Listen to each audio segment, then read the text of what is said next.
incoming wardens. Receive comms from Xianzhou. Before embarking on the next stop of their journey, the express receives comms from the Xianzhou Loufu. Jingwang extended an invite to all wanderers to join the wardens? What? Wait. Jingwang? Sir? You have an interstellar message. Please check it promptly. Phew. What's up, Pom Pom? Oh, Mother! I miss you, Miko. Just got a message from the Xianzhou Loufu. Looks like it'll conflict with our original schedule. Oh?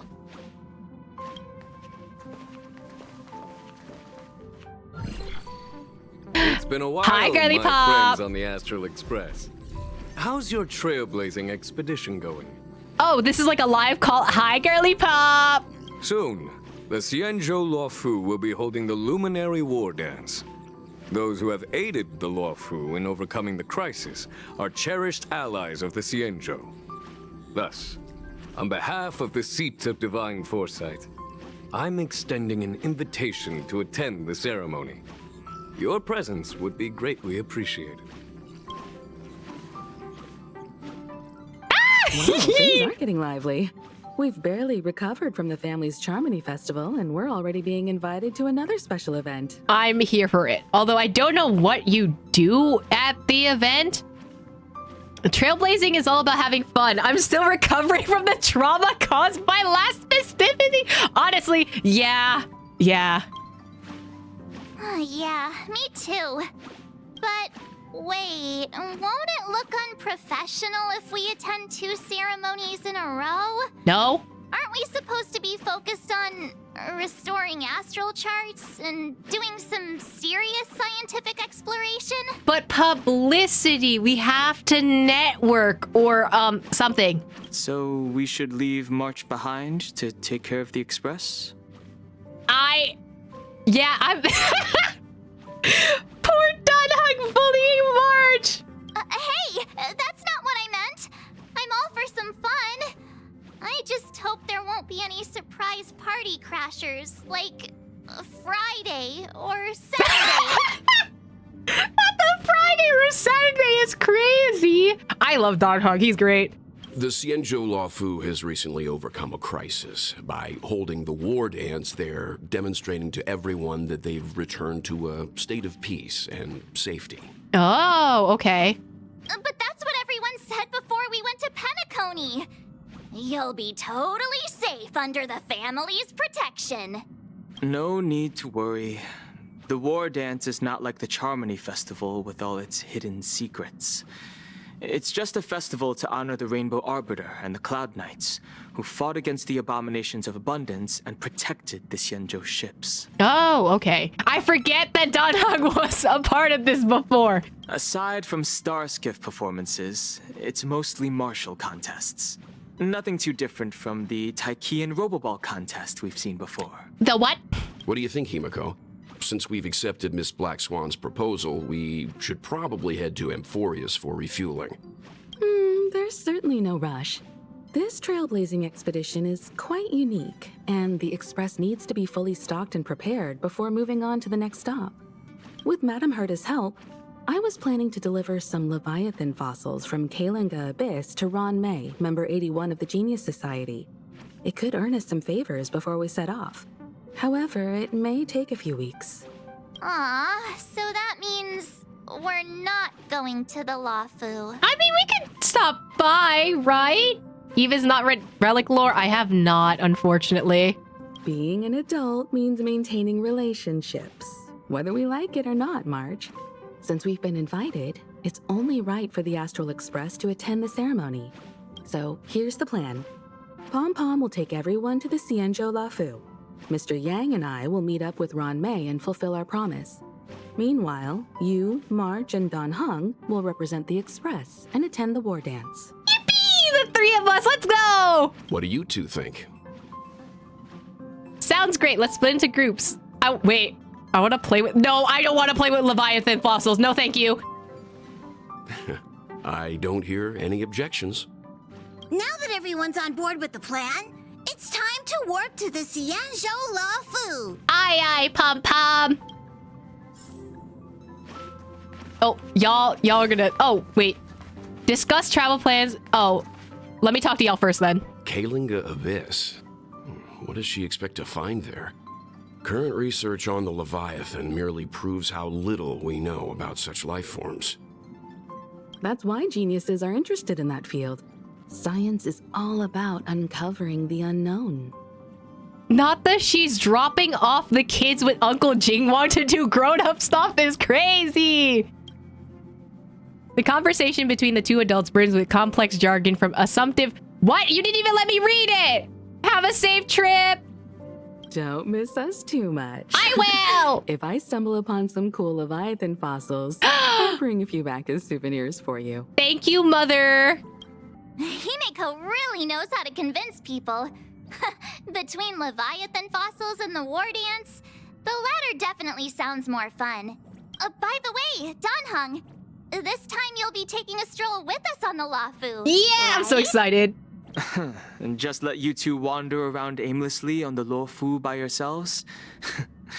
I don't think so. That was a backhanded insult, but I don't care because it means Danheng's coming with us this time. Plus, Mr. Yang is right. The Ambrosial Arbor crisis just ended, and both the long life and short life species are still feeling uneasy. And that's why Jing Yuan wants to organize the war dance, to show that the Xianzhou Loufu is stable and safe. And since he has extended an invitation, it's only right that I visit my old friend. Yay!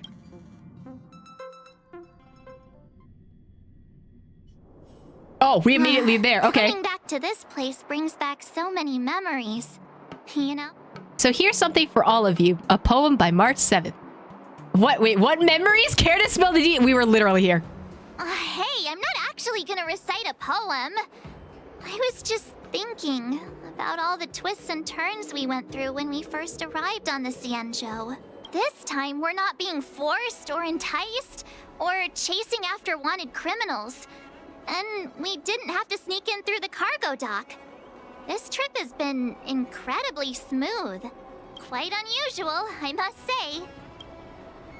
Definitely unusual. We're so easily pleased. I actually feel sorry for us. Such is the fate of us nameless, I suppose. Oh, Yanqing! Oh my god! Trailblazer, I saw the Skyfaring Commission's notice that the Express has docked on the Xianzhou. Are you guys on the Loufu already? Just got there. Quick with the news, huh? Heh, the General sent me to welcome you all at Starship Haven. See you in a bit. Oh, Yanqing! Are you gonna stop being bullied at one point? Oh, where is he, though? Is the Starskip Haven always this crowded? There's so many people here. I can barely hear anything. I mean, festival, buddy. Yanqing said General Jingyuan sent him to welcome us, but where is he? Maybe he Let's got wait lost? for him in front of the loom. It's the most prominent landmark on the dock. There's so many people. Oh, and Telerons are here, too. Hey, you guys, hold on a moment. Did they just call us? Look at their outfits. They're from Penacony, right? Yeah. Are you familiar with the Xianzhou Loufu? Yes, well, he is. We've been here once. We know a little bit about it. What do you need? We are from Penacony. Maybe you've heard of it. We came to this ship to gather interesting materials for making dream bubbles. What? Oh, we just left there. Oh, talk about coincidence. That's great. Do you know any must-see attractions on the Loufu?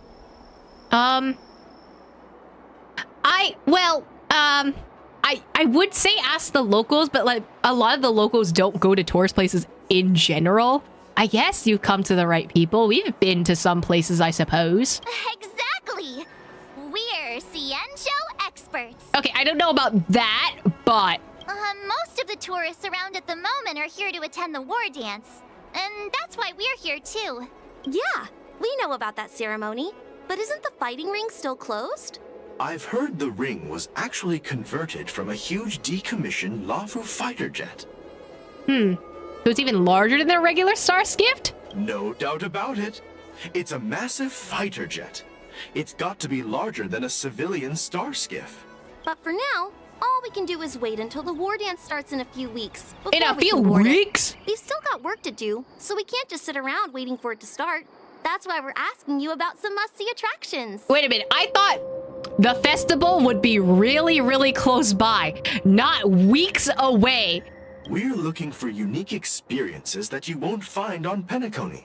Our clients love these kinds of dream bubbles the most. You're the expert here. What? Give them some suggestions. How about being chased around? Oh god. Arm Alley, Fixtral Garden, Scale Gorge Waterscape. Why not climb the top to Ambrosial Arbor? That'd be funny, but I want to go with this one because I want to mention Don Hung. That's indeed a good idea.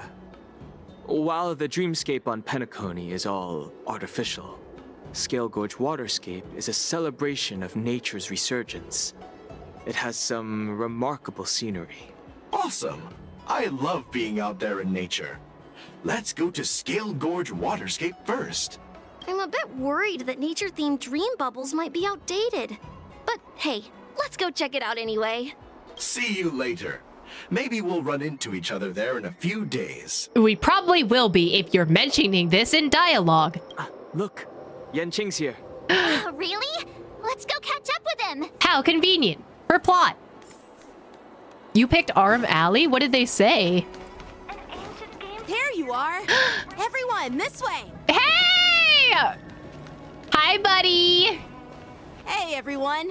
It's been a while. Well, it doesn't feel like it's been that long since we last saw you. But, Yanqing, are you? What's up, Miss March? They say kids grow up really fast. Yanqing, are you a little bit taller than before? Is he? I can't tell. We've only been away for a few months. We literally only been away for such, like, a short time. Cautiously pinch Tanqing's cheek. Ooh, gremlin choice. What are you doing? Sorry, but after our previous adventures, I've become suspicious of whoever greets us first. Oh my god, wait, I'm just yapping. I'm just yapping immediately. Okay. Do you have to be suspicious around me too? You know, the last time we came to the Xianzhou, the first person who greeted us was... Oh. Yeah. Yep. Yeah. You know what? I should be suspicious. I get it. Better safe than sorry. Seriously, I've never seen the Loufu so lively before. I love this poster. I was a bit worried that holding the war dance right after the Ambrosial Arbor crisis might be too soon. But seeing the bustling Starskiff Haven, I understand why General Jingyuan chose this timing. Yep. There's people from other delves and travelers like you three who've come from afar. With the war dance coming up, there's a huge number of visitors pouring into the Starskiff Haven. The Cloud Knights are working hard to keep the security tight. The General said this ceremony would help the Xianzhou Loufu recover from the crisis. It's a way to showcase our martial spirit, reassure people, boost morale, and attract visitors from other planets to promote trade and peace. By the way, the Xianzhou Alliance places great importance on this ceremony too. The Xianzhou ships, the Zhuming and the Yaoqing, have both sent messengers to offer their blessings. Xianzhou Zumi? Yeah, I don't know any of these names, actually. Yeah, I wonder if you've heard of it. It's known as the Star Forge, and it's responsible for providing more than half of the Cloud Knights' armaments. The Xianzhou Zhuming boasts skilled craftsmasters, and General Huayan is a top-notch craftsman himself. If only I could get a sword forged by him, I'd be on Cloud 9. By the way, Yanqing, where are we headed next? I'm sorry for talking your ear off. No, it's okay. The General wants to catch up with you at the Palace of Astrum. He's been eager to hear about how the Express has been doing. Yay, meeting with Jingwang! It's funny how he tries to act all mature, but whenever it comes to something he's interested in, you can really see his childish side. Well, you're pretty much the same in that regard. He is kind of adorable, though. I agree. Oh? What? All units, assemble quickly! Get ready to protect the crowd! Oh, of course something happens right now. I just mentioned security, and now all of a sudden something's gone wrong. Excuse me, I need to go check out the situation. Eh, it's like whatever you fear will happens.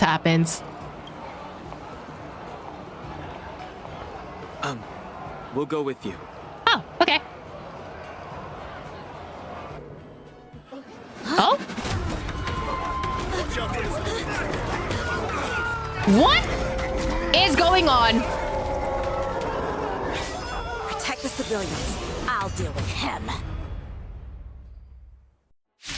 Oh, this is a fight. Oh, what?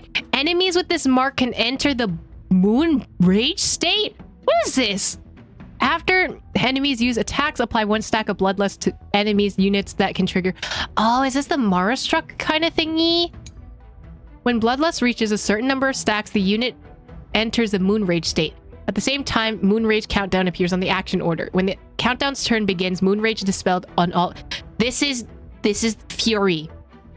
This is the Spectres and Fury in Genshin. Oh. Borison? Underestimated you. What Why the is heck? Borison here? Try that again. Borison? This ends now. You can't run. Break! World-cleansing dragon.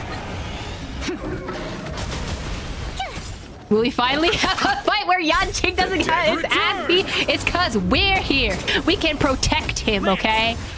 Forward!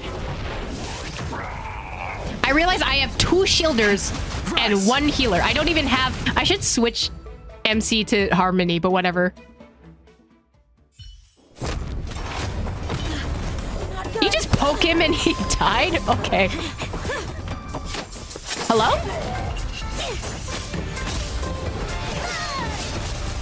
Oh my god!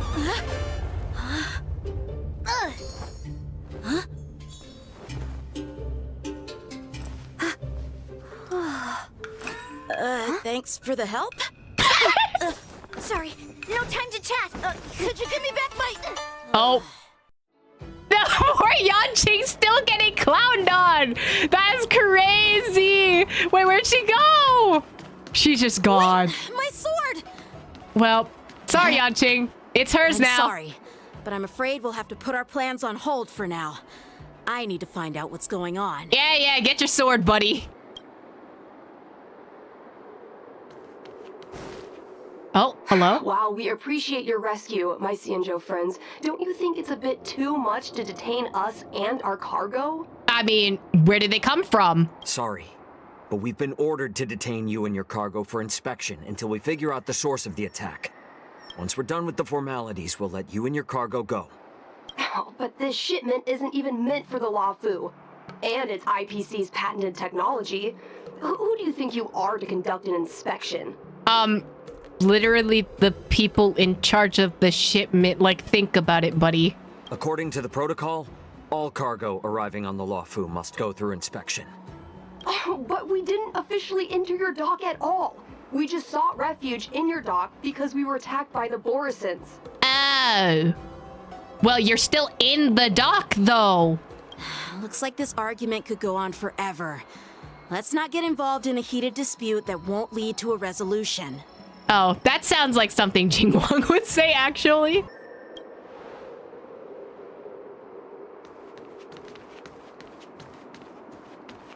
Depressed Psycrane is me. I forgot you were here. Accompany Yanqing and ask about the situation in the Who's in cloud charge mates. here? I need some answers. It's my fault. We let our guard down for a moment. I take full responsibility. That is not what I expected from the Cloud Knight captain. Also, he sounds like the narrator from the Genshin summer event. With the war dance approaching, safety should be a top priority. Now, tell me, how did Borison prisoners end up in Starskiff Haven? According to the protocol, Borison prisoners should be held on a Starskiff and taken directly to the shackling prison under strict supervision without ever touching the ground. Who allowed a prisoner transport ship to dock at the passenger terminal? Oh my god, Yanqing Engi! Please don't blame this captain. This incident involves the Zhu Ming's diplomatic vessel. Who are you? I'm Lu Jun, an officer of the Patrol Defense Squad. Thank you for your help, Lieutenant Yanqing. The situation unfolded rapidly and it shouldn't be held against the captain. Here's what happened. An IPC transport ship was attacked by the Borisin just before arriving, and the Zhu Ming's diplomatic vessel came to the rescue. They fought off the Borisin pirates and imprisoned them on their ship. So, an IPC ship was attacked by the Borisin near the Loufu, and the Zhu Ming envoys saved them? This sounds complicated. Honestly, it gives me a headache too. The Zhu Ming diplomatic ship, adhering to standard procedure, docked at the passenger terminal to hand these criminals over to the Loufu. You know, with all the outsiders flooding onto the Loufu, the Starskiff lanes are under immense pressure. The Borisin desperados decided to put up a fight before the prisoner transport Starskiff could get there. And that's what you just witnessed. We'll make sure these prisoners are sent to the shackling prison as soon as possible. I see. It's an unusual situation indeed. I'll report it to the security department of the Realm Keeping Commission and ask for their cooperation in handling the aftermath. Maybe I should gather more details from others so that the Seed of Divine Foresight can have a better understanding of the situation. Unless they already know, which tends to happen with the Seed of Divine Foresight. The Cloud Knight calms the crowd and dispersed. The street was restored to its peaceful state. Oh, you look much maturer now, Yanqing. Please don't tease me, Miss March. The situation on the Xianzhou before the war dance is like a calm lake that can be disturbed by even the smallest pebble, capable of generating far-reaching ripples with even the slightest disturbance. What are those people? I mean, those monsters we just dealt with? No. Did you call them the Boris? What is Koblog? What if I say it wrong? Those werewolf monsters are known as Boris. Oh, he just corrects me. Okay. They're abominations of abundance, and we've been fighting them for a very long time. Another abomination of abundance. Interesting. The Borisin have been a powerful force for a long time, plundering and enslaving many worlds. The threat they pose is just as terrible as the Swarm disaster, and the Alliance even had a fierce war with them 3 decades ago. Oh, okay. Their presence has faded over the years, but who would have thought? According to that officer, they attacked an IPC ship near the Xianzhou Loufu. Such a brazen attack seems quite unusual to me. Yeah, that's what I find strange too. It seems like the IPC and the Borisin have some serious grudges. I mean, the IPC wants to take everything over, the Borisin wants to take everything over. Yeah, I can see that. Well, enough with the chit-chat. The General wants me to take you to the Palace of Astrum. I'd love to chit-chat a little longer, but there are some things that can't be left unchecked. Kobolds are fictional creatures like goblins and orcs. They can be seen in D&D. Okay, they look more lizard-like, but in Asian games as such, the approach them make them look more dog-like. Oh, okay, that's interesting. Okay. Is it a serious matter? Maybe you'll need our help in hunting down the Borisin? Thank you, but it's no big deal. By the way, that young lady who just appeared, she took my sword. I'm thinking of filing a lost property report at the Realm Keeping Commission to see if I can get it back. The way he said, like, she took my sword, it was so... I don't know, that delivery was great. I doubt she did it on purpose. So when the Cloud Knights get into trouble, they have to call emergency services too? You go file the report and go fetch the popcorn. It's gonna be quite the show. Don't remind me. I just zoned out for a moment, that's all. All right, let's not keep the General waiting. Don't worry. There aren't many people out there with that kind of talent. It shouldn't be too hard to find her. Unless...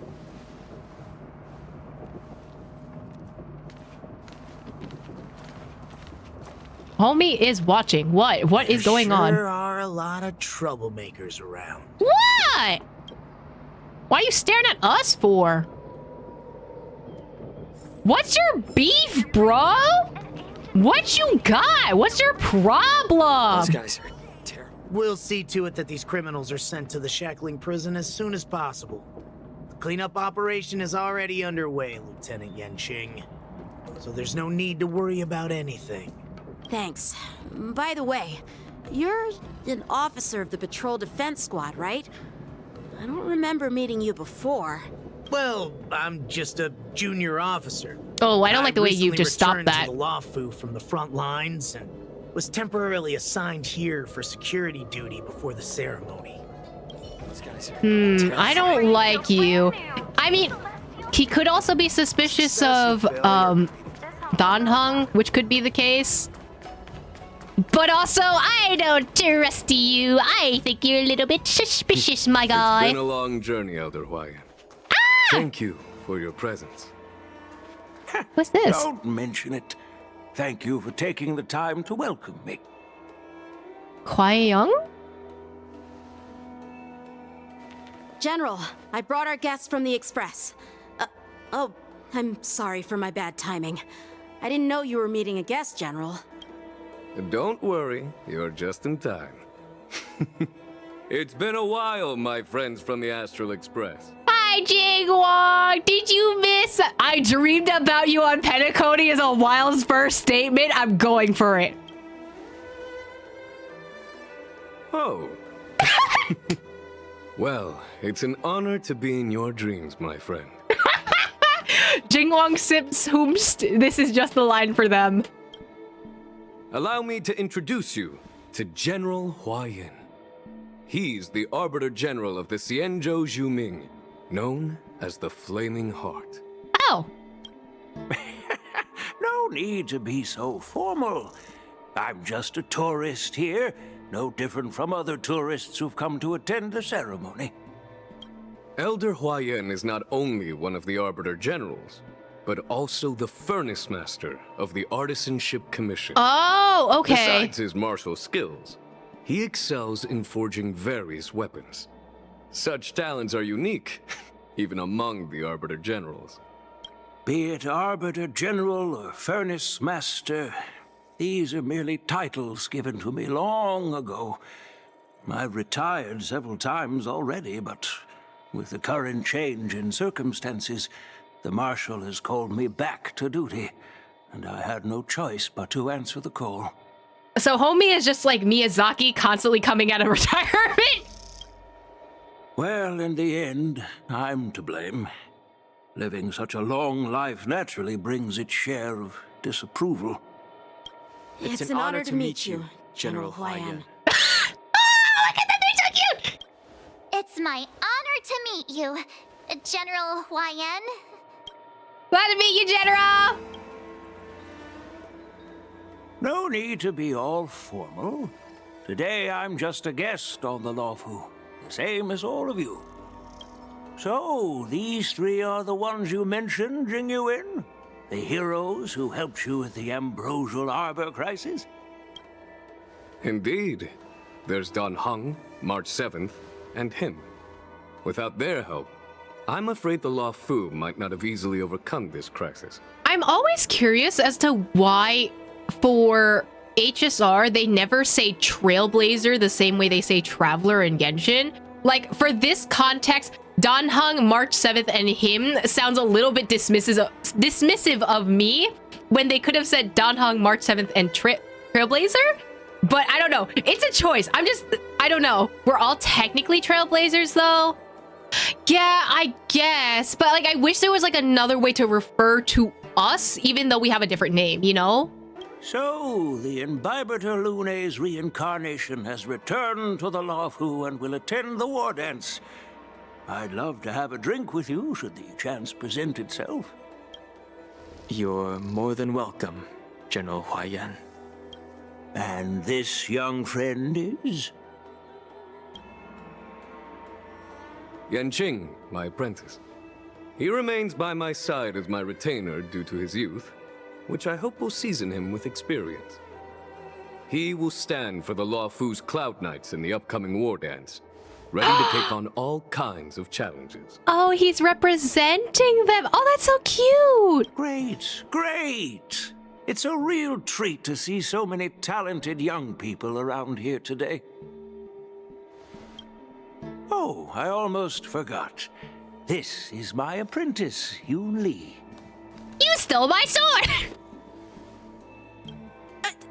It's you! Oh, it's you. Hello. I love how dismissive she is! Oh, you two already know each other?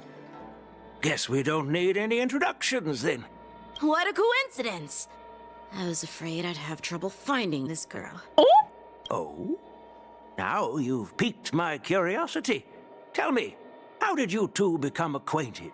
Hoi-Yeon is just like, yes, I'm here for the chaos! She helped me capture the escaped Borisin prisoners at the Starskiff Haven.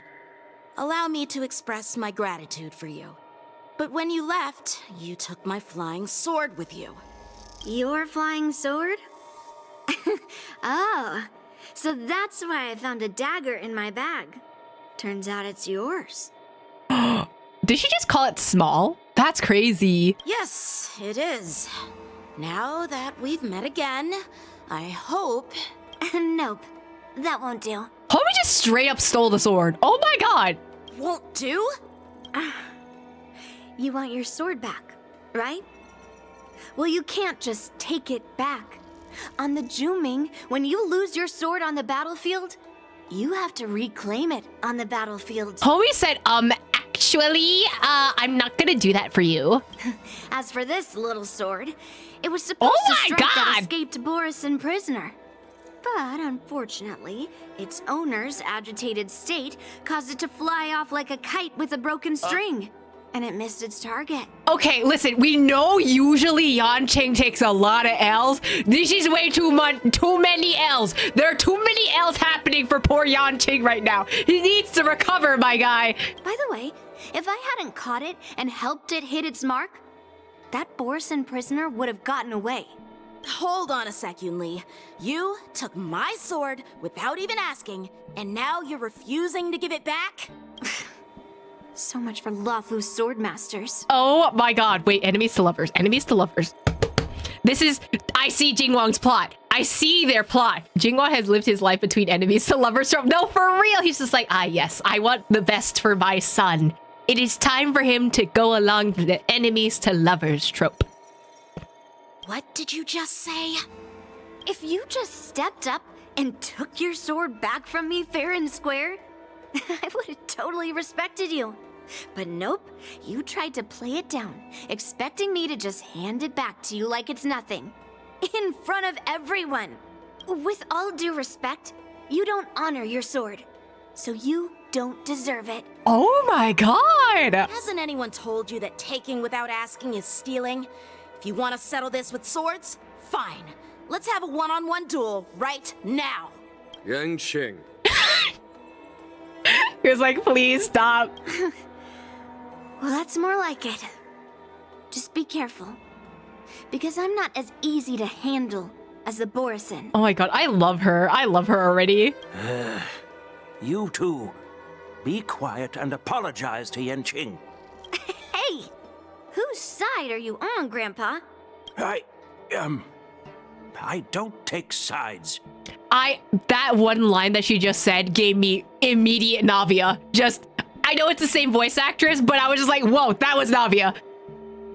It's a small misunderstanding, and an apology would be too much. I've heard about the Zhu Ming's incredible swordplay and craftsmanship. Most notably, the legendary Flame Wheel Octet. Seeing Miss Yoon Lee, who is among those ranks today, well, I must say, she definitely has that fiery edge. Such grandiose names. Some folks love to spin these fancy titles, trying to set the Cloud Knights apart. Yoon Lee is still just a young girl, a bit awkward and hot-tempered. So please forgive her if she's being rude. I wonder if they keep making short characters so they can always put them against tall characters, so it always looks like we're looking up at them. I appreciate that. Well, everyone, Elder Huayan and I have some business to discuss. For now, Yang Qing, why don't you entertain our guests and take Miss Yun Li to the inn? I'll find another chance to talk with you all. I'd like to express my gratitude to the Astral Express for helping the Loufu during the crisis. That's so kind of you. I mean, you've already thanked us so many times. Please forgive me for coming at an inconvenient time. It's okay. You needn't apologize, General Huayan. All right, Yun Li. Take this opportunity to clear things up with Yanqing. Yeah. It's better to make friends than enemies. But I won't be heading to the inn just yet. I want to visit Lingsha. She just arrived in the Loufu and could use some help settling in. Yang Qing, once you've helped our guests get settled, go to the Artisanship Commission for me. I've heard about the attack and the detainment of the IPC ship.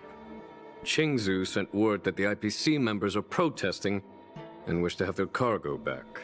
See if you can calm them down. Don't get aggressive. Just make it clear that the Xianzhou Loufu has no intention of violating their rights. I'm on it.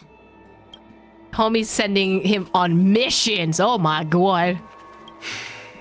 I'm sorry for Yang Qing's rudeness. Not at all. Taunted by Yun Li like that, even a training dummy would be angry. You've taught your apprentice well. If it were me in my younger days, I'm afraid I'd have drawn my sword and fought. Even a training dummy would be angry is crazy. Yanqing can understand your concerns. On the other hand, Yun Li is still a naive girl who's only interested in swordplay. Honestly, I brought her here to participate in the war dance because I want to broaden her horizons. Oh, so you said touch grass and appreciate culture. I'm here for that. I'm here for that. Oh, you say something? This trip is totally worth it. Compared to the Juming, the Loufu is so much livelier. Oh, so you like it here. Okay. Want you lean as a quest if she thinks, oh, I'm your guest, but I don't respect your shit and culture. It's a big fuck off for me, even if she looks cute. Yeah, I get that. I think it's also like I want to give her a lot of grace because she's supposed to be like a very young character. And young characters are like that. Like, let's be real. If we're around the age of like 13 to like even before that, like 10 to like 18, you're gonna act standoffish like this. So it's very in character of her to say that. She's still naive and getting cultured. Yeah, it's a very much just like, this is going to be a teaching moment for her. So I'm excited to see how her story plays out, especially if it means we get to see a lot of her character growth at once. But it's a shame the Loufu swordmasters don't seem that great. Glad to meet you, Miss Yun Li. Glad to meet you too. Are you here to participate in the war dance? I'm just a tourist attending the ceremony. So, you're not a participant? You look like you know your way around a fight. I, have kicked many things in the shins before. Does that count? Well, you can still sign up. The Cloud Knight's ring is always open to outsiders. Oh, we can fight? What's the flame wheel octet the general spoke of? That's how outsiders refer to my peers in the Juming Cloud Knights and the Artisanship Commission. Oh, she can be polite? No, okay, to be fair, I think it's like, if it's within her craft, she's like, like you're not even doing it right, which I can see. I can definitely see for her character. We all train under Grandpa's guidance, learning the art of craftsmanship and swordplay. That's how we got that title, I guess. Just don't mention it in front of Grandpa. He always says that empty titles bring pointless challenges and conflicts. We Juming swordmasters pride ourselves on the success of the group over the individual. Okay. Aren't you coming with us? I have some things to do. Besides, little Yanqing doesn't seem too happy about me tagging along. He shouldn't have said you stole his sword. No, you did take his sword. Yeah, you're right. I took it with my skills. So I guess you can say I'm a robber or something. How dare he imply I'm a thief? Totally different. Same implication.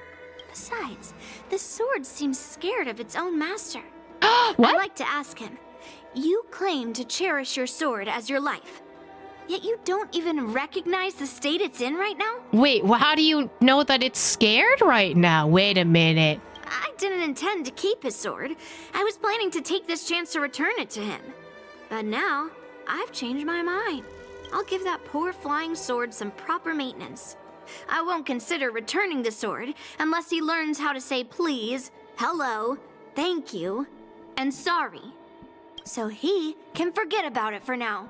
The sorry part is ironic for you, though.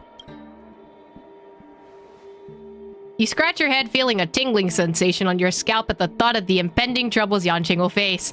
While you're distracted, the young girl has already wandered off on her own, her whereabouts unknown.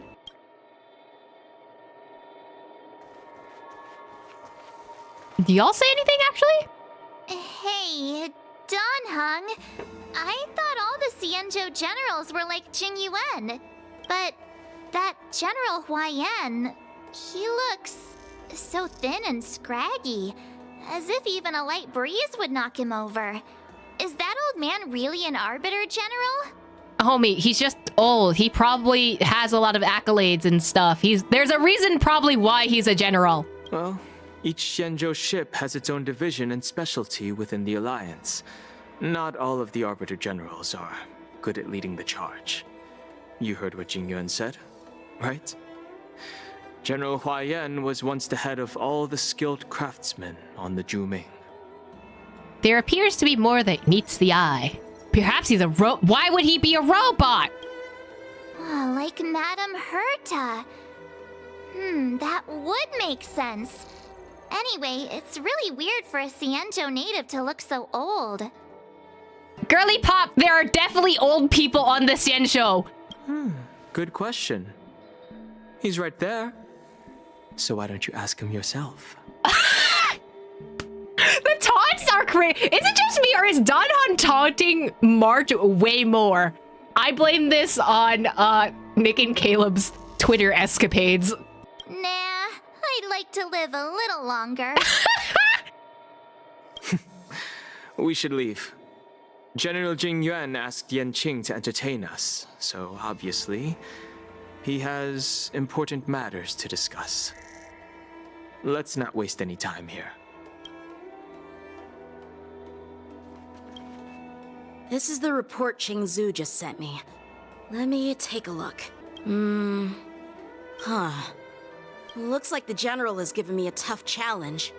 He wants me to try and help put the IPC's mind at ease. Oh, okay. Is this some kind of test from the general? Well, it's not exactly a test. As Cloud Knight officers, we not only learn the art of war and martial arts, but also occasionally have to handle diplomatic disputes. Ah. It's just, talking things out isn't as straightforward as duking it out with weapons on the battlefield. This is especially true when you're up against the IPC, with their non-stop corporate babble. I mean, I feel like talking things is a way of combat depending on what space you're in, right? Because debates can feel like you're on a battlefield. It's not a physical battlefield, but like the way that you dodge certain topics or like how you attack certain things can be crafted in a certain way. Stuff like that. It's a skill. It's another skill. Well, let's not worry about that for now. Shall I take you to the inn? Oh, let's go! After watching Yanqing and the others leave. It is the Loufu's honor to have you in attendance at the war dance.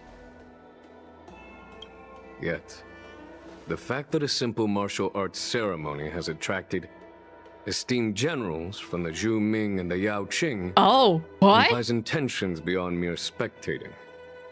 Might there be any specific instructions from the marshal?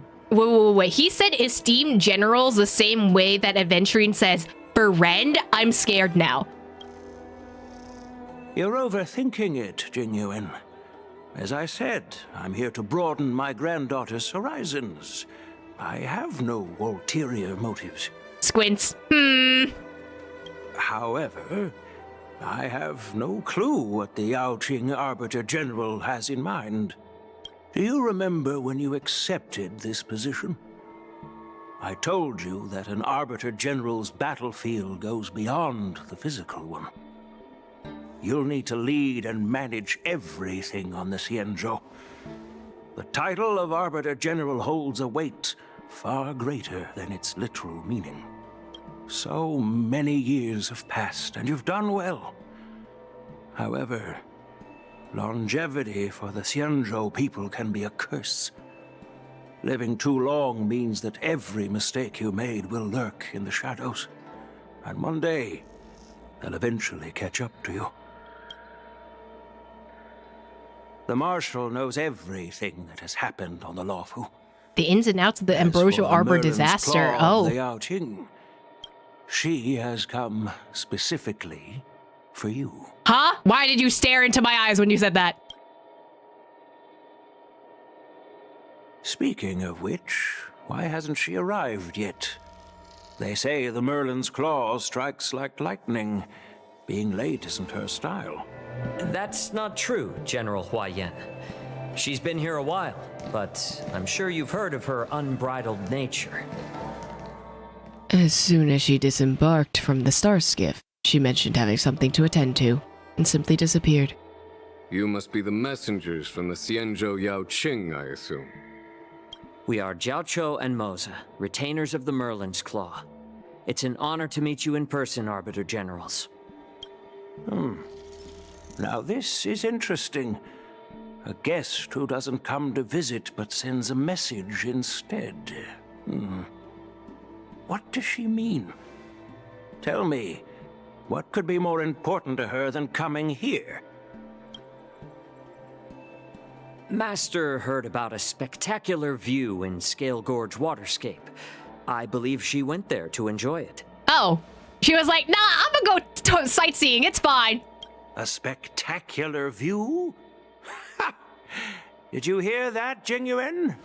This person is being sarcastic. What? Wait, I didn't take that as sarcasm.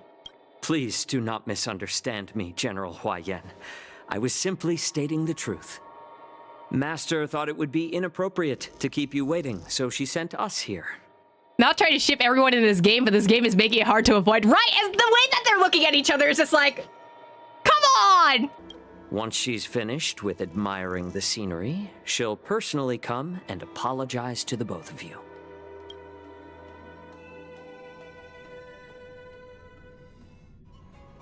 In the meantime, outside Palace Astrum. Drat, I forgot to ask Yunli to return my sword. You kinda did, and then I don't think you'll ever get your sword back?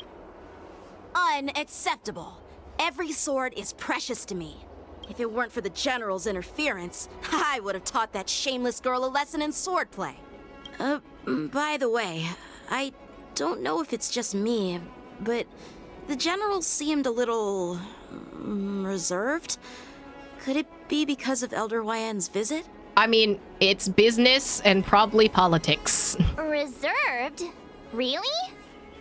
Maybe I'm just overthinking things. No, you're not.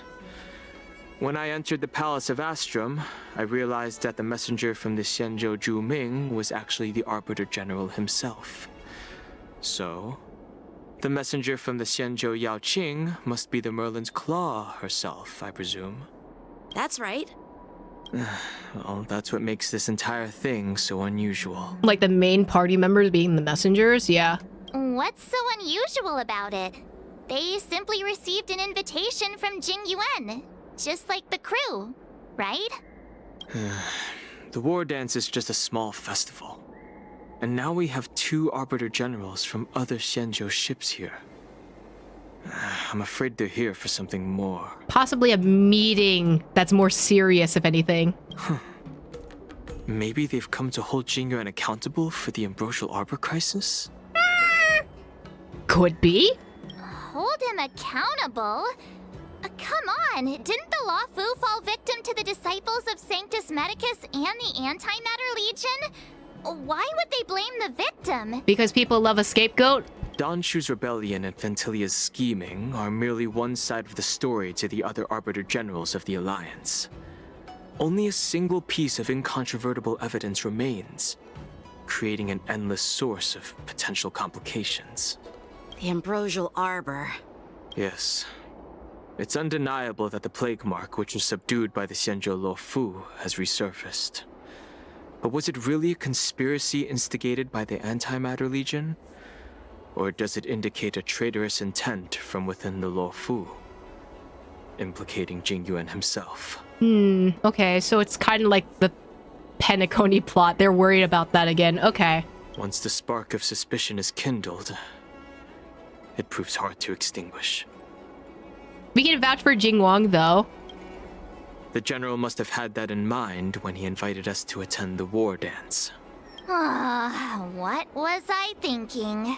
Seriously, here I was looking forward to a carefree and enjoyable trip. But it seems wherever we go, drama is just around the corner. Aw, I was so excited. I thought those Arbiter Generals were just here to see the ceremony. That's never how that stuff happens, let's be real. By the way, I heard that an alchemist from the Juming diplomatic ship has arrived, and rumors say that she's to be the new Cauldron Master of the Alchemy Commission on the Loufu. An alchemist from the Juming serving as the Cauldron Master on the Loufu? While it's not unheard of, the timing itself... Thanks to your words, Mr. Dan Heng. Now I finally see the underlying tensions. Okay, so it is a lot of political drama as it's happening. The General is under tremendous pressure right now, but I was completely oblivious to his troubles. How naive of me. Come on, don't think like that. Leave the adult matters to the adults. Even if you wanted to do something for the General, it's not like you can do anything. I mean, you can be helpful on the sidelines, like you don't have to be front and center. Did I say something wrong? Again? You'll be fine. You're a real master of conversation! Miss March is right. I don't have the skills to share the General's burdens at the moment. Still, I'll do my best to follow his instructions. Let's go. Once I've taken you to your accommodations, I need to go to the Artisanship Commission to handle the IPC's protest. He looks like he has a lot on his mind. We can't just let him go alone. Why don't we accompany you to the Artisanship Commission? This is too much trouble. While I appreciate your kindness, dealing with the IPC's workers could be tricky. I'm afraid this will cause trouble for the Express. Oh, come on. It's not gonna be too bad. We've done it before. No worries. We're pretty experienced in dealing with the IPC. You've heard of the 10 Stone Hearts? We've dealt with quite a few of them, right? A lot of them, actually. Brag all you want, but don't drag me into this. You're a real master of conversation. Stop. I don't want to end up in an IPC lawsuit. What's with you turning into a scaredy cat? I didn't see you worrying about lawsuits when you wrecked that giant mech. I, pretend that didn't happen, okay? Well, since you're willing to help, I won't decline your kindness. Let's head to the Artisanship Commission and meet them. Can I really reason with you Xianzhou people? I think I get it now. In your words, this is called looting a burning house, right? That sounds racist somehow. I'm trying to reason with you here. Who is talking? Who is yapping? What's going on? Oh, I'm facing in the wrong direction. Maybe if I went to the correct direction, it would have made more sense. Ugh, that toxic voice sounds familiar. Haven't I heard it before in Arum Alley? Wait, is that the guy that barked last time? You know what? This isn't my first time dealing with the Skyfaring Commission. I can handle your unreasonable ways. But straight up snatching IPC cargo, isn't that going a bit too far? Just as I've said it many times already. Once we've inspected the cargo and completed the security check, you can be on your way. Is there something wrong with your ears, or is it just your brain? I'm hearing you loud and clear. I'm thinking clear. And my answer is crystal clear. Not a chance. keep detaining my cargo, and I'll file a complaint directly with your general. Not the I'm going to speak with your manager. Did I just hear a dog barking? You jerk! Who are you calling a dog? Wait, why are you here? Yeah, bark for me again. See how that goes for you. You're staying on the Xianzhou, are you? What terrible luck! Wherever you go, disasters aren't far behind. Aren't you the guest from the Astral Express? What brings you and Yanqing to the Artisanship Commission? Well, I heard you're in trouble. They're in trouble? No, it's me! I'm the one in trouble! Okay. Looks like you've met this IPC worker before. I'm not sure if that's a good or a bad thing. It's a bad thing for him. I was sent here to deal with the IPC protest, Miss Shikue. What's going on here? I'm very much, in fact, a Celeron disaster. As you know, this IPC transport ship was attacked by the Borisin and rescued by the Juming's diplomatic ship. Then the Cloud Knights were instructed to bring it back to the dock for repairs and inspections. And this is Mr. Scott, the person in charge of this transport ship. So, you're Scott. I've heard him mention you. Weren't you kicked off the Loufu before? Why did you come back? Like I wanted to come back. I thought I'd just dock at the harbor for repairs and leave this forsaken place for good. Little did I know, as soon as the ship entered the harbor, a bunch of Cloud Knights showed up and snatched all our cargo from the hold. Okay, but you know that as a law for docking in the harbor, you have to make sure that there's an inspection. And they're doing the inspection. Buddy, what is not clicking for you? What do you mean by snatched? I've told you 1,000,000 times. It's a security check. Then why did you bring the cargo to the Artisanship Commission? You even brought in some shady craftsmen. It's obvious you're trying to steal the IPC's patented technology. Listen here. Firstly, the Skyfaring Commission detected dangerous items that could possibly be weapons in your cargo hold. That's why they called me here, to double check. Secondly, where the heck did you get the idea that I'm a shady craftsman? Yeah, especially for the person that's checking your stuff, like, you can't be nice to them. It would probably make your whole experience a lot smoother. Even if there are dangerous items, what do they have to do with you? It's not even being shipped to the Loufu. We'll just fix the ship and be on our way. We won't unload our cargo here. But you're in the dock, my guy. That already counts for an inspection. But you'll have to stay in the port for several days before your ship is repaired and you can take off again. How can we just leave unchecked items sitting here? Right? He's such a Karen. You have nothing to hide, you have nothing to fear. Exactly. Like, it sounds like you're hiding something, buddy. I understand, but we don't need to disassemble the cargo if it's just a security check, right? In most cases, we don't. However, our scans discovered that the cargo doesn't only contain machinery, but also some substance that resembles biological tissue. Oh, so they're worried it could be a biological thing, like diseases that come in from like a different area that could cause like bacteria or like parasital growth. I understand that. I totally got that. Biological tissue? Does this crate contain living things? I mean, it could contain meat, which is why it's like, you know, if you go to a different country, you can't bring fruits or meats with you because they could contain bacteria or like other stuff that could harm the local ecosystem. I'm afraid we'll need to wait for the Alchemy Commission for further confirmation. In any case, according to our regulations, we need to unseal one of the crates for further examination. But this IPC specialist has been hindering us on the grounds of patent secrecy. The Alliance's regulations on biological products are very strict. Without further inspection, there is no way for the Skyfaring Commission to release the cargo. I really like her voice. Oh, really? Fine. If anyone lays a finger on that shipment, they'll have me to deal with.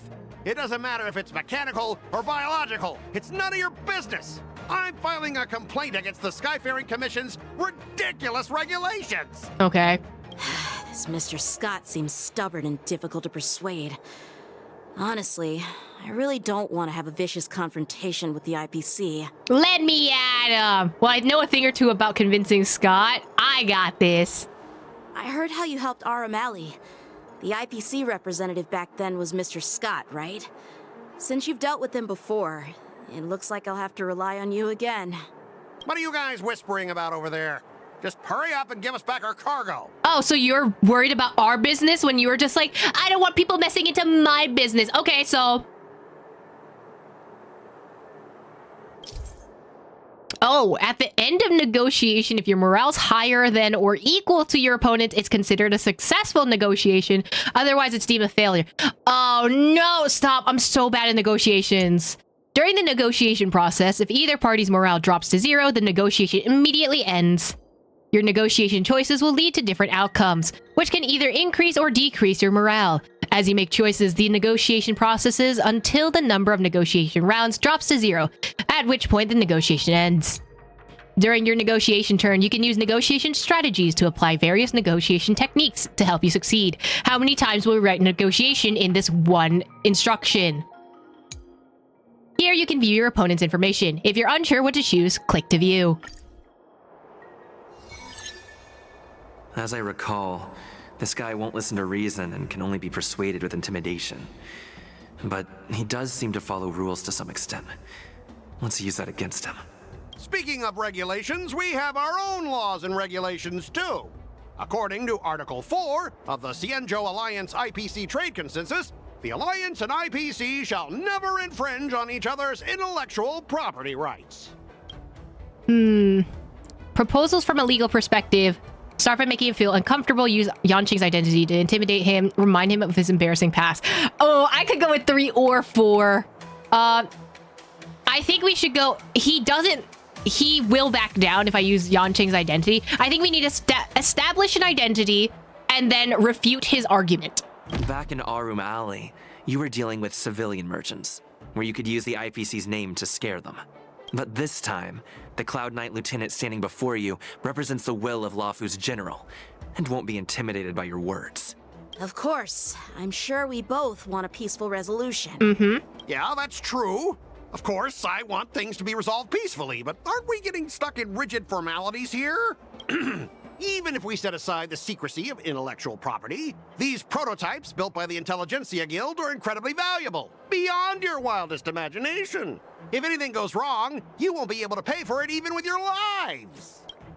Skip the reasoning part, resort to good violence. Okay, Trailblazer. Assure him that you will proceed with caution, pay with compensation you wish. Skyfaring Commission I think the Skyfaring Commission can pay compensation if anything were to be damaged. Can you give us an exact amount, Mr. Scott? If there's any damage after the inspection, the the Skyfaring Commission will compensate you. The Skyfaring Commission. Yeah, they will compensate you, provided a detailed report of the damage is submitted. I don't doubt the financial strength of the Skyfaring Commission. However, this is not just about money. Besides, the cargo on this transport vessel belongs to the Intelligentsia Guild. If you want to inspect the cargo, shouldn't you at least call in a member of the Intelligentsia Guild to be present? If you are shipping the items from a different location, you would have the authorization in order to make sure that the cargo gets there safely.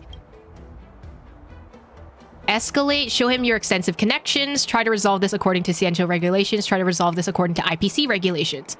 I think if I can... I have friends in the Intelligentsia Guild. I could hook some... Like, just ask them, hey, Ratio, can I hook you up with something? I'm pretty tight with Dr. Ratio from the Intelligentsia Guild. That's not what I expected for you to say.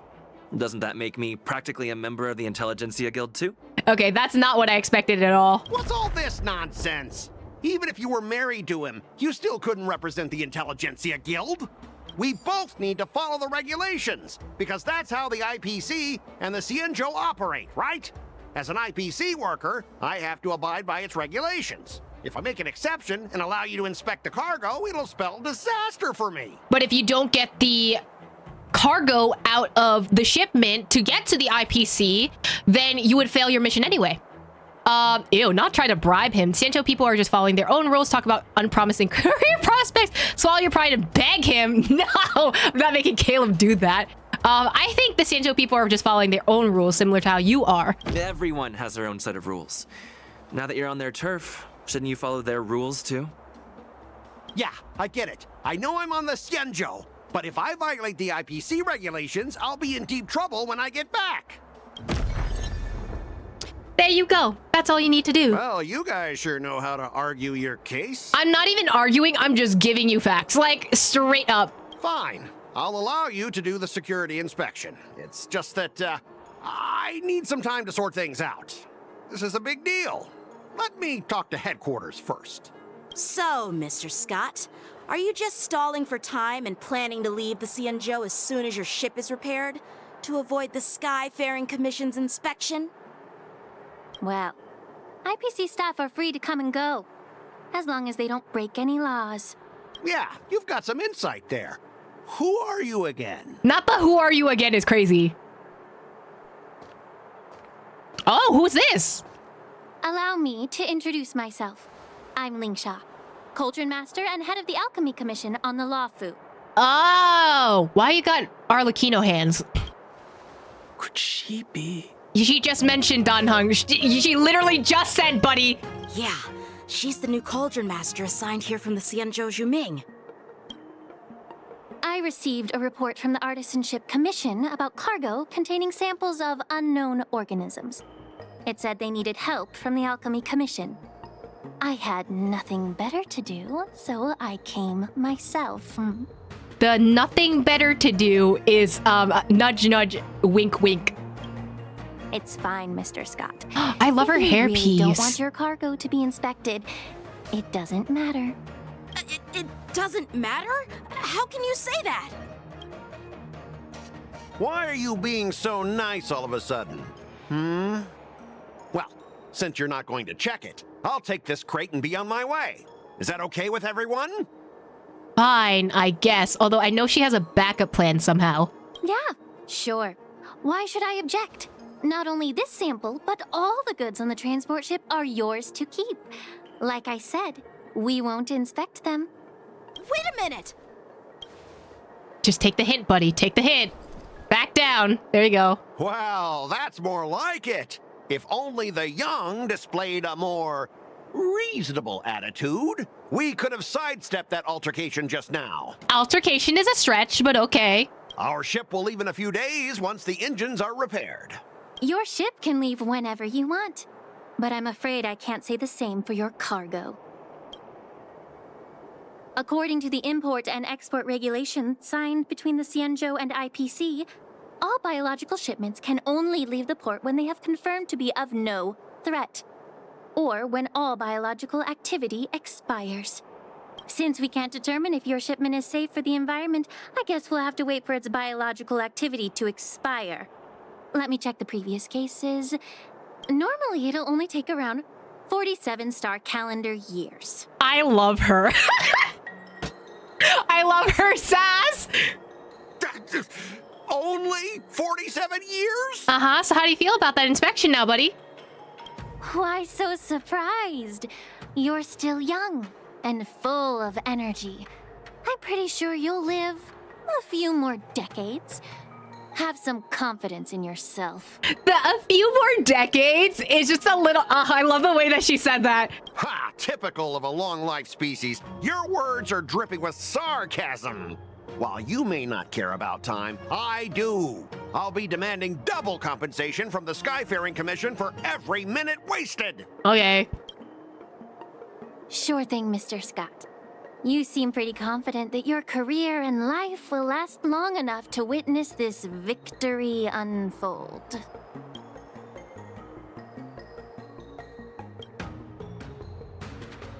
Step aside, guys. Let them do the inspection. Mm-hmm. Bark for me while you're at it. But, Mr. Scott... Come on, we're already in enough trouble. Just let them do the security inspection. And if needed, I can always grovel before the Intelligentsia Guild later. I'm just using my head for what it's apparently good for, right? Not the thanks, bro. At least you wised up for... I'm taunting him. Well, honestly, at least you're not as annoying as that woman.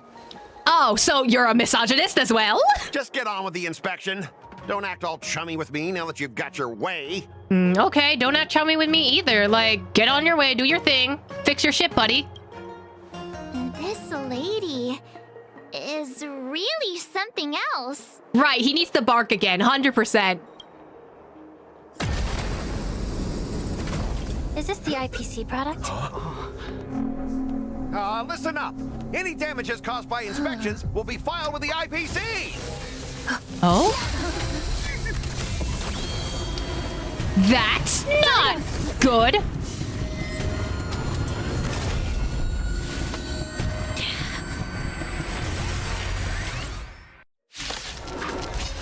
Oh my god, it was so bright that the cracks didn't even show through.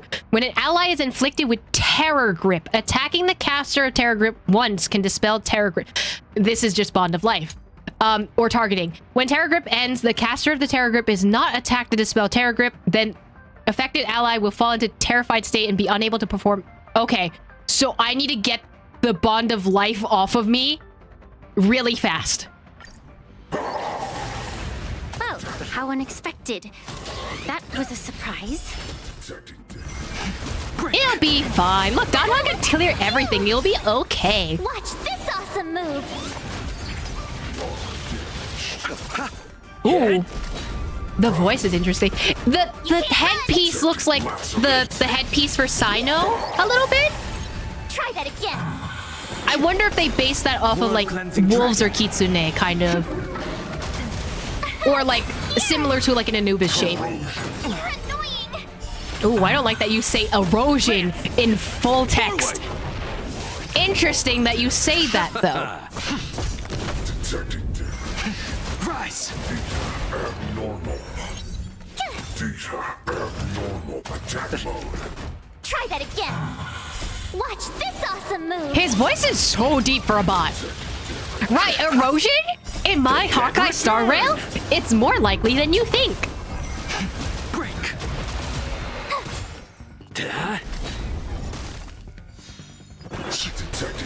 World cleansing dragon. Guys, stop trying to smash the bot. We're already doing that, but not in that way. Try that again. Lance. Forward. Rise. Okay, we're almost done. Oh wait, no, you got your shield back. Beast form. Okay. Watch this awesome move. Try that again. Break. There we go. And he explodes. Whoopsie. Were you seriously planning to leave this stuff unchecked at the dock for days? That's way too dangerous. I had no idea about it. You must have accidentally triggered the cargo's defense program. I don't know. Seems like a you problem, buddy. I don't think trying to shift the blame is a wise choice. But seriously, I don't know why that thing suddenly started moving. I swear on the Amber Lord. Enough. Miss Shikue, please escort our IPC guest to the Skyfaring Commission. I'm on it. Please follow me, Mr. Scott.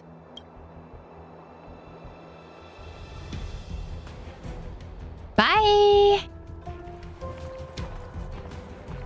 Gentlemen, our preliminary inspection shows that there is indeed hidden biological tissues inside. Just like the craftsman feared. I can't even tell if it's ingenium or biological in nature. Why do you say that?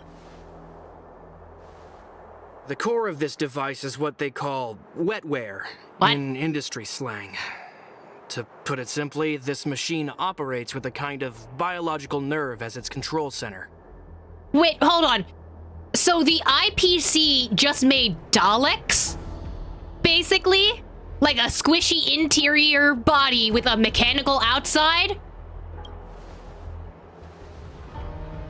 I'll take some samples for the alchemist to analyze and figure out where the biological tissue comes from. Why would the Intelligentsia Guild use such unethical technology? Perhaps they're trying to create a new weapon? Whatever the reason is, it's probably why the Borisin attacked the ship. I wonder if they used Borisin biological parts and then slapped them into a machine. in order to create a new type of weapon. It sounds like that, at least. No wonder the IPC were trying to obstruct our inspection. I'll contact the Ten Lords Commission and ask the judges to come and give their final verdict on this. According to our rules, all prisoners and weapons involving dangerous creatures must be taken to the shackling prison for further sentencing. After all, it's the safest place on the Loufu. As for you, Mr. Craftsman, please go with the Cloud Knights and explain the situation to the judge. After a while, everyone disperses and go their own way. I had a feeling that the IPC members would cause trouble, but I didn't think they'd be this tricky. Thanks for your help, Miss Linksha. I should thank you for saving my life. Your sword skills were impressive. Taking down that big guy. I thought the General's retainers were all burly martial masters. I didn't expect Yenqing to be so... young, cute, miniature! Huh? As for you, you must be the guests from the Astral Express, right? Saving the Loufu from that crisis. It's so impressive.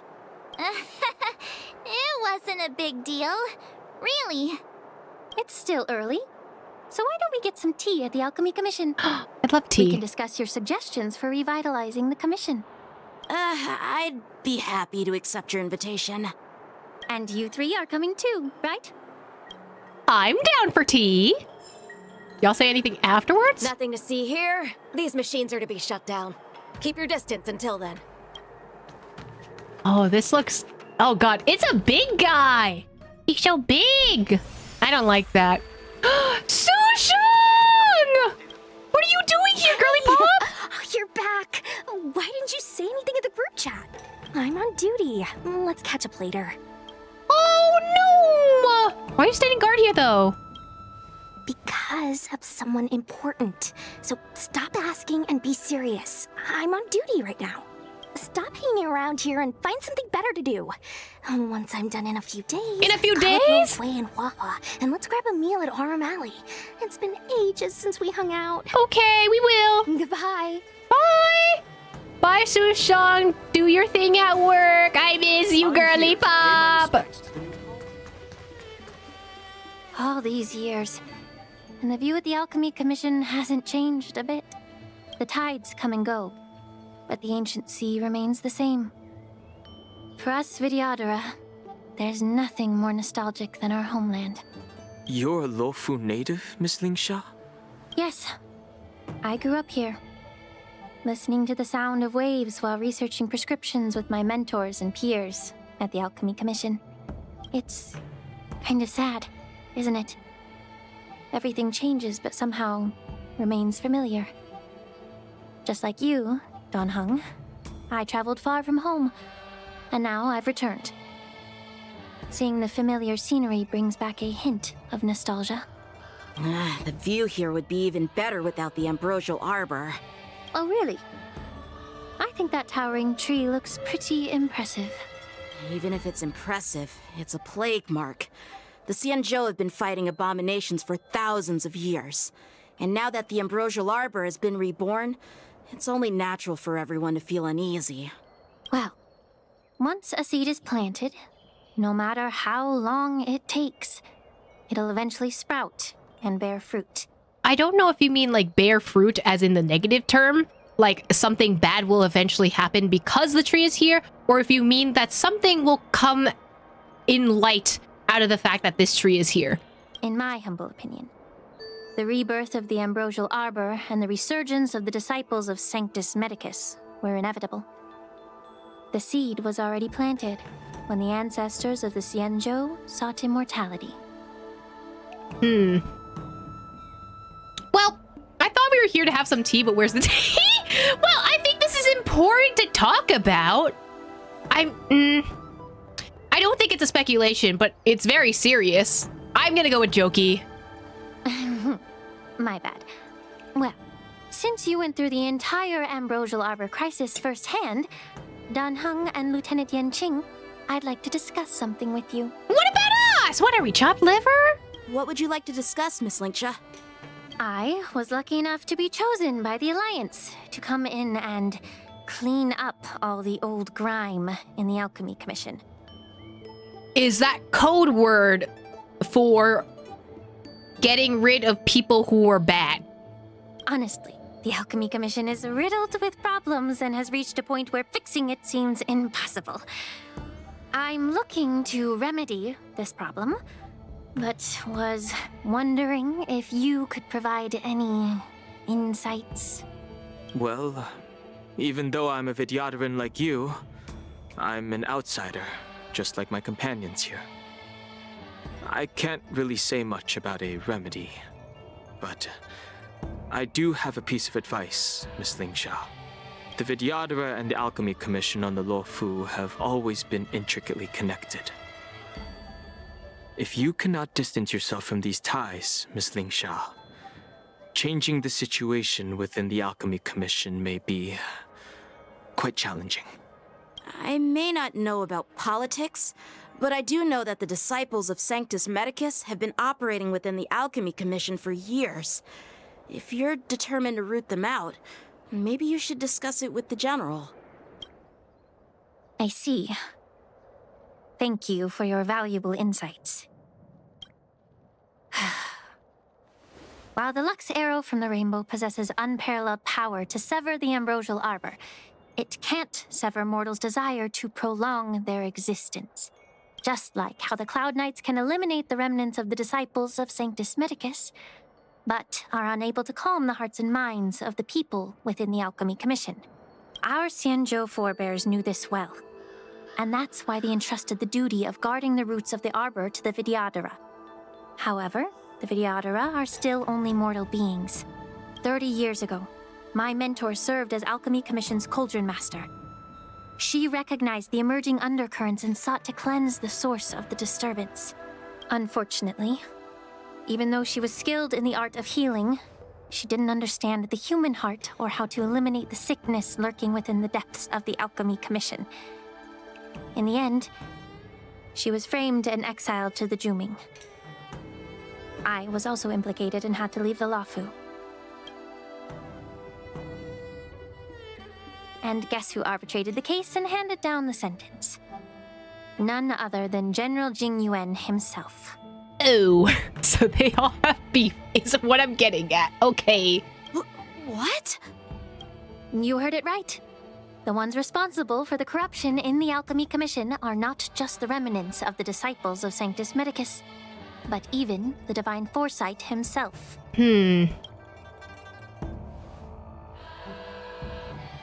Alas, why is your face turning pale, Yanqing? Don't worry about it. I understand that when someone holds a position of power, they may sometimes have to make tough decisions. I won't hold any personal grudges against him. Besides, at our age, holding personal grudges is a luxury we can't afford. Lingsha, you're back! I've been waiting ages for you.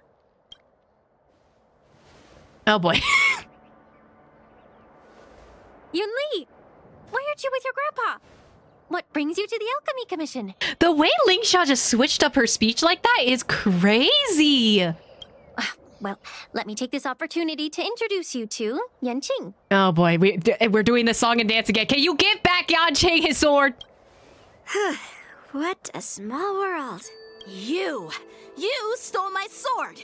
Give it back. I see. Let's skip the introduction part then. Why do I keep bumping into you? Are you stalking me or something? You came over to us, buddy. It sounds like you're stalking us. Of course not. Unlike you, Miss Yunli, I have important things to take care of. You, on the other hand, seem to have all the time in the world to wander around without returning my sword. Grandpa used to say that a sword reflects its master. I talked to your sword, and it told me that you've been distracted. Oh? You hesitate when you should strike, and you struggle to stay calm when your sword is unsheathed. Now that I see you again, I realize your sword was right.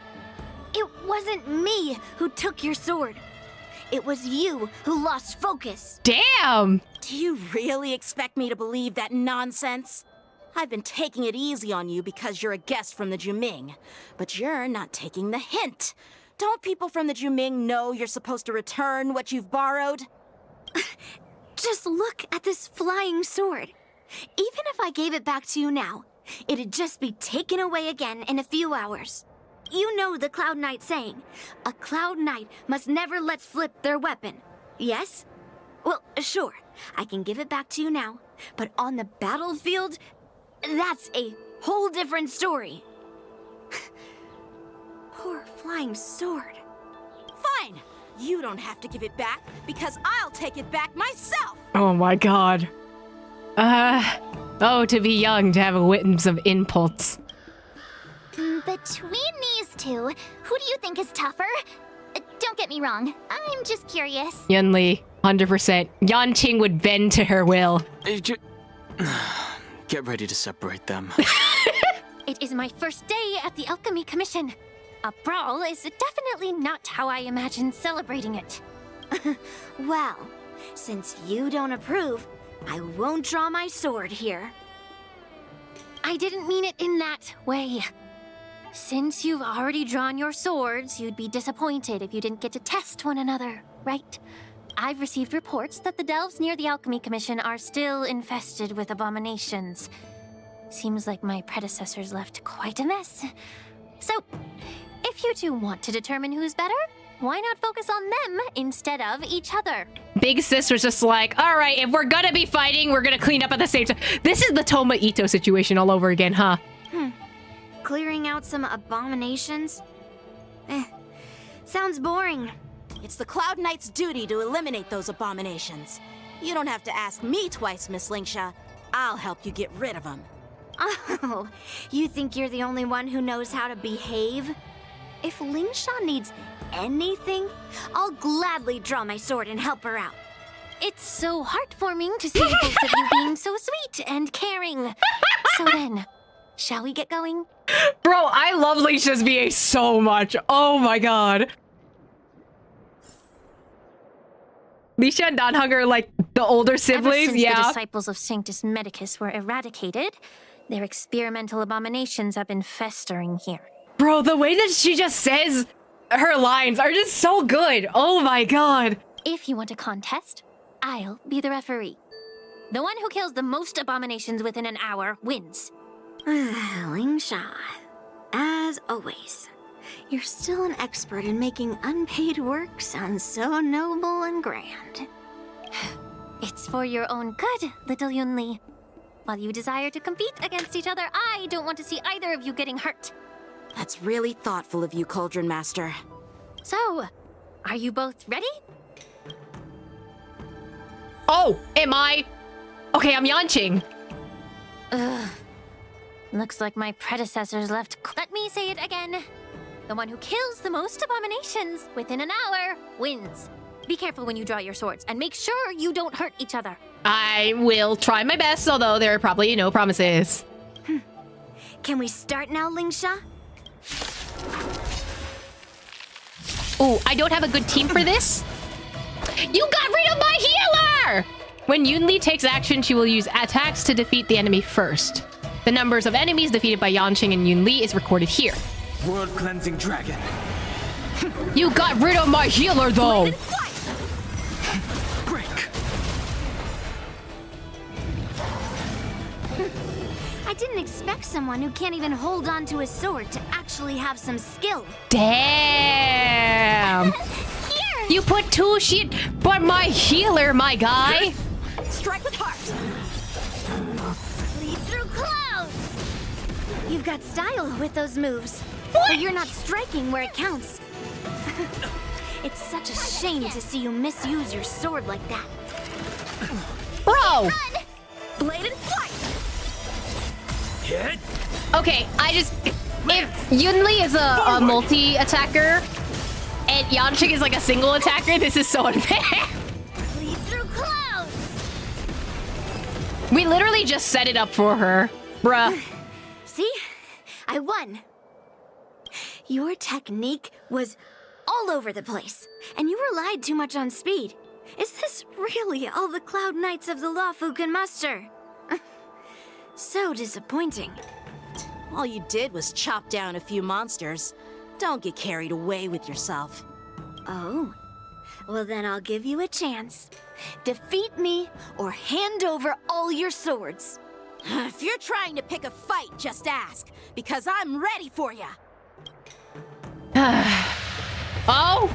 Wait, they're actually fighting. Hold on.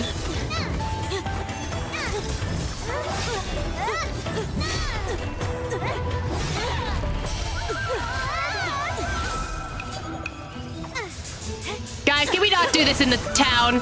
Guys, kids. Oh my gosh, she just chucked at him. Oh my god.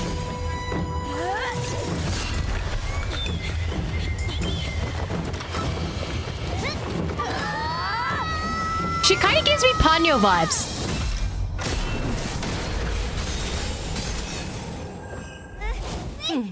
Huh? Well fought, my young friends. Who are you? And you are also very pretty. Hi.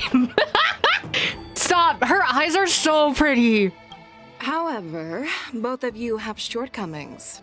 One of you focuses on dodging and weaving, while the other relies on brute strength, trying to take down targets with a single strike. Who are you? Me? I'm just a patient seeking medicine from the Alchemy Commission. A passerby, if you will. Oh my god, the way she said me, like... I thought I'd see my fill of impressive fights during the war dance.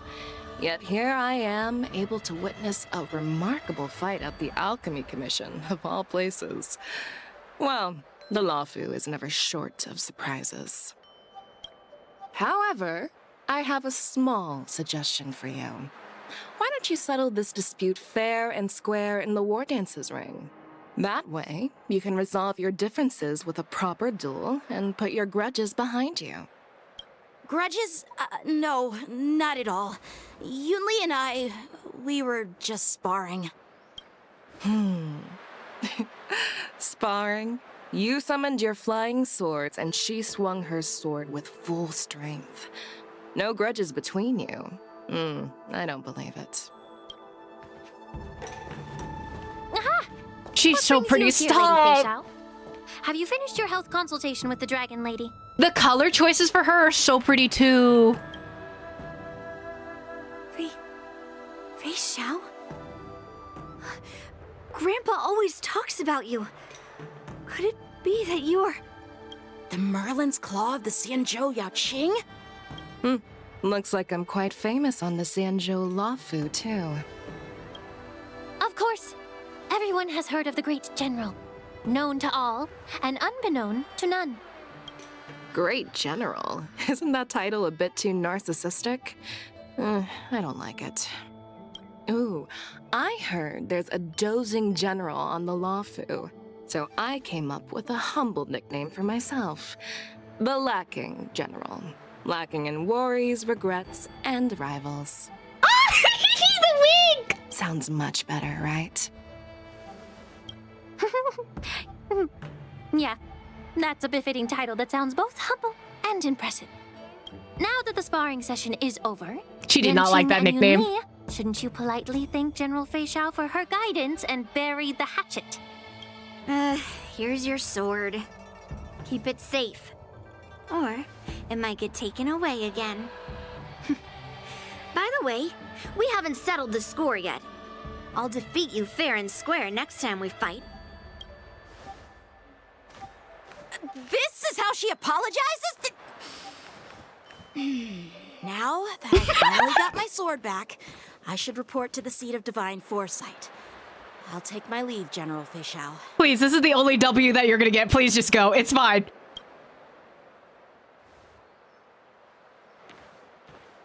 Oh, by the way, Miss Linksha, if you've got some free time, I'd like to invite you to the seat of divine foresight for a chat with General Jingyuan. I think there's more to those personal grudges you mentioned earlier.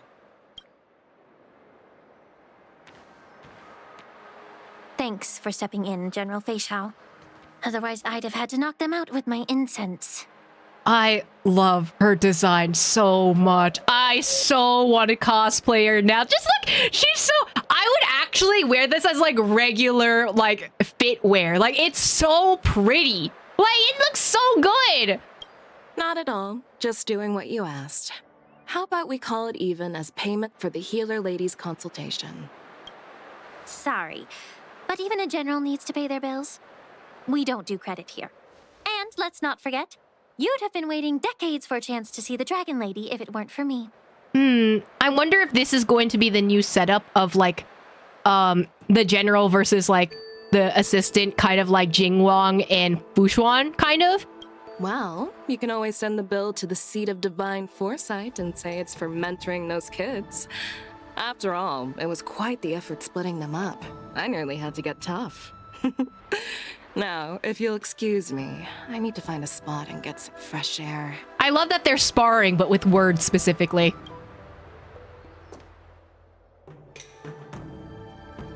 A moment later, Fei Xiao leisurely walks to the ancient seaside shore.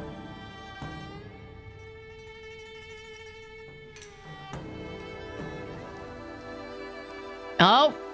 Back already? You've met with Jing Yuan and wandered around for a few hours. So, what do you think? It appears that the Divine Foresight is using this war dance as a show of strength to convince everyone that the Loufu is prospering after the Ambrosial Arbor crisis. Okay, so they're here kind of under investigation? But... I know you're going to say but, right? But the influx of people attending the war dance is like a breeding ground for disorder and rumors. One wrong move, and the Loufu could be in a world of chaos. The Cloud Knights on the streets remain vigilant, so at the very least General Jingwan is aware of this. As for other matters, I'm unable to say. I'd prefer to be excused from future meetings with generals. I'm just a military healer. And now all of a sudden I'm thrust onto the center stage having cordial chats with two generals? My work doesn't lend itself for being in the limelight either. Just stop whining. At least you're in one piece, right? Before getting in touch with General Jing Yuan, I wanted to put aside my assumptions and see his momentum. That includes the overall bearing of the Cloud Knights on the street, what people are saying, and how those close to him behave. The might of an army dwells not within its pawns, but within the force of its collective momentum. Recognizing this fact reveals the true measure of power. Thanks for enlightening me, General. A perfectly clear statement turned confusing thanks to your translation. You've made me lose where I was now. Anyway, this is how I operate in battle, so you might as well get used to it. You can... Apparently Kazuha is just transferred over here. That's what happened. Are you treating General Jingyuan as your enemy? The longest-serving general of the Xianzhou Loufu. Do you think he'd have only a few enemies? By the way, General, you met the healer lady, yes? Could you show me the medicine she prescribed you? Well, the healer lady couldn't do anything about my condition. What? She just told me to enjoy some tasty food. Ooh, you have backstory.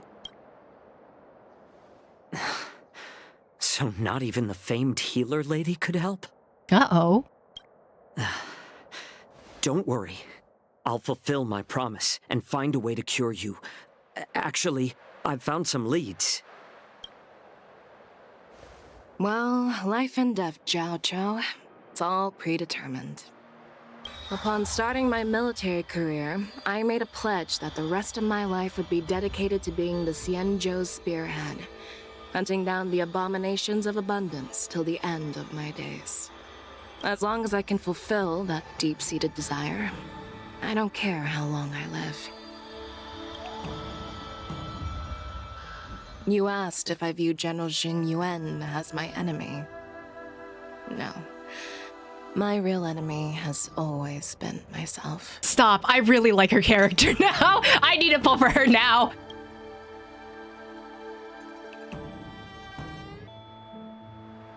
Enjoy some tasty food. So, what's for dinner tonight? Jeez. You really know how to read the room, don't you? You guys figure it out for yourselves. I'm due to catch up with an old war friend I've not seen for quite a long time. Oh? Meanwhile, Yanqing and Trailblaze return to Exalting Sanctum. Hey! Was that the Yaoqing general who just dropped in out of nowhere? Oh, she's so awesome. And pretty. And very pretty. And also, I love her fit. 100% want to cosplay her. I mean, when Yun Li swung that massive sword, she just casually blocked her attack with ease. Mine too. Yeah. But to go up against Yun Li is quite impressive, you know? That aura of heroism and grace, it almost makes me want to learn Xianzhou swordplay. You think so too, right? Oh yeah, Xianzhou swordplay is really good. Like, really, really good. Can't you put a little more enthusiasm into it? No, actually. Thanks for the kind words, Miss March. The war dance is coming up, and I've been chosen to represent the Cloud Knights in the ceremony. I've had my fair share of defeats lately, and even though I know there are always more skilled sword masters out there, seeing General Fei Xiao's skills today has made me feel a bit uneasy again. Don't underestimate yourself. After all, generals won't fight in the ring during the war dance. Just remember the state of mind you had when you single-handedly took on me and Blade, putting life and death aside. With that mindset, you can prevail against most challengers. I see. Thanks for the advice, Master Dan Heng. By the way, now that today's events are over, General Jing Yuan wants to invite all of you to the Seat of Divine Foresight. He has something important to discuss. Oh? Something important? I bet it's about how to deal with the generals from the Yaoqing and the Zhu Ming. I really don't want to get caught up in grown-up games so soon. I just hope Generals Fei Xiao and Huaiyan can see the truth.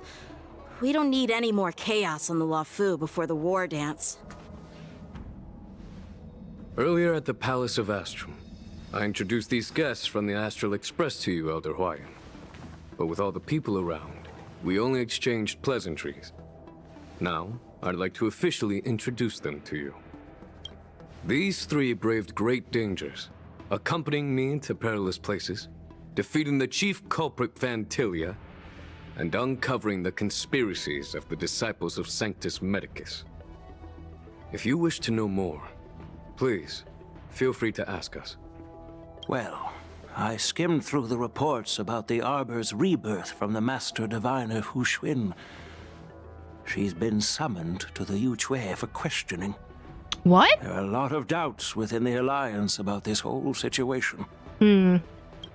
But despite all that, I believe in you. Since you joined the ranks, you have repeatedly achieved remarkable feats.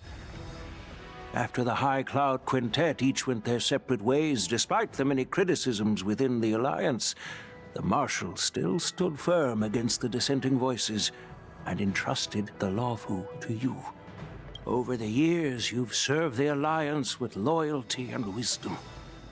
You've taken down abominations in Thalassa, rescued the Xianzhou Yuchui from a siege, and destroyed the demonic planet summoned by the denizens of abundance. I still remember those battles vividly. There are fools who doubt your loyalty. They're happy to see the divine foresight fail because it gives them some kind of sick satisfaction. They haven't achieved anything of their own, so they feed off the failures of others. Ooh, I like that line. They haven't achieved anything of their own, so they feed off the failures of others. But I've seen enough failures in my time, and I want to believe that your loyalty has never wavered. So, General Fei Xiao of the Yaoqing is the only one investigating the Ambrosial Arbor crisis on behalf of the Alliance? No. I am too. This old man's words. Always catch me off guard. Marge is like, I'm empty-headed. I do not know what is going on. And honestly, me too. I barely know what's going on. The Marshal ordered me to come to the Xianzhou Loufu, but the document only says, attend the war dance and listen to Fei Shao's questioning. Since it's the Marshal's orders, do we need to step aside? No need for that. You're all important witnesses. The Marshal is well aware of Jing Yuan's purpose in holding the ceremony, and understands the situation he is facing.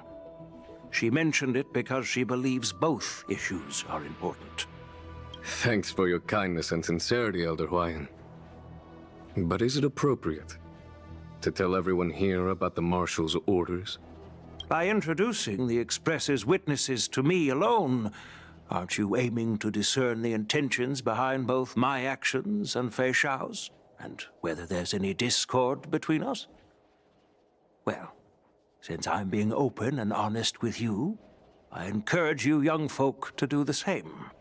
As for the Ambrosial Arbor crisis, all I need to do is listen. General Fei Shao will be the one asking the questions. To be honest, I'm more concerned about the timely start of the war dance. Oh, by the way, I've prepared a gift for the war dance. We need to prepare gifts for the war dance? What is the gift? Why does it look like Zhongli's pillar but red? Yes, it's this case right here. This case gleams with muted luster, crafted from a material neither wood nor metal. Its surface is masterly woven with metallic thread. Oh, metallic threads, interesting. Outlining an intricate pattern of lotus flowers. There will be numerous contests and celebrations during the war dance, and the main event will be the Ringmaster's Challenge. The host will dispatch a skilled warrior to take on challengers from all over the cosmos, showcasing the excellent martial arts of the Xianzhou Loufu. When you mentioned that the Astral Express would be attending the ceremony, I thought the High Elder of the Loufu would be the Ringmaster. You humor me, Elder Huayan. The healer lady is just a young lady who knows nothing about martial arts. How can I assign her as the Ringmaster? I'm no match to you when it comes to joking. What's this box for? Why don't you open it, General Huayan? This sword case is intended for the War Dance's award. Oh, you win a sword. Never mind. In a few days, a precious sword will be delivered and stored inside. Wait, no, I was right. Okay. I don't mean to boast about our skills, but this sword represents the pinnacle of the Zhuming's craftsmanship. It has a legendary history, full of heroic tales from foreign lands, tales that are too detailed to be summarized in just a few words. Since the delegation delivering the sword hasn't arrived yet, I'll just leave the case here for now. I've been wondering, who would be worthy of such a sword? And then it hit me. I can award it to the champion of the Ringmaster's Challenge. The ceremony's champion is sure to be a perfect match for the sword. Moreover, I hear that Yanqing is an excellent swordmaster, and that he will be representing the Loufu as the Ringmaster. So it seems like a perfect gift for him. Thank you for your generosity, Elder Huayan. If you want to give me a sword, just say the word, Grandpa. No need to beat around the bush. You've got confidence, my girl, but I don't think you can best Yanqing. What? Wait. That's crazy. Why? I know you're all about swords, Miss Yunli. It's just a shame that it's the sword that ultimately chooses its rightful master. Yeah, and even if someone gets their hands on such a precious sword, it'll probably end up in someone else's. The outcome of our duel at the Alchemy Commission is still up in the air. Since you're interested, why don't you represent the Xianzhou Juming and challenge me in the ring? That's exactly what I had in mind. Nobody knows who's gonna come out on top. It could be me, could be someone else. It'll probably be me. But whatever happens, it won't be him. Well, looks like Fei Xiao was right. It'll either be death or disaster when these two clash. Not to be rude or anything, we've been watching their drama. I'm dying to find out who beats who. My god, Marcy's just like, I'm here for the K-drama, and that's it. Quiet down. We have other guests here. I've prepared this sword to add some excitement to the ceremony, not to have you two squabble. It's not a good look for the Alliance. No. Keep going. I think it's funny. While you both seem confident that you'll win, you need to remember there can only be one winner and one loser in the ring, which could lead to hard feelings. Actually, I have an idea. We don't know who the winner will be, and it might not be either of you. But if you're eyeing that prize, you'll need to work together. I want you to take on an apprentice who will take part in the war dance and win at least one match. What? How does that make any sense? In my humble opinion, while a Cloud Knight is commendable by securing victories, it's even more so to pass on your skills and spread the way of swordplay. I'd be greatly pleased if this apprentice could represent the Express in the war dance by displaying their Cloud Knight flair and prowess. Well, Elder Huayan's idea is quite interesting. Imparting swordplay skills requires teamwork, and both the winner and the loser will learn a valuable lesson regardless of the outcome. The question is, whom should the two of them take as an apprentice? Dan Heng doesn't want to. I'm too gremlin-y. Of course it has to be March, and of course she expressed interest earlier. The way I look, the way I both looked at her. Who? Wait, me? I noticed just now that Miss March seemed quite interested in the outcome of your sword fight. So I thought, why not teach her the art of swordplay? Honestly, it is a good way to learn the art, so... Wait, are you serious, General? Why am I being dragged into this all of a sudden? I've never practiced swordplay before. I'm a total newbie. You really think I can learn it? Well, you'll probably realize I have no hope and give up on me. And that'd be so embarrassing. Oh, March, don't doubt yourself. Not that just accept your fate. Actually, I want to hear why they didn't choose Dan Heng. Well, it's probably because he already knows a lot of the skills, right? Things are already complicated enough as they are. Okay, fine. He strikes like lightning. Does Mr. Dan Heng really need anyone's guidance? As for Miss March, she's like a piece of jade in the rough, just waiting to be shaped. I appreciate your kind words, General YN. But won't teaching me swordplay be a waste of Yanqing and Yunli's time? They should be preparing for the ceremony. Plus, I heard that each swordmaster has their own special moves. What if they let something slip while teaching me? If everyone knows each other's tactics, won't that make it hard to catch people off guard during the war dance? So wouldn't they have to just learn new tactics? Like, isn't part of swordplay learning how to adapt to your environment and adapt to the person you're up against? It's still teaching, right? That's considerate of you, March 7th. But don't worry. It'll take you at least a decade of hard training before you can even start learning special moves. No need to freak out. A few Juming swordplay tricks will mean you'll be more than equipped. Really? Looks like March's curiosity has been piqued. The whole point is to know each other's moves. Defeating your opponent in just one move? How boring would that be? Plus, what really decides a swordsman's fate isn't some special move. It's the solid fundamentals. So Miss Yunli has already agreed. What do you say, Yanqing? General, I haven't graduated yet. How can I be qualified to teach swordplay to others? So you're admitting your defeat, huh? If you're not even confident to teach, why don't you let me be the ringmaster instead? Yanqing, teaching an apprentice is also a way of honing your own skills and gaining insights. You've been an apprentice for years. It's about time you looked at swordplay from another perspective. I see, General. Then count me in. Now that Yanqing has agreed too, it all comes down to Miss March giving her nod. It's up to you to make the final decision, March. Well, time for you to become the best swordsmaster on the Express! At least that way, I won't have to worry about you accidentally shooting me in the butt all the time. For once, Nick and Caleb agreeing on something in a shocking turn of events. Hey, I've never missed my target. Then I'm on board. Thank you for your kindness, General Huayan. Great. Starting tomorrow, Yanqing and Yunli will teach you the basics of the Cloud Knight's swordplay. Yunli and I will head out and purchase some sword practice equipment for Miss March. Think of it as a little initiation gift. You're too kind. Wait, you're giving me a gift? Shouldn't it be the other way around? Huiyan, smiling silently, soon departs the seat of divine foresight with Yunli in tow. General Huayan's gone. Wait, why does something feel off about what we talked about? I don't know, and also, why did we just come here when I can't talk to anyone else in this room?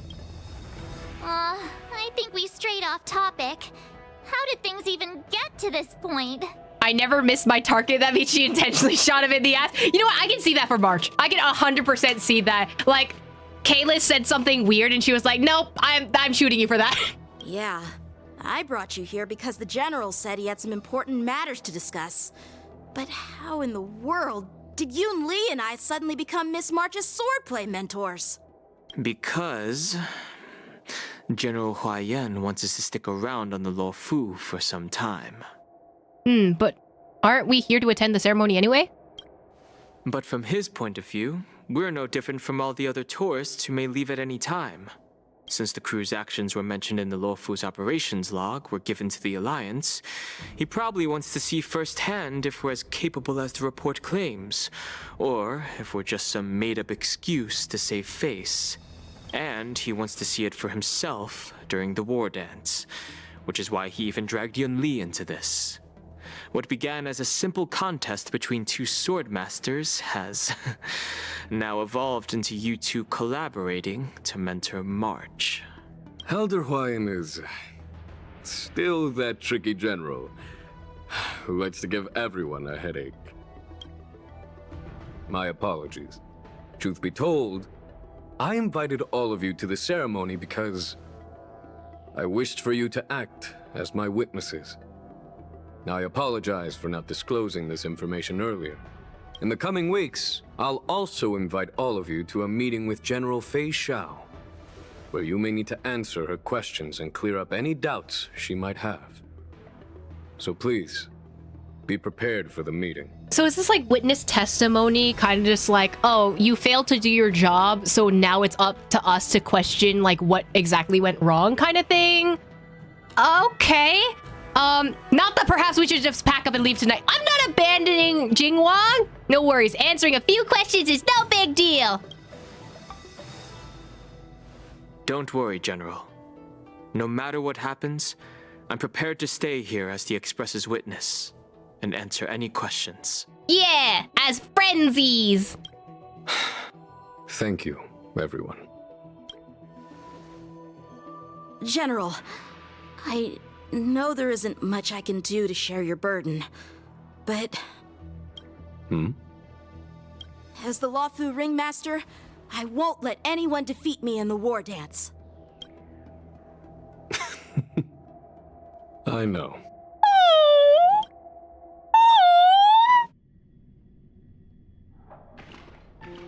In Arm Alley, Fei Xiao meets with her old comrade at arms who... Illustrious Merlin's Claw waiting for me? And for so long, too? It's quite an honor. It's been a while, General Fei Xiao. It's been so long! I wonder how they're gonna treat us like witnesses because of the status as outsiders, which just so happen to save everyone. Yeah, well, it's because it seems like we're, like a Deus Ex Machina, right? Like, it just seems so out of the blue that we would just come and rescue them. So that's probably they were just like, oh, how come you got rescued like that? Like, that makes no sense, you know? It's been 30 years since we last saw each other. Right, Yukong? Yes.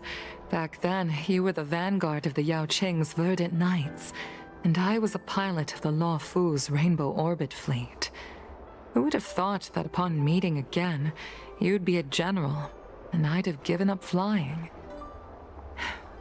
Really does feel like a lifetime ago. Well, I wouldn't say I haven't seen you in 30 years. After all, your great victories are announced through the Yellow Bell resonance system every day. So I'm well aware of your great feats. How's... Oops. Still stable, I suppose. Do you still remember the medic who saved me in battle? That healer with the odd name and peculiar temperament. What was his name again? Was it Pichu?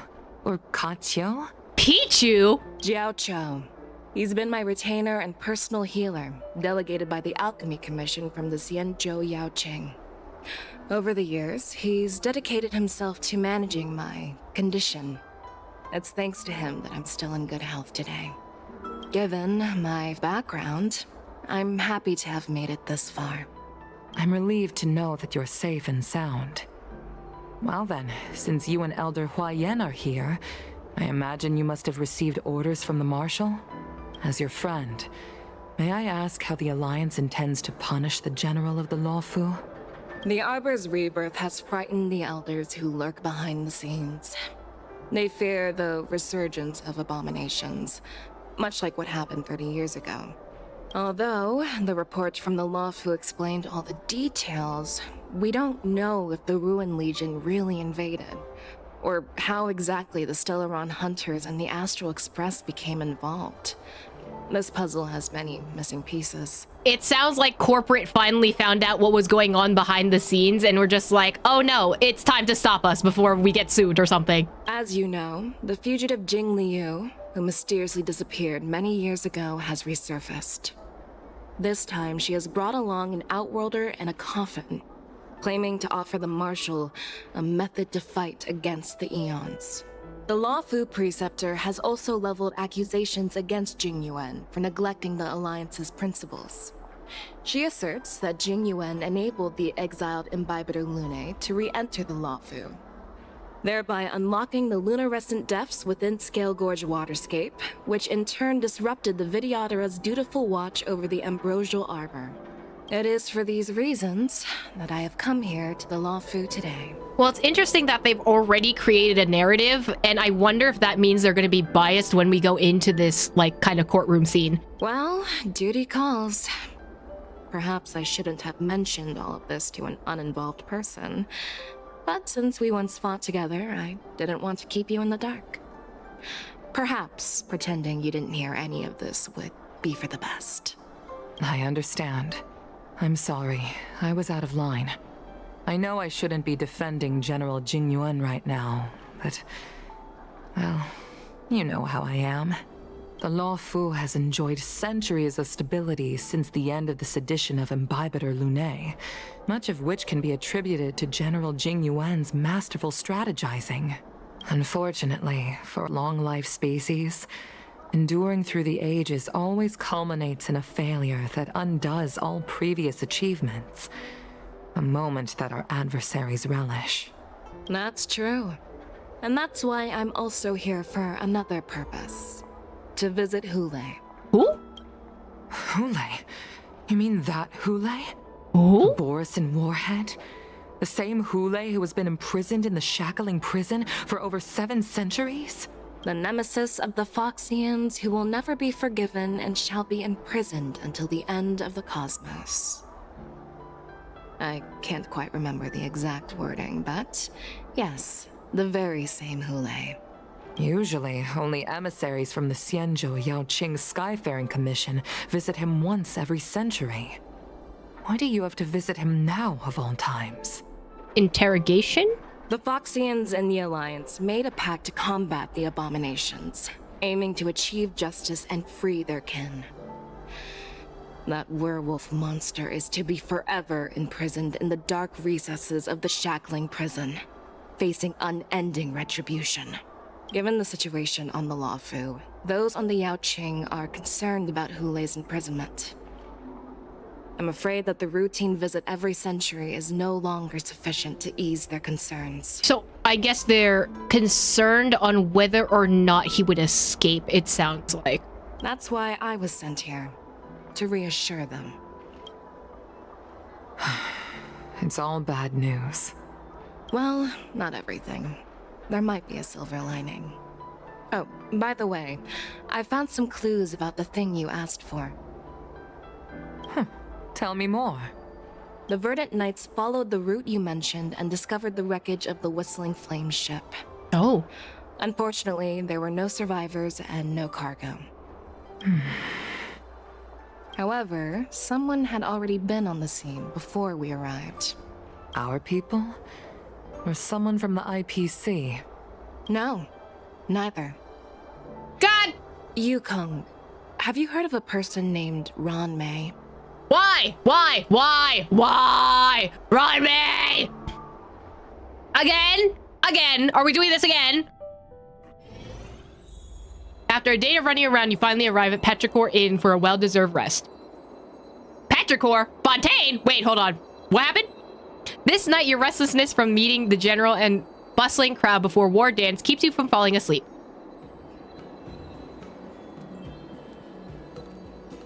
Day 2. How many days are there? I'm still feeling sleepy. Still tired.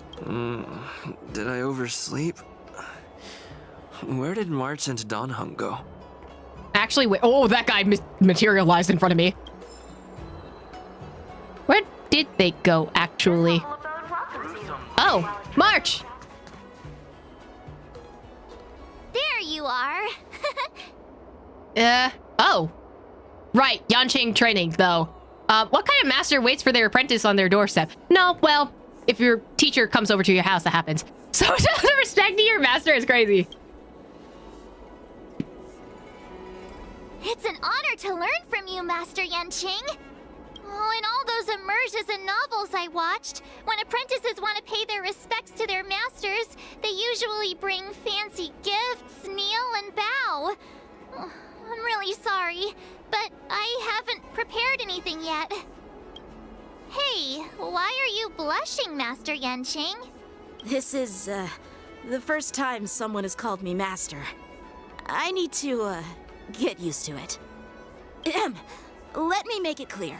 Swordplay training is about improving your body, mind, and strength. It's not a casual game you can master overnight. I promised General Huayan that I'd teach you Cloud Knight swordplay, so you can participate in the war dance and defeat at least one opponent. I'll do my best, but if you break your master's rules... What? March is always a good girl. Fine. A promise is a promise. Since I promised to study hard, I'll do my best starting today. Great! That's the spirit. March is in your hands now, Yanqing. Don't be too easy on her. I love that Donhung's just like, please take the gremlin off of my hands, like you. Donhung, do you even have a heart? Did you lose it somewhere? Sorry, Blade already has his heart. It's too late. By the way, where's Yun Li? I've found a quiet spot in the back garden of the Palace of Astrum for our first lesson together. March 7 ways to you and Donhung embarking on the first lesson of her sword journey thing. Ooh, March's perspective, let's go! Seriously? It's the first day and you two are already late? Why is everyone on the Loufu so laid back? So disappointing. Master Yun Li, you're already here. Sorry for keeping you waiting. Oh, wait. Were you trying to teach her in secret? That's sneaky. I'm just showing you what Loufu etiquette is all about.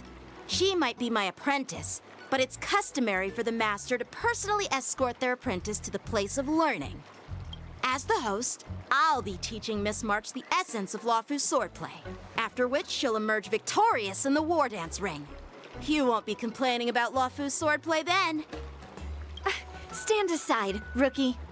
Let me show you how we Zhu-Ming sword masters treat their apprentices. Quickly, over here, Miss March. This is a reverse mentorship gift from me to you. I hope you put it to good use. What's this? Xianzhou clothing? It's so beautiful! Sword practice requires precise movements. This outfit is tailored to fit perfectly and allows for smooth movements. I even added some small accessories. I put a lot of thought into it. Homie's trying to bribe her is what I'm getting at. You're awesome, Master Yunli! See? See? How can you compete with me? I'll teach March 7th the essence of Zhuming swordplay so she can win the contest with my sword skills. Oh my god, please, guys. Actually, I've prepared something too. Huh? You have a gift for me too, Master Yanqing? Since you want to learn swordplay, Miss March, you'll need suitable weapons. So, I went out of my way to prepare a pair of swords overnight. They're so pretty! I love them. Unfortunately, I didn't have time to ask the craftsman to customize the swords for you. But I did my best to choose ones that look nice and are suitable for a beginner. I hope you like them, Miss March. Thank you, Master Yanqing! Bet you didn't see that one coming, did you, Yunli? The real competition is just getting started. I'm so lucky to have two great masters. But why does it feel like things are getting a bit weird? Because the competition is not to help you. It is to actually figure out this competition. Moments later. Look at her! So what do you think, Masters? Does this outfit suit me? She's so cute. Perfect. I chose it carefully. It's perfect for beautiful young swordswomen like you and me. All right, let's get started with the training. The person next to me is a Cloud Knight instructor I've brought in. For your first lesson, try exchanging a couple of moves with him. Wait. We're having actual combat training for the first lesson? Isn't that a bit too intense? I mean, we don't have time, buddy, so... Well, I heard you have some experience with archery and martial arts. The first thing we're going to do is see just how strong your fundamentals are. Come on, step forward and strike with the sword in the most natural way you can think of. It's important for us to grasp your natural movements so we can decide where to start and what you need to learn. If you're ready, let's begin. Okay. Oh. Should I talk to everyone? I'm gonna talk to everyone else. I heard you have some experience with archery and martial arts. The first thing we're going to do is see just how strong your fundamentals are. Come on, step forward and strike with the sword in the most natural way you can think of. It's important for us to grasp your natural movements so we can decide where to start and what you need to learn. What do you say? All right, let's get started with the training. The person next to me is a Cloud Knight instructor I've brought in. For your first lesson, try exchanging a couple of moves with him. Okay. Shing! Oh my god! The way she goes shing is so cute! Look at her! Shing! She's so cute! Alright. Are you ready? Yeah, let's do this. Yeah, I'm ready. But please go easy on me. Then I apologize in advance, Miss March. Wait, what did my team say? Oh, okay, so it's just them three. No rush, Mr. March. You're still inexperienced with the sword. Why don't you use your skill first and learn a few moves from me? Understood. Now ask Master Yanqing to teach me some moves. Please have some team. Pay close attention, Miss March. Loufu swordplay is all about being swift and agile in your movements.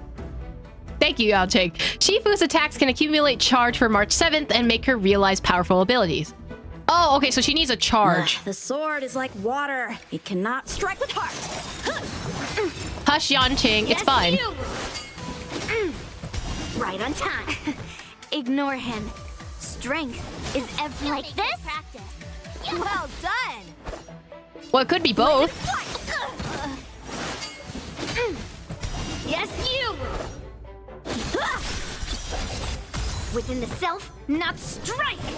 I could take 10 of you.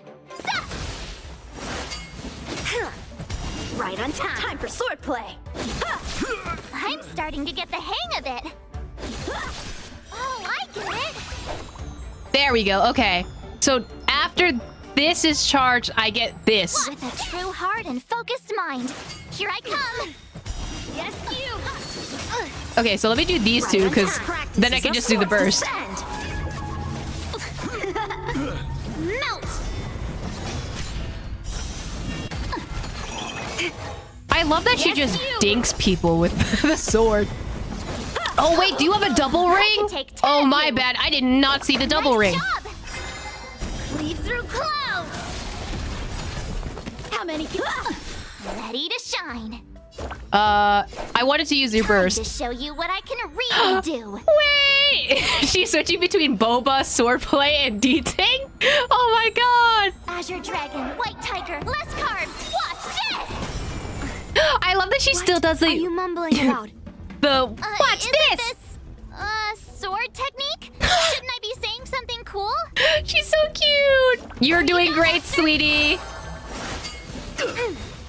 Right on time. Yes, you! Wait, let me see the full charge of it, because I haven't seen that one yet. Support, let me for you.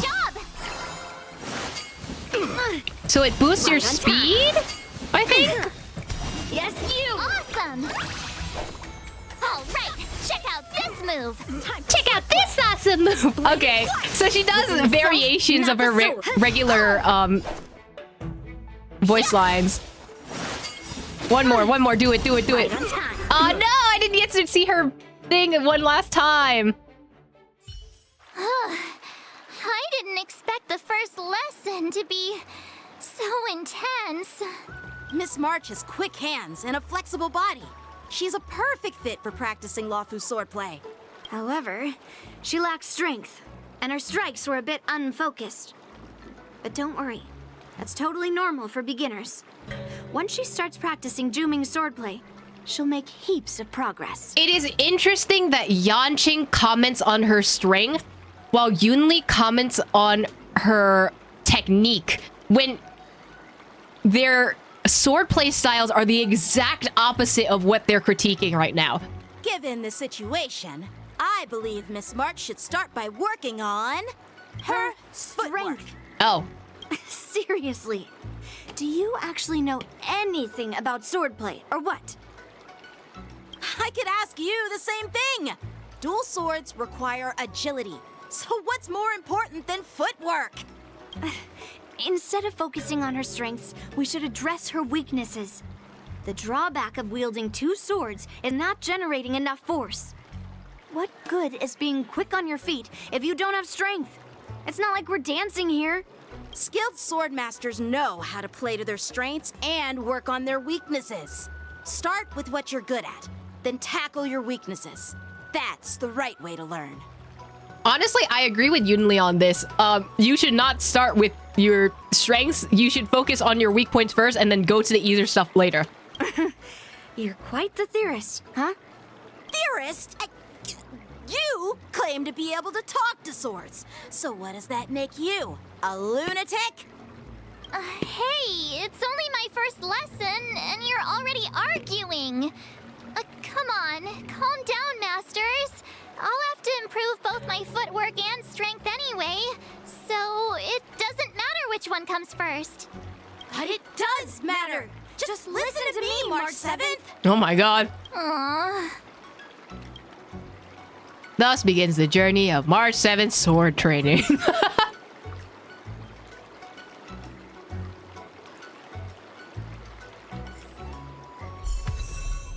Oh, look at her! She's so cute! Select to switch paths. Switch! Yes. Look at her! Now I'm gonna give you a hunt thing! I don't have anything for the hunt. Uh-oh. Yep, you're gonna get Gwyneth's thing until I get a new one. Time marches on, and days turn into more. Dear Himeko, Mr. Yang, and Pom Pom, we're all good here on the Xianzhou Loufu, so no need to worry. By the way, how's your trip going? As for me, I've somehow become the apprentice to 2 Cloud Knight sword masters, and I've been honing my sword skills with their guidance. One of them is Yenqing, the boy we've all met before. The other is Yun Li, the granddaughter of General Hua Yan from the Xianzhou Juming. Both masters are super strict, giving me a real taste of how hard sword training can be. I tried to drag him into this, but he refused. Then I tried to rope Dan Heng in, but Master Yenqing wouldn't have it. Still, I didn't let the difficulty get to me. In just a few weeks, my sword skills have improved a lot. Both my masters think I have unique talents in swordplay, and are literally fighting each other to teach me their skills. Thanks to their guidance, I've actually made some progress. When I get back to the Express, I'll definitely show off my skills and impress you all. Oh! Looking forward to your reply. Yours, March 7th. Days and nights fly by in the Delve as the war dance fast approaches. Under the strict supervision of her two masters, March 7th trains tirelessly, almost developing Tenet's elbow on that day after sword training. Well done. Let's call it a day.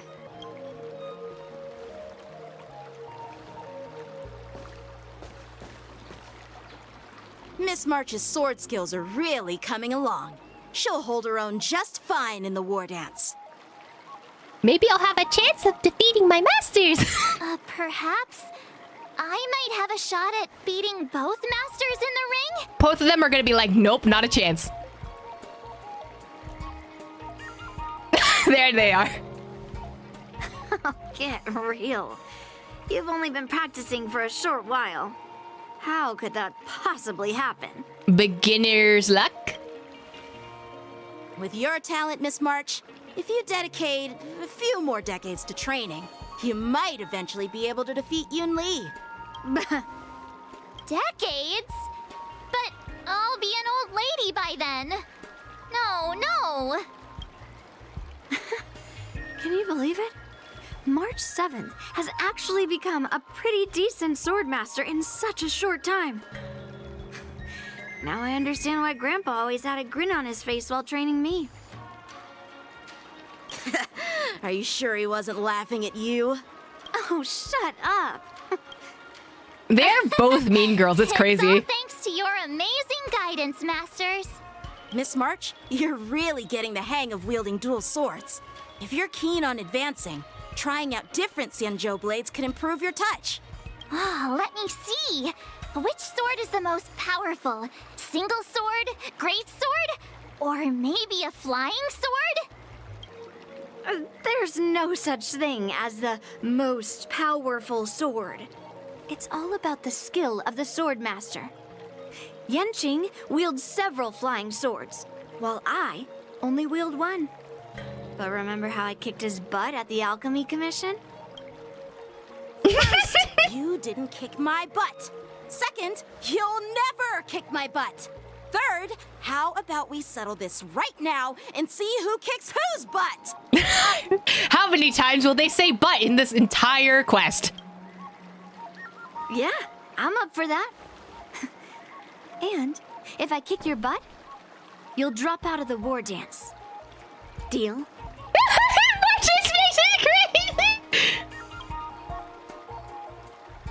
Why are you two arguing again?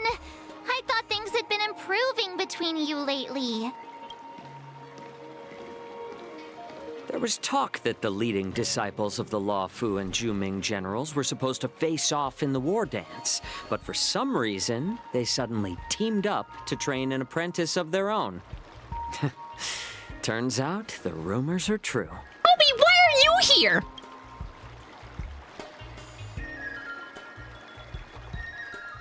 Tomorrow is the big day of the war dance. Shouldn't you two be focusing on honing your skills instead of teaching swordplay here? What do you mean? Let them do what they want!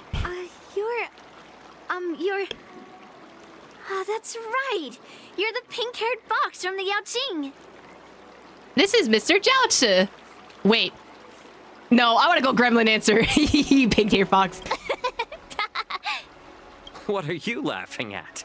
You've got pink hair too. I'm Jiaocho, the healer working for the general of the Senjo Yaoqing. Ah, got it. So, you're the participant attending the war dance on behalf of the Yaoqing. And you were trying to sneak a peek at our training? Sorry for the misunderstanding. I don't know anything about martial arts. I'm just here on the general's orders to take care of some official business. I didn't mean to interrupt your training. I'll be on my way. Okay, homie came here to be like, yap, yap, yap, and then just came over here to interrupt us, but you weren't trying to interrupt training? Okay. If you know nothing about martial arts, why were you smirking earlier? Well, my curiosity got the better of me, I suppose. When I heard Miss March's pondering about what to learn, I couldn't help but wander over. From my professional experience, cleavers, slicers, chopping knives, and carving knives are all just tools. Kind of like frying, sautéing, boiling, and deep frying in cooking. They're just ways for people to show off their skills. How you use them really depends on the ingredients you're working with. I could so go for some shrimp tempura right now that you said deep frying. It's like your sword teaching methods. If you align your ingredient, in other words, your apprentice's natural tendencies, with the right cooking method, by which I mean the teaching method that best suits her, she'll make double the progress in half the time. For example, golden eggplant tastes best when fried, cloud peppers when stir-fried, and yellow boulder beef when simmered. It's all about discovering the nature of the ingredients. Apprentice. Stop making me hungry, dude. Wait, never mind. Maybe I'm just March. I love that all three options are I'm getting hungry. All this talk about food is making me hungry. Man, I want just like a chicken katsu right now. Oh my god. Aren't you a healer? Why are you talking about food? Food can heal. Well, it's just a metaphor. The medicinal school I follow on the Senjo Yaoqing is called the Ranja School, that specializes in food therapy. Oh, food therapy. So it's only natural that I know a thing or two about cooking. That actually sounds cool. So, you're the general's cook? I'm a healer. But anyway, a cook who isn't interested in health doesn't make for a good advisor. Fine. Call me a cook if you want. Okay, but cooking also can heal depending on what nutrients you have. It's literally I'm a healer, but...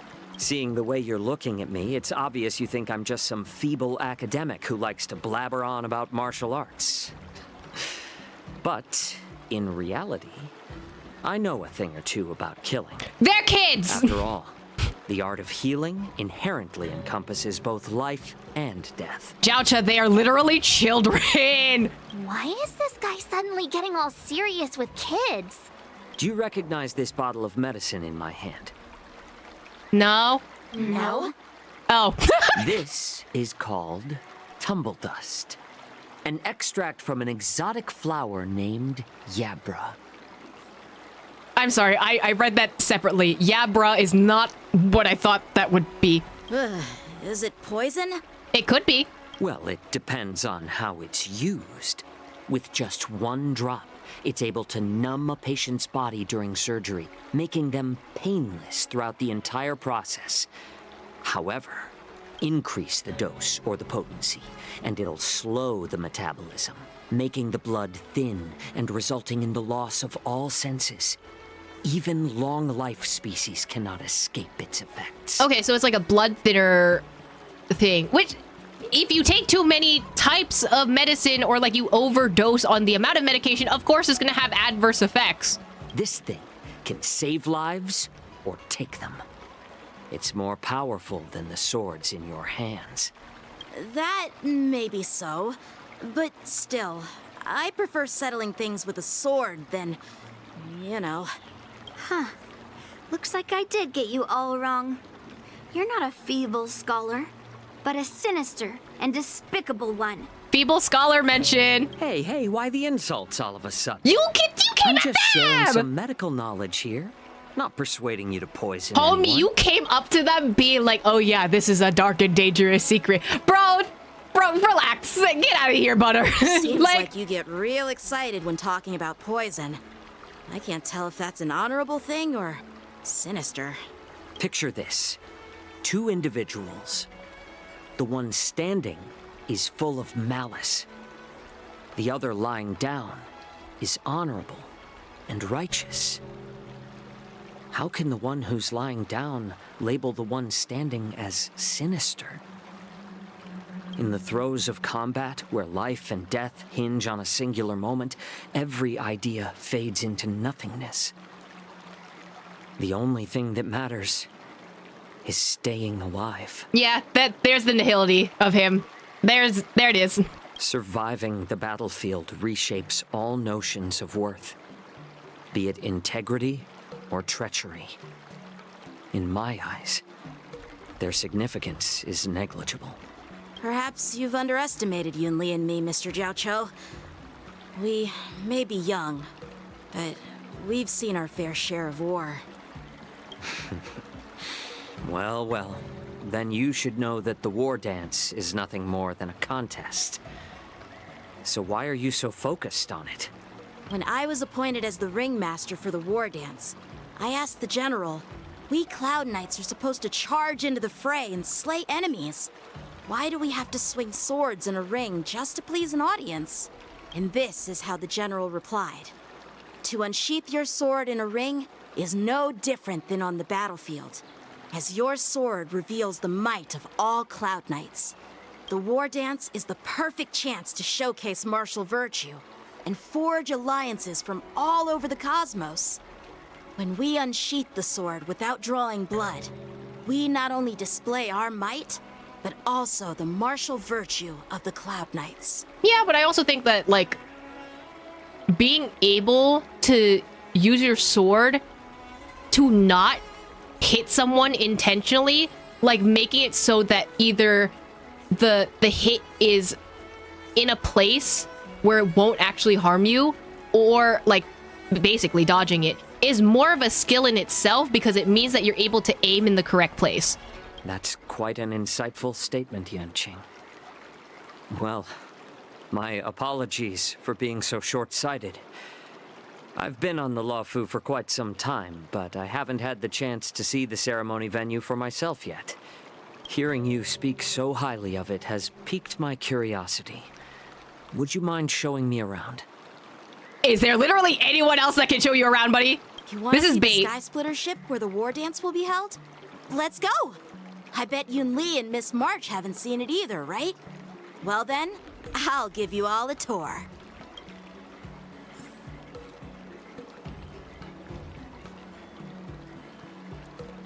Oh, okay. At least I can talk to them right after. Surviving the battlefield reshapes all notions of worth, be it integrity or treachery.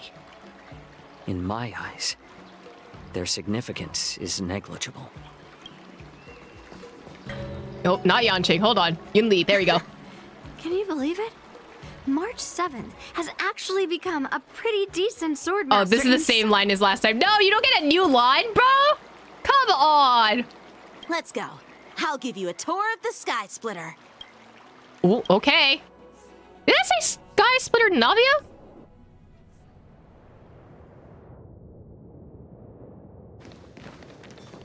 Looks like a lot of other visitors have also come to catch a glimpse of the Sky Splitter.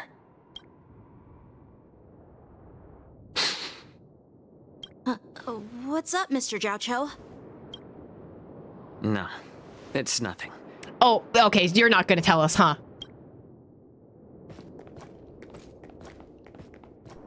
Do you see that airship in the distance? That's the Sky Splitter. Looks like a big venue whale. For the war dance ceremony. It doesn't look all that impressive from this distance. The Sky Splitter is actually a decommissioned Loufu military vessel. People aren't allowed on board until the war dance officially commences. Tomorrow, when the bell rings and the ceremonial cannons roar, I'll be there representing the Cloud Knights of the Xianzhou Loufu, standing in the ring, ready to take on challengers from all over the cosmos. Since I was a kid, I've been training in swordplay and the art of war under the general. Every day, I'd swing my sword 10,000 times, and then thrust it 10,000 times, repeating the process over and over. I understand that I'm not like other kids. I never envied the toys and freedom they all had. I never found sword practice boring or hard, even in the thick of battle. Facing down savage abominations, I never felt scared. Each day, I could feel myself getting stronger and stronger, and I racked up countless victories. It's the best feeling in the world. But then, I faced a really tough opponent. And just one slash shattered my confidence into 1,000 pieces. That's when I felt true fear for the first time. Maybe that's what Mr. Zhao Cho meant by life and death hinge on a singular moment. Every idea fades into nothingness. After that, I had to pick up the pieces and try to put myself back together. But no matter how hard I tried, I couldn't seem to find my old happy self again. I often ask myself, why do I wield my sword? If defeat is inevitable, why do I continue to fight? Is it to reclaim the joy of victory? To meet the General's expectations? Or to secure my honor among the Cloud Knights? While the General could teach me the art of swordplay, he couldn't teach me why I should keep on going. He said the reason must come from within myself. I've been struggling to find that reason. But after talking with you, Mr. Zhao Cho, I think I already have that reason in mind. As a member of the Cloud Knights and the General's apprentice, I've had a weight on my shoulders. And I know there's still more to shoulder. But when I wield my sword, it feels like I'm letting go of everything. I love the feeling of giving it my all, facing any obstacle in front of me, pressing forward. That's why I wield my sword. Oh, he's finding his reason for doing it. That's really sweet. I kind of relate to this because, like, his love for, like, doing swordsmanship sounds very similar to, like, the performing arts. Like, you keep doing the thing that you love, and at some point you will encounter stuff like stage fright, or, like, people judging you, or, like, just people manipulating you, or, like, something that gets in your way. But, like, at the end of the day, it's the thing that you like to do, and you continue to do it because that is the thing that you enjoy. It gives you a reason to keep going, even though things may be a bit difficult to get through. At least you have the thing that you like, and that passion can continue to drive you forward. So he's real for that. I really like that, this whole, like, section. Oh, Yanqing. So young, yet so grown up. By the way, how old are you exactly? Age doesn't really matter. All sword masters will understand how I feel. I get it. Looks like all the kids on the Loufu live tough lives. So, how about you, Miss Yunli? It's not polite to ask a girl her age, no matter which Xianzhou ship you're on. I'm not asking your age. I'm asking if you have a dream like Yanqing has. Bro, why is Yaochi so creepy? You don't talk like a cook. You sound more like a TV host or something. Need I repeat myself again? I'm a healer. Okay, you're not acting like one. Well, I don't have a dream like Yanqing does. The only reason I'm participating in the Ringmaster's Challenge is because I made a promise to my grandfather that I'd win the precious sword he's contributed to the war dance. Sounds like that mind of yours is just filled with swords. I bet you've got nothing better on your mind. Both of them just said their head empty, okay. My father was a craftsman on the Xianzhou Juming. Because of his foolishness, many innocent people fell victim to the cursed swords he forged. Cursed swords, you say? Kazuha's story quest. Since I was a kid, it's been clear to me that not everyone deserves to have a weapon in their hands. Giving them a sword is no different than being cruel to the innocent. So, whenever I come across someone unworthy of a sword, I can't help but want to take it away from them. Given that Yanqing is the war dance ringmaster, I'm stepping up to challenge him.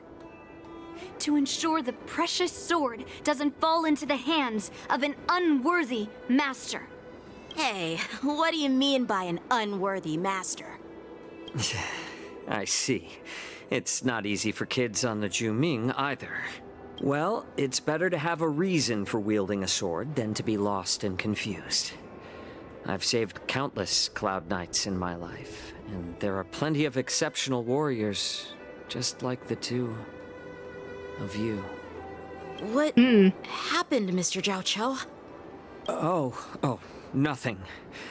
I was just reminded of some old friends and old tales. Homie is yapping like Zhongli. What is going on? Tell us! Judging from my professional perspective as a healer, both of you possess remarkable vitality.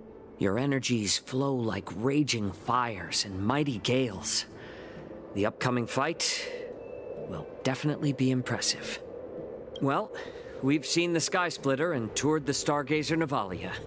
I guess it's time to say goodbye for now. What? You're leaving already? But you haven't asked me about my dreams. Oh my I've been working hard too, you know. We know, March, we know. It's getting late, Miss March.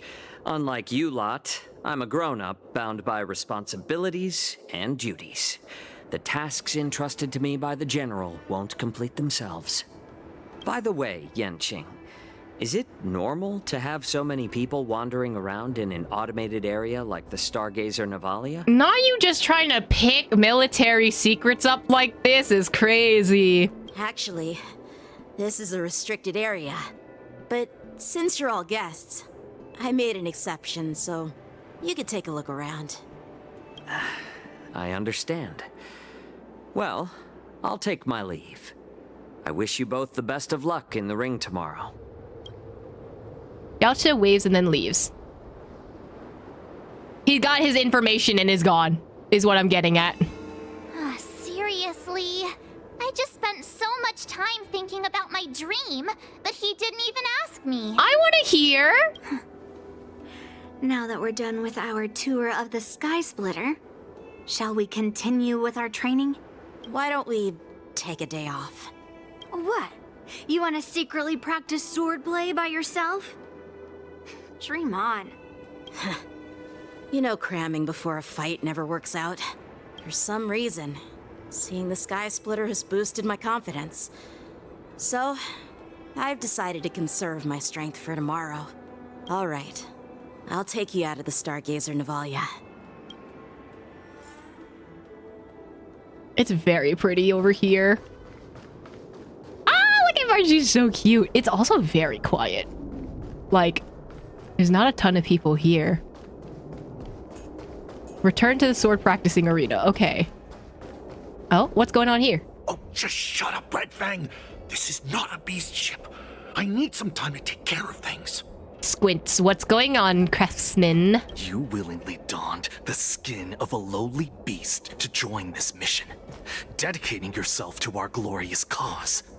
And now you're telling me you can't handle it? Do you realize how many ships we need? I'm doing my best, all right? It takes time to figure all this out. When the guns go off tomorrow, all eyes will be on it. That'll be our only chance. How's that? Who's there? Suspicious.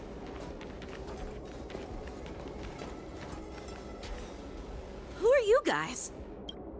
Why is that the first thing that comes out of your mouth? But okay. An impromptu inspection. Why are there outsiders loitering in Stargazer Navalia? And a bunch of kids at that.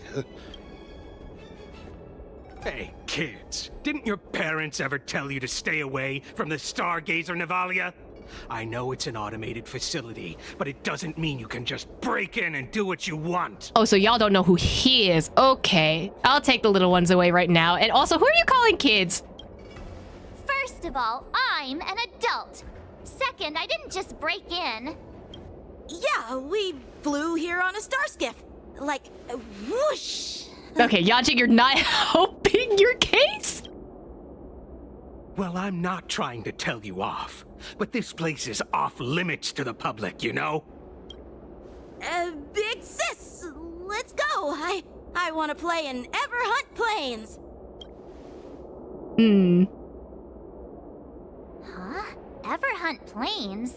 Yeah, sure. Big sis will take you there. Shuha! You should have let me. Shh, the overhaul is done, and everything looks good. We should leave. Right? Jingwang taught him so well. He can, like, read a situation so fast.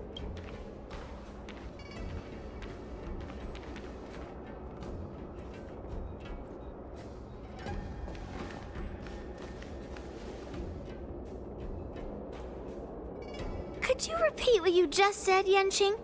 What did I say? Big sis, let's go. I want to play in Everhunt Plains. Come on. Can't you read the room? Something is definitely off about the 3 people we just met. Yeah, anyone could see that. I just wanted to hear you say it again. That pink-haired fox tried to say something. I'm pretty sure he sensed something fishy. Since he's not familiar with this place, he just dropped us a hint. But you didn't seem to be paying attention at all. I knew that from the beginning. All right. That Cloud Knight didn't recognize Master Yanqing, and looks like they're tampering with the Star Skiff production. They said they were doing an overhaul, but it looked like they had no idea how to operate the Star Skiff production line, right? And it's suspicious how they suddenly finished their overhaul and walked away as soon as they laid eyes on us. A Cloud Knight, a member from the Skyfaring Commission, and a craftsman. They're from various departments, and the reason for the overhaul seems legit. But one of them blurted out some weird language just now. Did you hear that? I have a feeling that if we secretly tail them, we'll definitely catch these guys in the act. Follow my lead, and be careful not to blow our cover. Don't tell me we have a sneak mission. Please? Okay. Monitor the suspicious character. Who they are? Let's just film them. Oh. Well, you know what? March works. During this mission, more conditions need to be met to complete the photo shoot. No, its required objectives are listed on the top left corner. When all the photo shoot requirements are met, you can press the shutter to complete the shoot. So I can just do this. Take with 4x zoom? Bruh, not the 4x zoom. That's crazy. We should have just killed those lowly beasts. What? Those little brats won't take up much space. There are boxes all over this place. Just dump them into one and no one will notice. What? Cut the theatrics, Grulok. Grulok? The slightest slip-up could interfere with Lord Moktok's plans. So where are we heading next? To check the freight skiffs. We've got a lot of preparations to do. Also, don't forget to take those crates with you. Weapons, supplies. We've got to be well prepared. Oops. Sorry, dude. So, are they smugglers? What exactly are they up to? I have no clue, but they seem to be moving those crates. I've got an idea. We can hide inside the crates and follow them. Okay, this might be a long stretch. I have a theory. So you know how I compared the robots that we saw in the beginning when we destroyed one of them, the IPC tech, as Daleks? I I think whatever that that biological substance was inside of the like that machine is actually some type of parasite, and I'm assuming they took over the bodies of the people here, and basically now those biological entities are trying to take over this area. So I don't know, this is a weird stretch, but I think that's what's going on. Are we following them? Are we hiding in the box? This seems uncomfortable. Taking advantage of the temporary absence of the group, you cautiously approach a crate and crawl inside. Ugh, it's so cramped in here. Ugh, I can hardly breathe. Just hang in there. You hear footsteps pacing back and forth beside the crate. If someone were to open the crate at that moment, they would certainly catch you in your ridiculous hiding spot. Fortunately, that doesn't happen. The floating mechanism at the bottom of the crate is activated. You feel it begin to slowly drift forward. After what feels like an entire Amber era of holding breath in silence, you heard the sound of the crate touching down. Let's just put the cargo here for now, all right? Then we'll move on to inspect the ships. Lord Moktok said that as soon as we're done, we're to board the freight skiff and leave this place. Don't worry, I've changed the shipping schedule. You two, come with me. Is it just me? I keep smelling that stench of lowly beasts everywhere we go. Don't be so paranoid. The departing footsteps sound like a signal, prompting you to breathe a sigh of relief. Looks like they're planning to escape on the skiffs in Stargazer Navalia. They keep talking about their plans, but where do they come from? And what do they want to do on the Xianzhou? Take it over? Destroy Jingwang's reputation? I don't know. They're definitely up to something bad. Wait, they disappeared. Let's catch up to them. Oh, when trailing mode is activated, no, it's a sneak mission. The gameplay roster will appear on the top screen. Please keep the target you're trailing within your line of sight. After your target has left your screen for a set amount of time, you will have lost the target, and the mission will be considered failed. When the prompter's countdown reaches 0, please find your trailing target before the prompter's countdown reaches 0. Performing actions that make it easy for the target to discover you, such as running or sprinting, will increase the value of your alert gauge in the prompter. The louder your actions are, the faster the alert gauge value will increase. When the alert gauge is full, the mission will be considered a failure. When trailing mode is activated, a series of cover spots that you can shelter behind will be marked within the scene. Interact with the cover to enter stealth mode. While in stealth mode, it becomes harder for the target you are trailing to discover you. However, be cautious not to hide in a spot that is directly in the target's line of sight. This is Dead by Daylight. This is just Dead by Daylight again. No. Please use a cover to enter stealth mode when you're about to be discovered by the target. Alternatively, put distance between you and your target without creating noise. The alert gauge value would decrease once you maneuver out of the target's line of sight. Oh. Don't be suspicious. Tread softly. Breathe quietly. And make sure to keep an eye on them. Watch out! They're on high alert!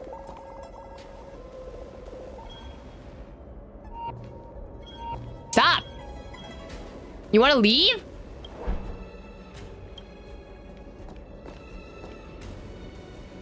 Do I have an escape route?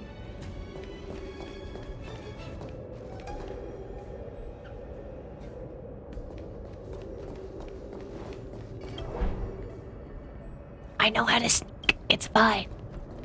Don't be suspicious. Don't be suspicious. About to lose target. Shut up. I'm literally right here. I can see them, my guy.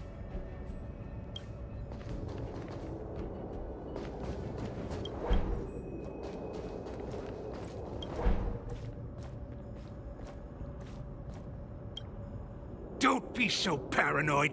We're running out of time. Get over here! Shuhard, I'm coming! Oh my god, stop running! Why are you running? They're leaving. Why are you running? Up to them. Quickly! Why are you running? Did he spot us? Quickly, hide! You didn't see me. Why are you running? Why are you running?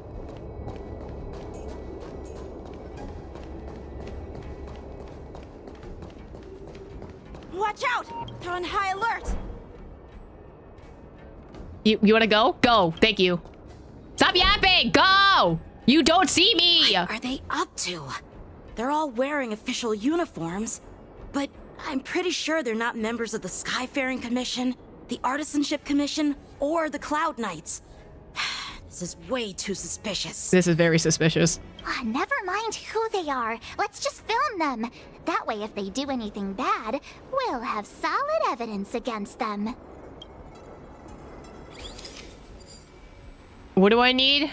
Take a clear photo with the evidence of 3x zoom. Wow, 3x zoom. Yippee.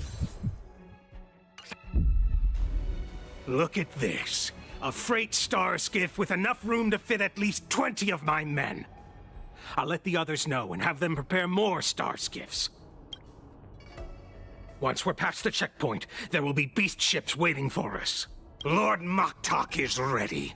The revival of our ancient bloodline all hinges on this operation. What did he just say? Beast ships?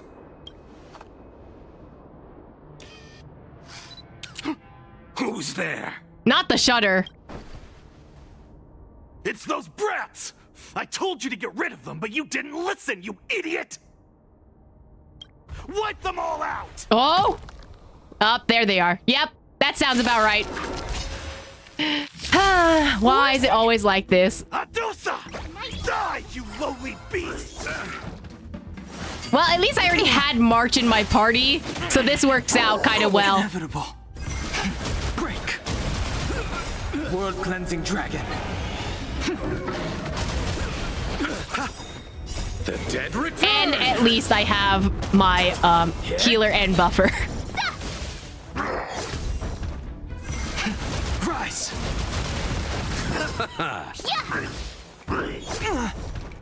Bloom. Repay. At least they're not too hard. At least. How is this possible? How did these Foxians change their appearances like that? Shape-shifting. Wow, just like Sparkle.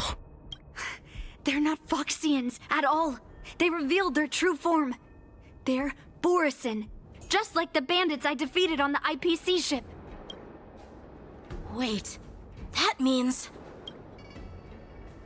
The Borisin have infiltrated the Xianzhou. Well, how did the Borisin manage to infiltrate the Xianzhou? It's not just a simple disguise of wearing our clothing and shaving their whiskers. They're somehow able to alter their appearance to be indistinguishable from Foxians. They even have official IDs for the Skyfaring Commission, the Artisanship Commission, and even the Cloud Knights? Let me check this fake Cloud Knight's tag. Maybe it'll give us some clues. Lujun, an officer of the Patrol Defense Squad? Wait! What's the matter? I encountered a patrol officer named Lujun before.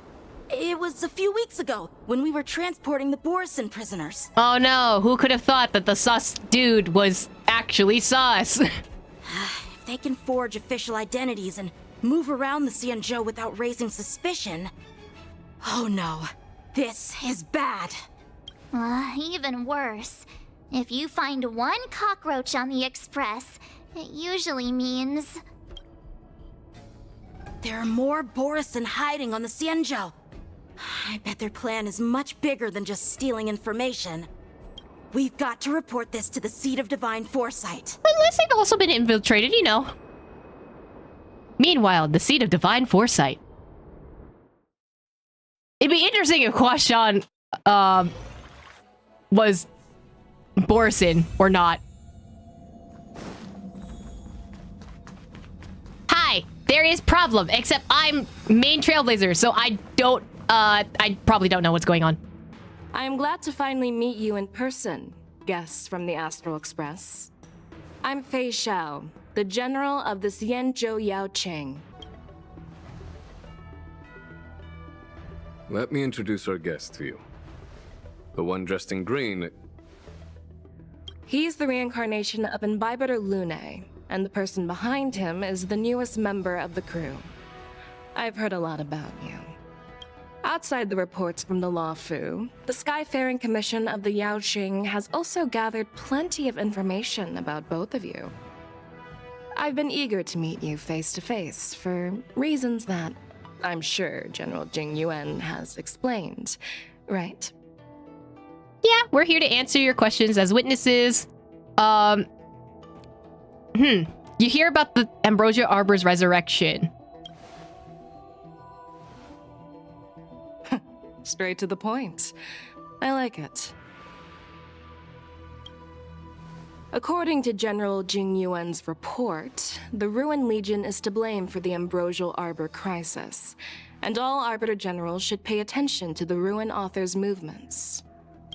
Over the years, the Destruction's minions have wreaked havoc on countless worlds, and the Alliance has been keeping an eye on them. But no one expected them to join hands with the remnants of the Abundance. The damage caused by the Ambrosial Arbor crisis was far less severe than expected, which is good news for us. However, it was quite different from the Ruin Legion's usual style of destroying life wherever they go. While I trust the bravery of the Divine Foresight and the Nameless, I'm curious about some details missing from the report. I'd like to take this chance to have an exchange with both of you.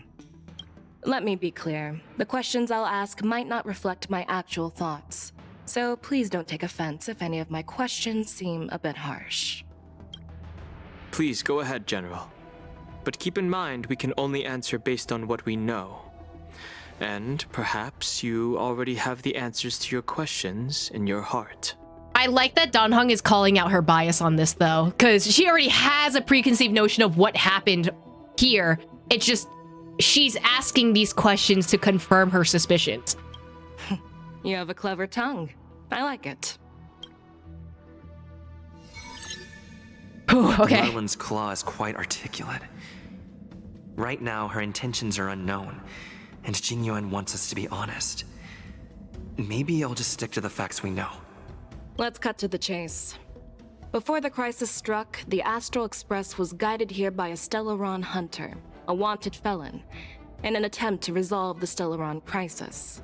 However, everyone in the cosmos knows of the Stellaron hunter's reputation. So, why did you place so much trust in them?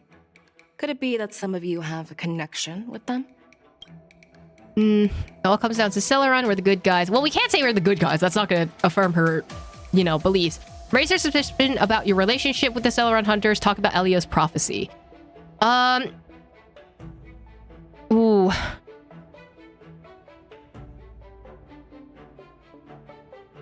This would not help us. I think it's because of the Stellaron specifically. Apart from the Loufu, there are many other worlds suffering from Stellaron corrosion. For example, Eurillo 6, the world that the Express stopped at before reaching the Loufu, was one of them. To the Express, Stellarons act as roadblocks on the Silver Rail and pose risks to the warping process. And that's why dealing with Stellaron issues is part of the duty of the Nameless. Ah, I've heard about those problems caused by Stellarons. The Express connects various worlds, so it makes sense for you to take care of this. The cosmos is a mess, and the Trailblazers are just doing their best to fix it. I understand. It doesn't seem that she knows a lot about what the Astro Express does in general. Let's move on to the next question. The report suggests that Don Shu, the master of the Disciples of Sanctus Medicus, colluded with the Lord Ravager and used the power of the Stellaron to resurrect the Ambrosial Arbor. But here's the thing. Don Shu was just a chief alchemist. Even if she colluded with our enemies and summoned the Stellaron, how did she manage to bypass the Videodora guards around the Ambrosial Arbor? Well, this is not going to help. The exile in Bibber Lune is what led to this calamity. Refused to answer anything. The precipitors of the Loufu seem suspicious. I mean, we just need to say what we know. The Imbibi Liberty led us the way. If the Loufu hadn't exiled Dan Heng, leaving the Videodora with no leader, they wouldn't have fallen into chaos. And there wouldn't have been the opportunity to bring the Stellaron to the roots of the Arbor unnoticed. Imbibitor Lune was exiled due to his own crimes. Now, Dan Heng, as his reincarnation, is free from his sins. However, why did he risk trespassing on the Xianzhou Loufu before his exile was lifted? I was concerned about the safety of my companions, so I acted brazenly. I admit I was reckless at the time, but he returned despite everything. Now, let's consider the outcome. The Arbor was resurrected, and the Loufu required a High Elder to repair the seal and suppress the plague mark. It's hard not to think about the stakes involved, right? According to the report, Lord Ravager Fantilia is the mastermind behind the entire conspiracy. She disguised herself as an ambassador of the Skyfaring Commission and traveled with you, only to vanish without a trace later on. It seems too convenient to label her as a scapegoat. Well, she kind of died. She kind of died. That's what happened. Fantilia was eager to obtain the power of the Ambrosial Arbor. That is true. Fantilia is not a Heliobus. Fu Xuan, the Master Diviner, witnessed everything firsthand. She did, but why is this relevant? Refuse to answer anything. I think this might be the best one. I was there, fighting Fantilia alongside General Jingyuan, but she absorbed the power of the Ambrosial Arbor and gained an almost indestructible physical form. Perhaps that was her intention all along. So, a pawn of the destruction wanted a flesh and blood body to live in. Interesting. That's quite a new perspective. Fantilia is technically a Heliobus, really? Oh. It seems that your answers have addressed all my questions. Generals, I am finished with my questioning. So, what do you think, General Fei Shao? Have the doubts in the report been cleared up? The two nameless have been honest in their answers. Even though there are some tricky details, my intuition tells me there is nothing wrong. Yay! However, the 3 questions I posed earlier were not just for the nameless, but for you too, General Jingyuan. First, the disciples of Sanctus Medicus grew uninterrupted on the Loufu, yet the 6 charioteers were not aware of it. That was a dereliction of duty. Second, you believed in the Stellaron Hunter's prophecy and entrusted outsiders to solve the crisis, even granting them access to the plague mark. That was a dereliction of responsibility. Third, you insist on holding the war dance right after the Ambrosial Arbor crisis, putting the Loufu back in the spotlight. That is a dereliction of wisdom. Merlin's Claw. Is this your line of thinking, or the Ten Lords? From the moment I walked in, I made it clear that the questions I'd ask might not reflect my actual thoughts. The disciples of Sanctus Medicus were deeply rooted and had been plotting for a long time. I admit it was my negligence for not noticing it earlier. As for the Stellaron Hunter's prophecy, I didn't believe all of it, but in the end, the Loufu did survive the Ambrosial Arbor crisis. So, I think it's safe to say that Elio's prophecy about the future holds some merit. And as for the war dance, do you think I'm unaware of the risks? However, risks can also be opportunities. The Loufu has lain low for too long. I believe it's time to stir up the dregs hidden in the depths and wash them away once and for all.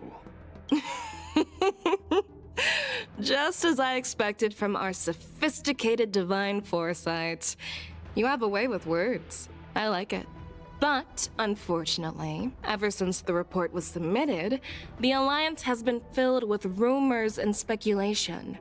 Even within the Loufu, there are people accusing you of neglecting your duties, resulting in the Ambrosial Arbor's resurrection. So what are your thoughts on all of this, General Fei Shao?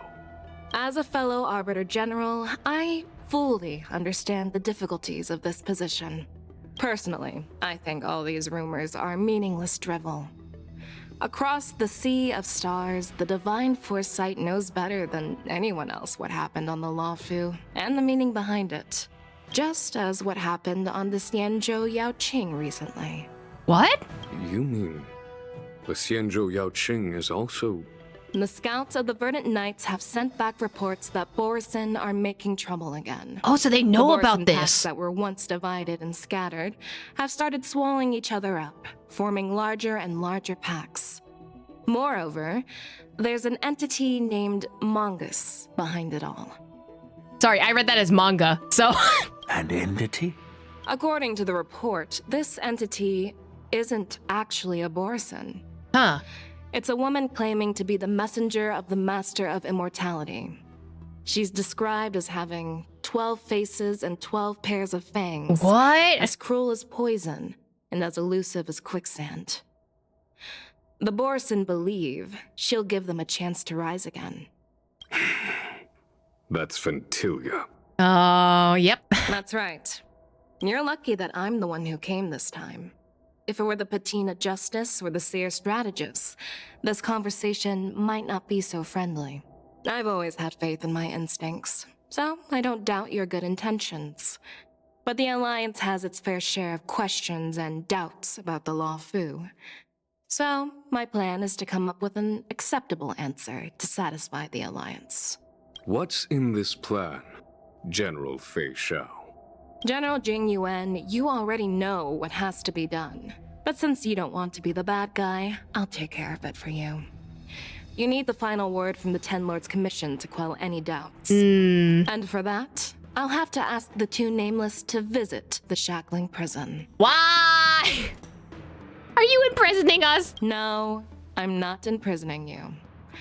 While you're there, I'll ask a judge in the Ten Lords Commission's Interrogation Division to record a detailed testimony with the karmic mirror from both of you. Oh. We'll fill in the gaps that weren't covered in the report and silence any protests within the Alliance. Oh, okay, so they just want to make the, like a truthful, like, documentation of all this. I'm okay with that. Are you? Are you? Will you let us come back? Worried that I might go back on my word and keep you in the Shackling Prison? Yes. Relax. If I wanted to do that, you'd already be behind bars. Once you're done with your testimony, you're free to come and go as you please. Then, as the Merlin's Claw requests... Oh, there's one more thing. This testimony is for silencing the voices of opposition within the Alliance. But I would like to urge General Jing Yuan to listen to the pleas of the Foxians on the Xianzhou Yaoqing. So, you are here for Hule. Exactly. Hule is locked up in the Loufu's Shackling Prison. Since he is the Broodlord of the Borison, I want to transfer him onto the Xianzhou Yaoqing and imprison him there. The recent movements of the Borison suggest they're planning something big, so we must act preemptively. So why bring the Broodlord over to the ship that currently has a lot of Borison on it in the first place, and it seems like Fantilia is there as well? Wouldn't that just cause an entire conflict within itself, resulting in possibly multiple teams forming up against the Yaoqing? Like, I don't understand why she's doing this in general. On one hand, they have more control over all the factors involved, but that invites its own risk. Yes, exactly. I think she's willing to take that risk, though. Might also be because of what Fei Xiao said about her desires to hunt down abominations of abundance, which includes Borison. So it might be her own personal wishes to move Hule over to her own field, aka Yaoqing. But then, she knows that this is going to cause way more damage if something were to happen. She doesn't seem like the type of planner to be like, to kind of just make plans as she goes along. Like, oh, the best case scenario will always happen, you know? She sounds like she is always thinking 3 steps ahead. So I wonder why, in this case, she wants to do it anyway, you know? It makes sense to have the Foxians keep an eye on their arch-nemesis. Since you trust my judgment, I'll repay that trust. What do you think about all this, General Huayan? I was worried this would turn into a heated argument, but it seems like both of you are on the same page, solving each other's problems. I couldn't have asked for a better outcome. And as for Hule, I'll send my lieutenants Zhao Chou and Moze to check on his condition in prison and ready him for transport. If there are no more questions, shall we get this started? Oh no. Oh no. Are we going in? Are we going in? Hold on. I need to talk to you guys first. Wei Xiao gives you a once-over, and despite lacking any apparent reason, you feel scrutinized, as if she were sizing up an opponent. Do you actually believe in the Stellaron Hunter's prophecy? I don't know. Like, personally, I don't know. The Xianzhou's matrix of prescience can also predict the future. Do you believe in its prophecies? Ooh!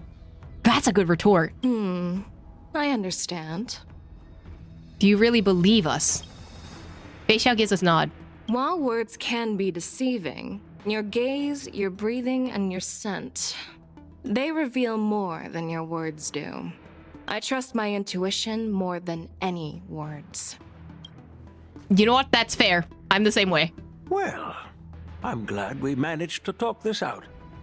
Homie's like, I'm just glad this is okay. I'm really sorry about all this. But the testimony in the shackling prison won't take up much of your time. Will it? I'll call for a messenger to take you to the interrogation division. You just need to give your testimony, and then you can head back. So no need to worry. As you wish, General. Let's go. I'm scared! Sometime later, a starship carries you and Dan Heng to a place that looks strikingly familiar. As General Jing Yuan requested, everything is prepared for your arrival. And I am here to receive you. The judges at the interrogation division also know your purpose in coming. Okay. Wait, do I go in? If both of you are ready, please follow me to the shackling prison. Oh god.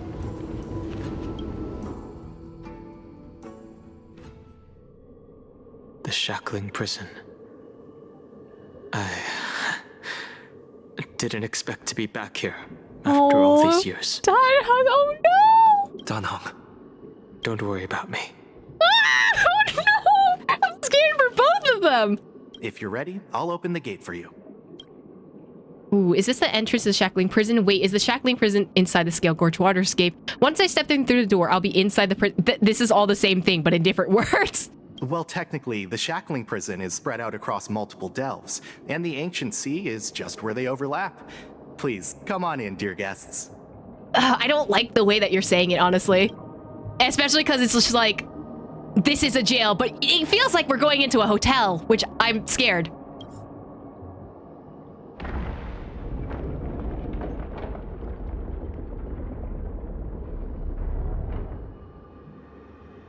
Okay.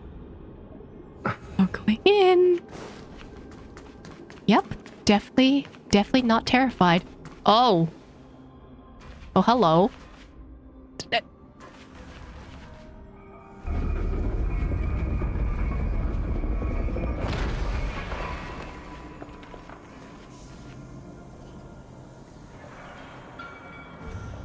Oh, the music is so eerie.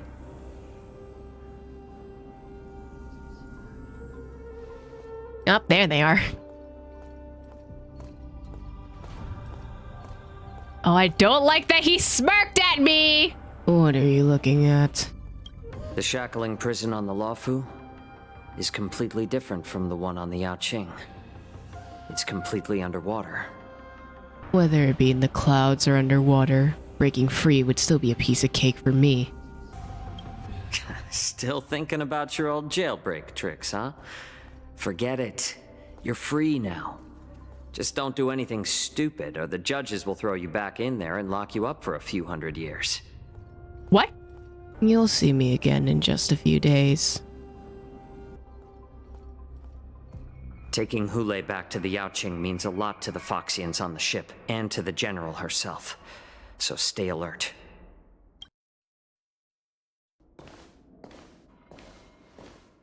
Guests, my name is Shui Yi, and I'm here on orders from the Incarceration Division of the Ten Lords Commission. Shui Yi! Oh, I miss her too. We're Jiao and Moze. General Fei Xiao sent us to extradite the Borisin criminal Hule to the Yaoqing.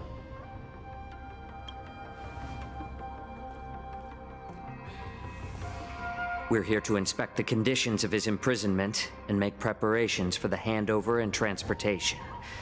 I assume you've been briefed, Your Honor. Your visit request has been approved.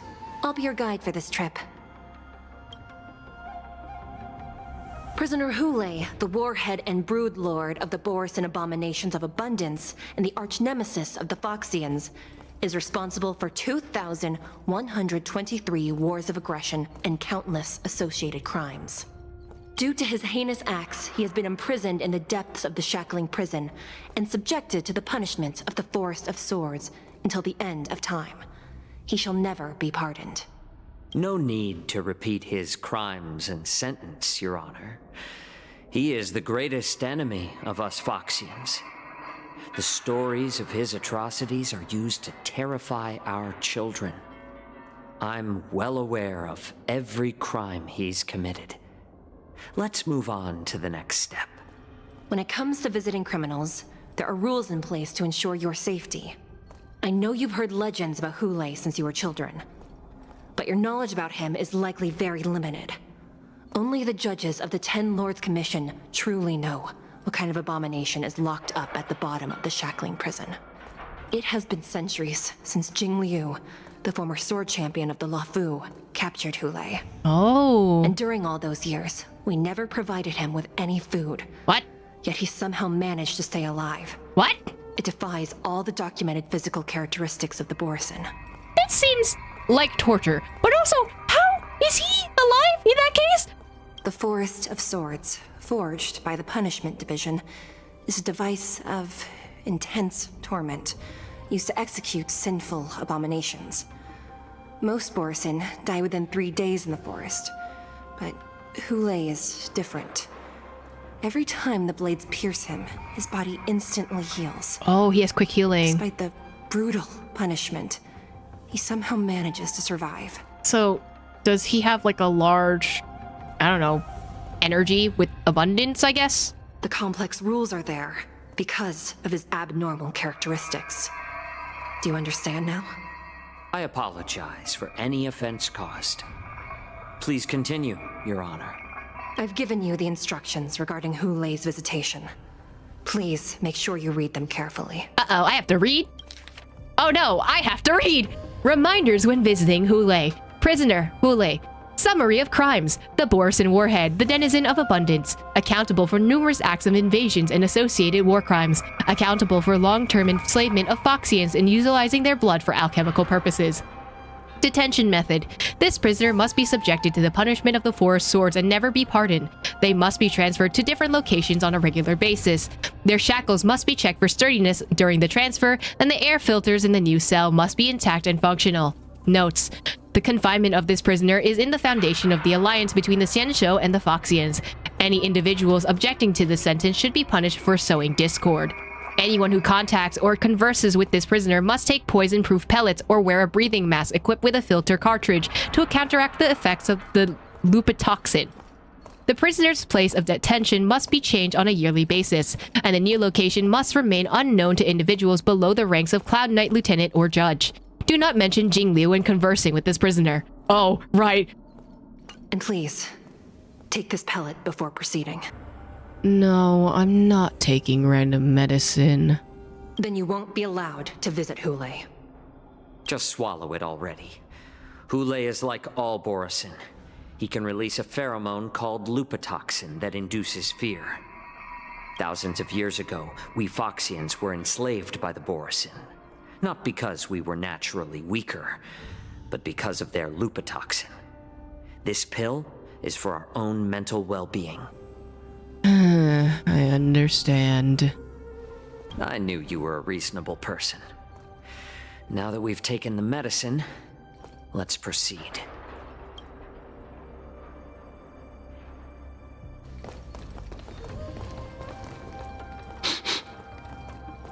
Oh, you smell something. Oh, do you possibly smell the toxin on them? Your Honor. What is it? No, never mind. Maybe I'm just imagining things. No, I think he knows. Let's keep moving. I think he can tell, honestly.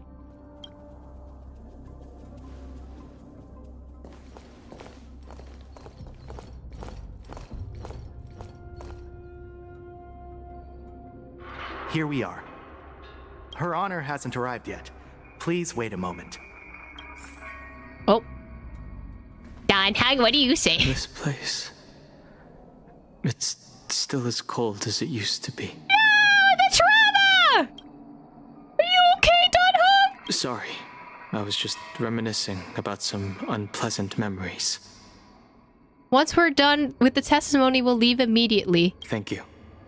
It's all my fault that you were involved in the Xianzhou's problems. You shouldn't have to see the inside of the shackling prison. I'm so sorry. Oh! I wish I could show you the real sights of the Loufu. What? It's okay, we can do it after, don't worry about it! Don Hung gently pats your head! We've been pets! We've been pets! Why can't they record our testimony outside of the shackling prison? The 6 charioteers might have more power over the rest of this Xianzhou ship. But here, in the shackling prison, is the judges of the 10 Lords Commission who call the shots. The judges will use a complicated interrogation device called the Karmic Mirror. It accurately tracks every physiological change during questioning and records it. Therefore, the judgment made here will be sufficient to convince the other administrators of the Xianzhou. At least they won't attempt to challenge the conclusions. Perhaps that's why Fei Xiao insisted that we come here. Since the judge isn't here yet, I'll wander around a bit. Okay. But watch your step. This place is not like the others. Oh, he's concerned. He's just a little bit concerned. Oh, that's a long way down. I'm terrified. Looking down, you see a honeycomb of densely packed prison cells extending deep into the darkness beyond your view. You hazard a guess on the number of prisoners they are capable of holding here. 3,000? 30,000? 300,000? Wait, this may not even be the entire shackling prison. I don't like the way down there.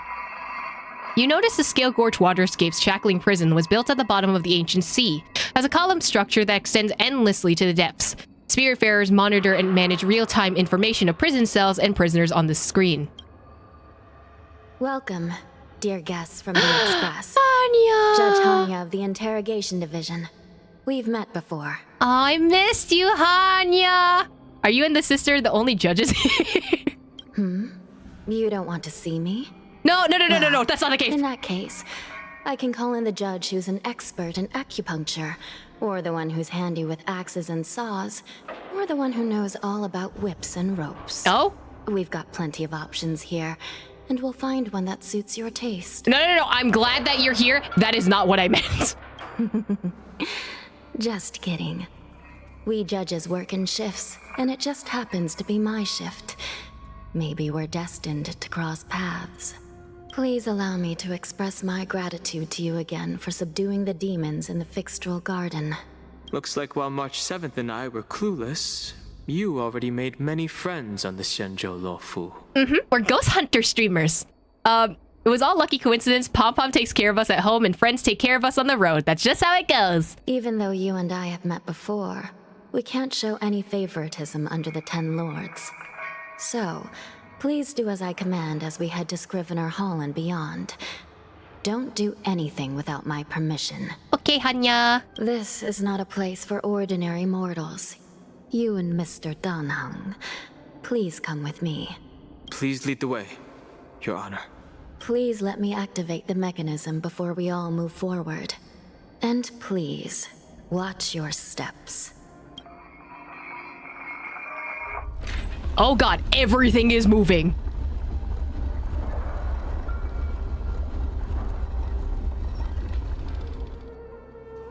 Okay, that's fine. I'm not terrified at all. At all, actually. Traverse. Oh! No, wait, I needed to speak to Hanya. Hold on. Wait, go back.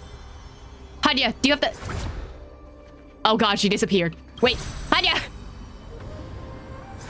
Hanya, where'd you go? I missed the dialogue. My bad.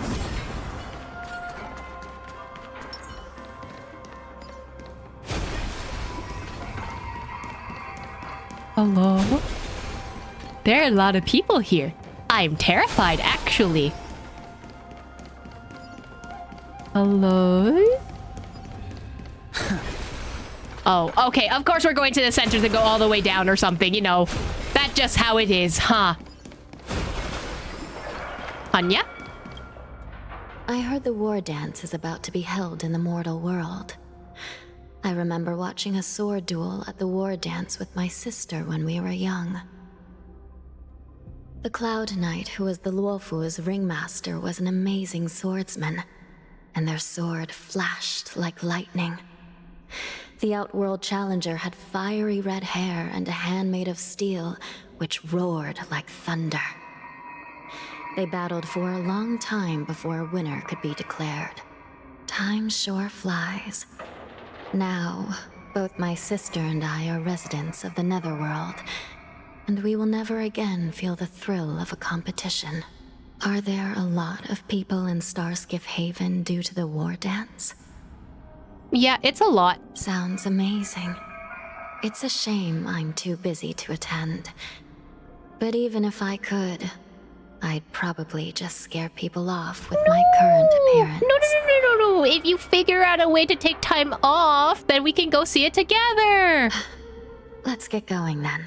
Oh, okay.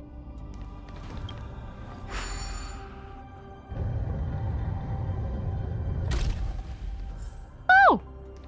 Hello? Hello? Who's here? It's freezing. This place is filled with the cold air from the northern peak of the polar delve. Even the toughest long-life species would have a hard time enduring this. Did you hear something just now? No. Let me check it out. I'm scared. Anya, please protect me. I'm very scared, in fact. I do not like this. I would like to leave, actually. What an eyesore. This place is packed with boxes and crates. These crates, they look oddly familiar. A few days ago, the Spiritfarers received reports about an IPC transport ship that was attacked by Borison. Then, a bunch of those abominations were dumped into this place.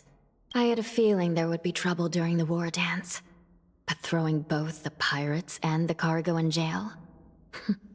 That's a new one. The mechs in those crates are no joke. I heard the Intelligentsia Guild crafted something dangerous. We have many records in the Hall of Karma about these wise ones. They love to tinker with forbidden technologies, always trying to push the limits of Ingenia. I caught a glimpse of the mechs in those crates, and they bear a striking resemblance to Borison. I wonder what they're planning this time. You know exactly what they're planning, let's be real. Well, business first. Let's keep moving.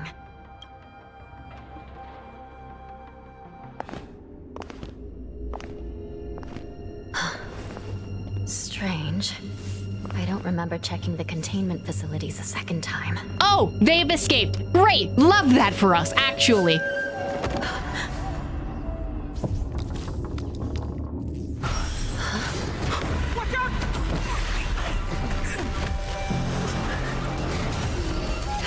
Oh, I hate that. Prepare for action. Emergency. All wardens prepare for action.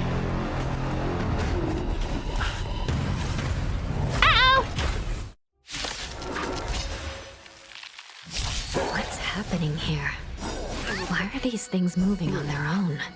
It's probably because someone activated them. The guards aren't responding. Does this mean Yaocha and Moze are gonna rescue us? It sounds like that's what's going on. Not a scratch. Lacerate. Hey! Not my march! Not my march, buddy! Oi! He's going wild. Just like a Borison. Looks like we're on our own for this one. Oi, bring her back! Forward! She just started training! How dare you murder her!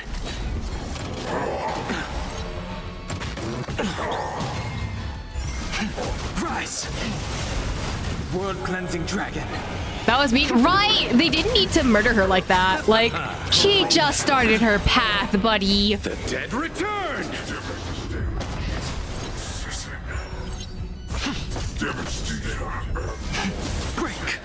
Oh, I don't like how Ugh, I don't like how grim they sound. Forward! Please do not attack my Danheng. Thank you.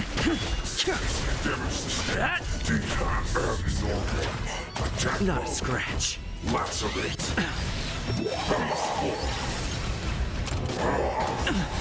Ooh, come on, buddy. You got this. Dragon.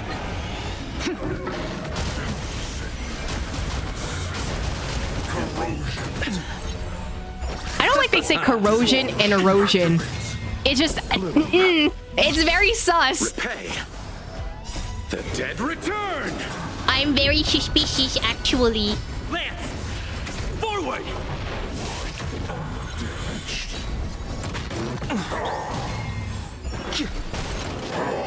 Grace. World cleansing dragon.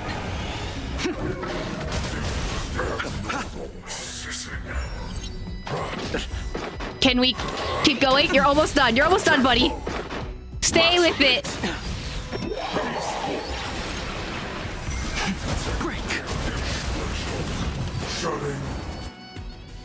But how is this even possible? The Spiritfarers follow the protocols, cutting off power to the mechs and sealing the crates. How could these mechs still start moving? Spies on the inside, buddy. Spies on the inside. It's just like what happened in the Artisanship Commission before. These goods went haywire and attacked everyone in sight. Ningxia mentioned that there was some kind of biological tissue that made the mechs. Where are the Spiritfarers? Why hasn't anyone come to help us? I think we need to tell her more The information. Alchemy Commission members examined them and found some unusual structures within. These things showing up in the shackling prison can only mean one thing. A prison break. And whoever delivered these goods clearly wanted them to go through the Xianzhou's strict inspection process to show the Skyfaring Commission and Cloud Knights how dangerous they were. They wanted these mechs to end up right here, in the shackling prison. If these things already started taking action while nobody was paying attention, then the whole prison is in trouble, I'm afraid. And to make things worse, another group of visitors just entered the depths of the shackling prison. The messengers from the Xianzhou Yaoqing.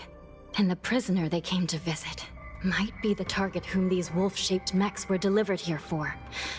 If that vicious beast manages to break free, it will be a catastrophe for the Xianzhou Loufu. Oh! Jiaoche's POV? A few moments prior, Shui leads Jiaoche messengers to the bottom of the prison. Here we are. Have we arrived already, Your Honor? Shouldn't there be a cake? I've given you the diagrams for lighting the lanterns. Please take a look. The what? That is T. R? Okay. Bird 1, 2, 3. Okay. I will try my best. Oh, jeez. Okay, so I have to line this up from here, right? Nope. A slow simmer over low heat, or a quick stir fry over high heat? Sir, not the food. Hold on. I'm trying to figure this out. Okay, so this one. Right, then that, and then that. Okay, okay. Fizzling. Oh, okay. I forgot how to... Oh, ascend. Wow, this is going to take 3 years. So starting from this point, it goes this way. 1. And then... 2. Descend. Descend! Descend faster, actually! Descend! Oh, I'm not on top of it. Descend! This one. And then... Oh, I think I messed it up already. Which one did I light already? Uh-oh. I've in fact frick-fact this up. I think I did not touch this one before. Hold on. Can I reset? Okay, thank you. It was... Hold on. Navigation is hard. Give me a second. So going from here... Cannot... No. I need the map.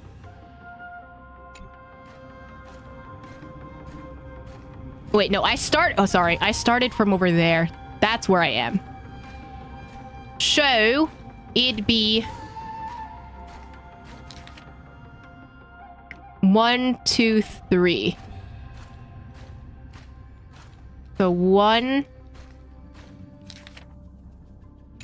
2, Wait, no, but you're over there. Hold on. Imagine map. 1, 2, 3. Is this not my starting point? It is my starting point.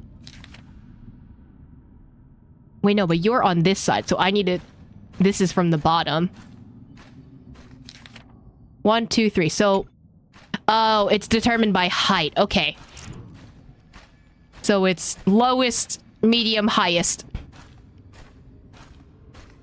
Listen, I did say I flapped and did not yap.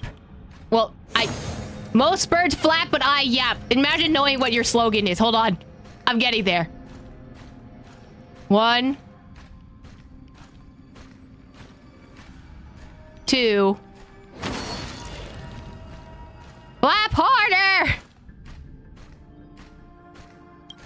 3. There we go. Not bad.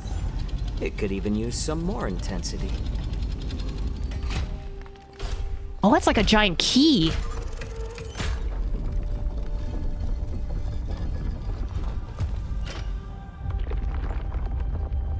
Ooh, I like the way the staircase unlocks. That's cool. Follow Shui to the bottom of the Shackley prison. Let's go! The path is open.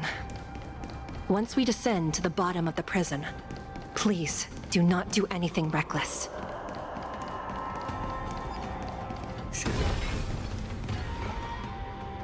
Inside the delve, behind this door, is the greatest enemy of the Foxians, Hule. Oh, that's so ominous. I don't like it.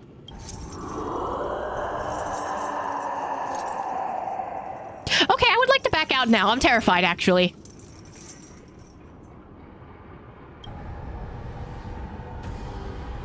According to custom, envoys from the Yao Qing visit the Xianzhou Loufu once every century to check on this abomination's imprisonment and condition. Even though the Ten Lords Commission sentenced Hule to the Forest of Swords, suffering every day for the rest of his life, I understand that the Yao Qing messengers want to see him dead. Unfortunately, for the past 7 centuries, they've had to return disappointed. Because this beast simply can't be killed. If we can use his toxin to create medicine and save an innocent life, it might help balance out some of the sins he's committed.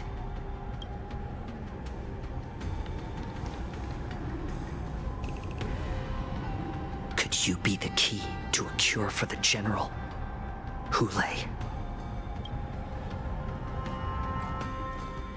Oh? Uh-oh.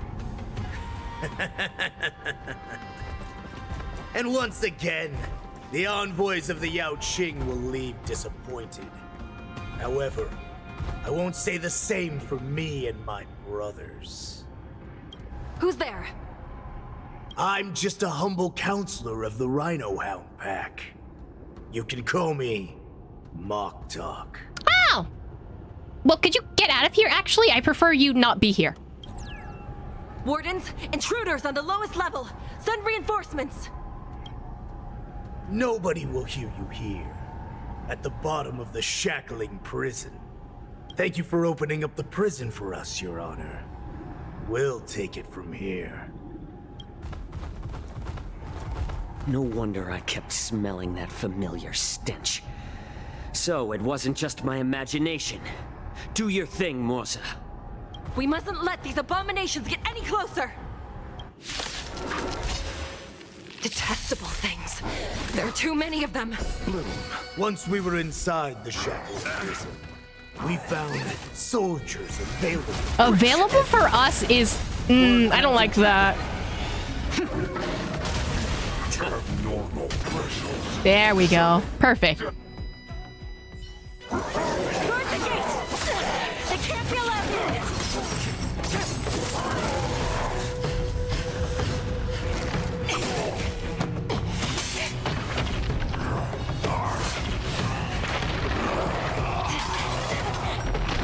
Uh-oh. Uh-oh. I don't like that.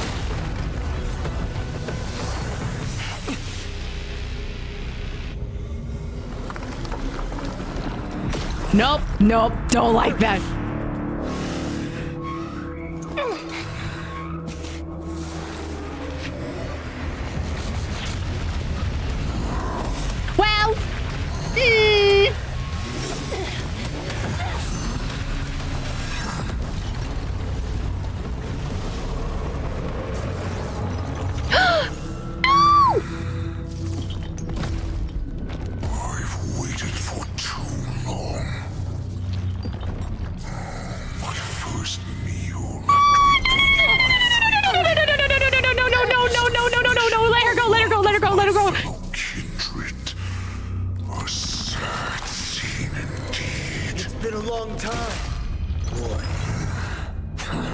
Welcome back.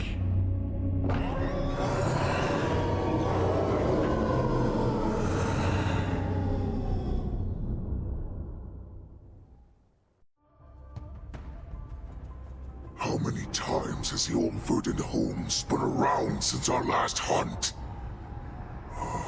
Duran's whelp, tell me your name. Oh, great Hule, nemesis of the Foxians and the hunter of all beings.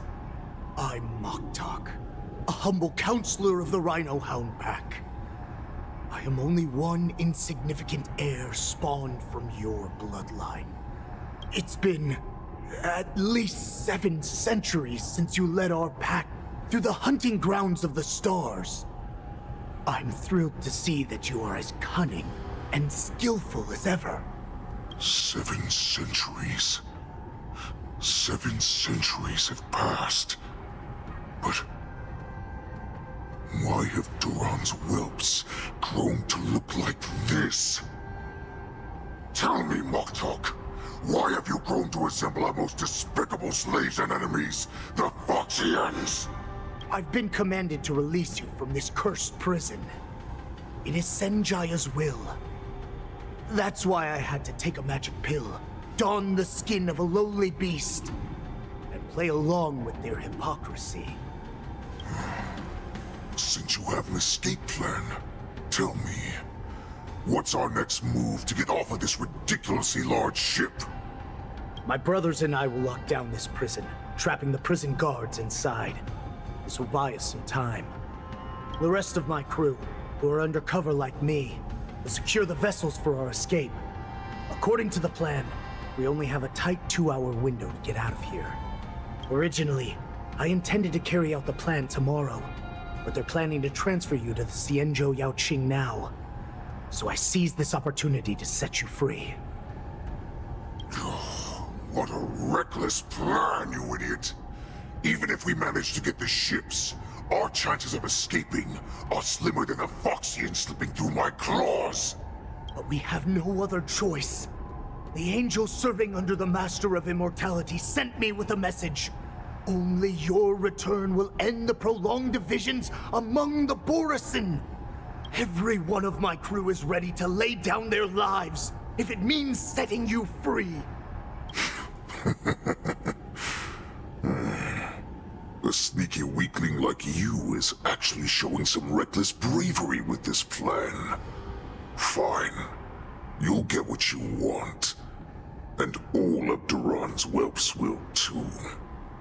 I'm, in fact, terrified. I'm scared. Well then, my lord. We should leave now. Before we go, give me one of those magic pills.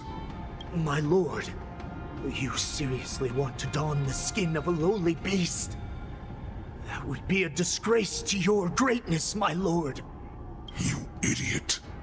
Greatness means nothing without freedom. Once I get out, I'll need a disguise that won't raise any suspicion. As you wish, my lord. Is that Foxian slave my meal? Uh-oh. No, he's an envoy from the Xianzhou Yaoqing. I plead you to endure him a bit, my lord, as he's more valuable as a hostage. Take him, guys. Time to move out. Wait, where's Moze? Wait a minute, wait. They only captured one, though. At the same time, Trailblazer, Danheng, and Hanya realize the situation. Madam Hanya, the wardens in all areas are regrouping. Those Ingenium enemies are wandering around and causing heavy casualties.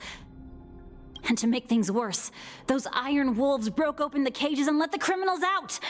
We've called for backup, but it seems like all communication is jammed. Let's preserve our strength and first take down the isolated prisoners. By decree of the 10 Lords, all prison breakers and intruders shall be apprehended, dead or alive. Just a short time ago, the nether key mechanism was activated. It was probably Madame Shui and the Yaoqing messengers heading to the bottom of the prison. Given the situation, I'm afraid that area is exactly where our enemies are targeting. We mustn't let that vile beast escape from its cage. We've gathered all the prison guards who can still fight, and we'll split up and secure each floor. Go! Those intruders are quite bold. They must have been planning this for quite a while. Indeed, but Borisin tend to favor direct and aggressive approaches. Crafting careful and precise plans like this is simply not their style. Let's focus on the current situation right now. Please help me. Sweetie! Looks like the testimony will have to wait, huh? Like I said, wherever we go, we always end up in trouble. What's the fastest way to the bottom of this prison, Miss Hanya? If we don't get there quickly, we'll soon be outnumbered by all the enemies inside. We'll have to bend the rules. Please, follow me. Prisoners must remain in place and obey the By decree of the Ten Lords, all prison breakers and intruders shall be apprehended, dead or alive. Yes, ma'am! No, I can't talk to you. Hello? Anyone here? We're running as fast as possible. Actually, we can just do this. I'm running as fast as possible. Yes, ma'am. We need a few tools if we want to reach the bottom quickly. Okay. What do I need? Follow me to the next floor. Okay. The path is cut off. Someone must have altered the mechanism. No matter. It'll just require a bit more work to get through. Oh, like a puzzle is what I... Okay. Oh god, it actually is a puzzle.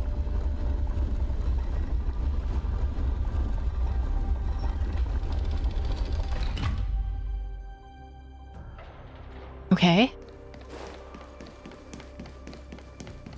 Oh, we just skipped the floor. That's it. Okay, that's not too bad. That's not the worst. I'll take that. Some Spiritfarers occasionally use ingenia from the Artisanship Commission to navigate the treacherous terrain here.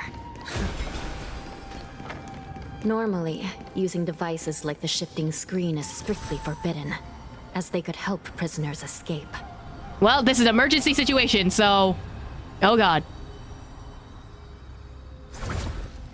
But, given the urgency of the situation, let's just ignore the usual regulations. The nether key has been activated.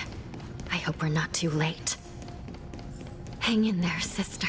Oh, Hanya! It's okay. We'll get Shui. Please, please, please tell me Shui's okay. Please tell me Shui's okay. We can fix her, right? We can fix her, right?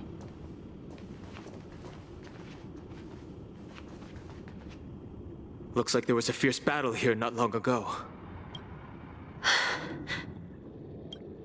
The gate to the prison delve is wide open. Hule has managed to break free. Where are the Yaoqing messengers? And where's my sister? Are they still alive? Let's look around.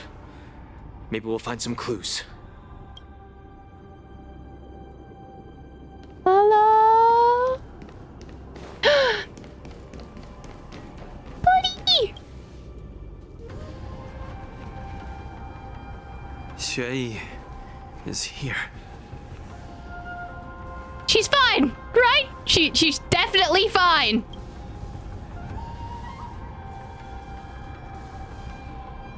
Miss Shui bravely sacrificed herself. My condolences, Miss Hanya. No. She's not dead, right? She's definitely... We just need to repair her. It's fine. Don't worry about it. Condolences? Well, that's unnecessary. You misunderstand. Thanks to the Ten Lords' blessing, my sister turned into an ingenium centuries ago. Dying and returning as just a soul to the Hall of Karma's document office has become a routine for her. While I'm not keen on seeing her throw away her body like it's some replaceable part, but... By the way, have you seen bodies that might be the Yaoqing messengers?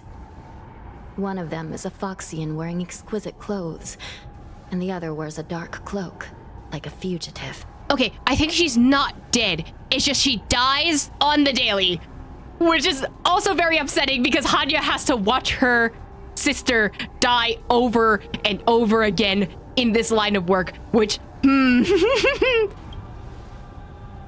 No, I haven't found any Foxian bodies. Only Borisin ones. So, the intruders and Hule are holding the Yaoqing messengers hostage. This is the worst situation. With hostages in their grasp, the prison guards can't do anything about the prisoners. If anything happens to the messengers, the relationship between the Yaoqing and the Luofu could be irreversibly damaged. We must rescue the messengers, get out of here, and spread the news. We mustn't give up as long as there's a glimmer of hope.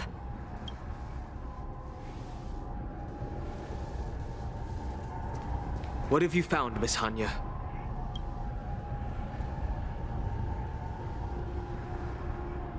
Huh? What the heck? Reconstruct.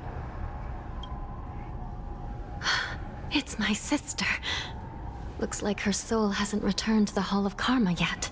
Oh my god, so she transferred her body because the other was okay. She's fine. She's fine, guys. It's okay. We're okay. At such a critical moment, her death can give us information that we can turn into an advantage. Okay. We're fine. We're fine. She's okay. The damage isn't too bad. If I can fix it up, my sister will have a temporary body. We can repair. It will be okay. We'll be fine. We just need to rotate this. Hold on. No, hold on.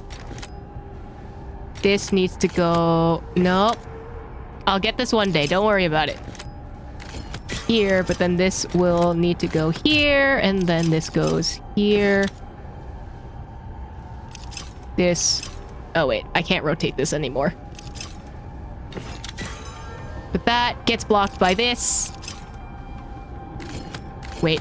I'm definitely screwing this up. Hold on. This needs to go here, which rotates here, which means this has to be out here, which means I have to do...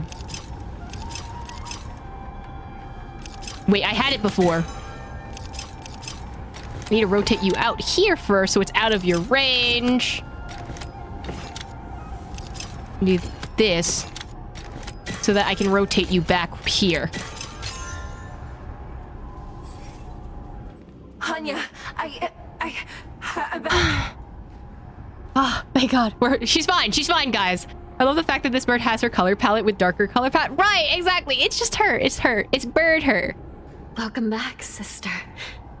I don't know what kind of expression I should have at a time like this. Happy? Tears of joy? Forget it. I'm used to you coming back in all sorts of forms. Your new form's kind of cute. You know what? That's the best option. Now is not the time for jokes. This side crane can't hold all of me. Sister, what did you see when you were killed? Those One of the Yaoqing messengers escaped. Why did it just cut out like that? The other one was taken hostage and brought upwards. So is the other one. Besides the Borisin, there were other intruders. Invisible. Invisible intruders? What does that even mean? How many conspiracies are tangled up in this mess? Do me a favor, sister. The intruders have cut off all communication between inside and outside the prison. And now you're the only person, the only bird, who can slip out undetected. Make sure you deliver the news to the outside world. I understand. Please be careful, sister.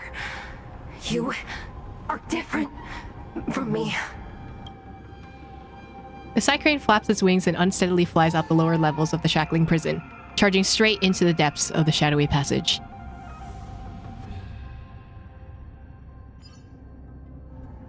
Time is running out, Miss Hanya. If we keep delaying, those Borisin will escape from the prison. All right. If we happen to come across that Yaoqing messenger who got away... What? What happened? Why'd it cut out? Oh, it's just dots, that's why. No. Stopping Hule should probably be our top priority.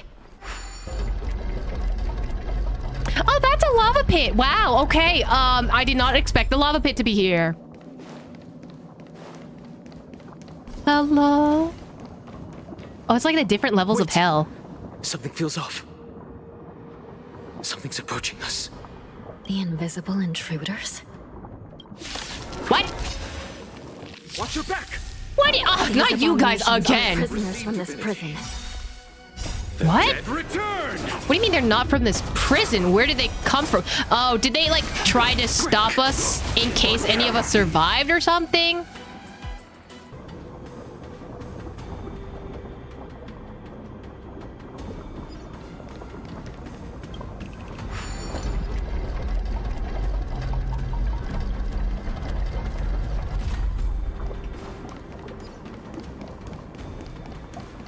Well, at least you're alive, dude. This man seems to materialize from the shadowy corners of the prison, as if he could vanish into thin air at any moment. The fugitive wearing a dark cloak spoken of by Hanya now stands before you. His face is devoid of any expression, cold and indifferent. Yet, inexplicably, you could decipher his expressionless facade as if it whispered, "You're finally here." The prison management on the Loufu is truly concerning. Well, you look better when you're silent is a crazy sentence. Hey, you're the Yaoqing messenger who fled! Ooh! I prefer to be called the Yaoqing messenger who strategically retreated. At least 2 different groups of intruders infiltrated here. The Borison wolf cubs and these Mara-struck soldiers. Their hiding technique. It's pretty similar to the wind mantle technique used by the Vidyadhara serving Calorium Venti on the Yaoqing. What do you think? Well, never mind if you don't have any clues. Now's not the time to exchange assassination techniques. I'm Moze. My friend Yaocha fell into the clutches of that wolf Hule. I was planning to escape and report back as quickly as possible, but now it seems the prison on the Loufu is a real maze, I must admit. Thank you for your help, Mr. Moze. We'll do our best to ensure your friend's safety. No, you can do nothing for him now, and you shouldn't be focusing on his safety at the moment. Okay, but isn't he your friend though? Like... Your friend is in Hule's clutches and you're just going to leave him behind? Look, I'm the Yaoqing's general guard, not his. I've seen how that giant wolf fights and there's no way. Trying to save my friend will only get us killed. I don't know how you think, but I won't throw my life away for a lost cause. He sounds a lot like Al-Haytham, but if he had a darker past. Listen up. I've been tracking these fugitives and I know their next move. They're planning to seal off the entire prison to keep the outside world in the dark. Oh, okay, that's bad, actually. The worst case scenario, we're all killed by that giant wolf, and the shackling prison is sealed off.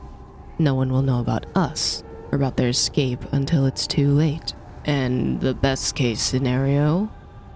No. We kick all those bad guys' butts! Or we trap them inside the prison, or both we and the intruders get trapped inside the prison.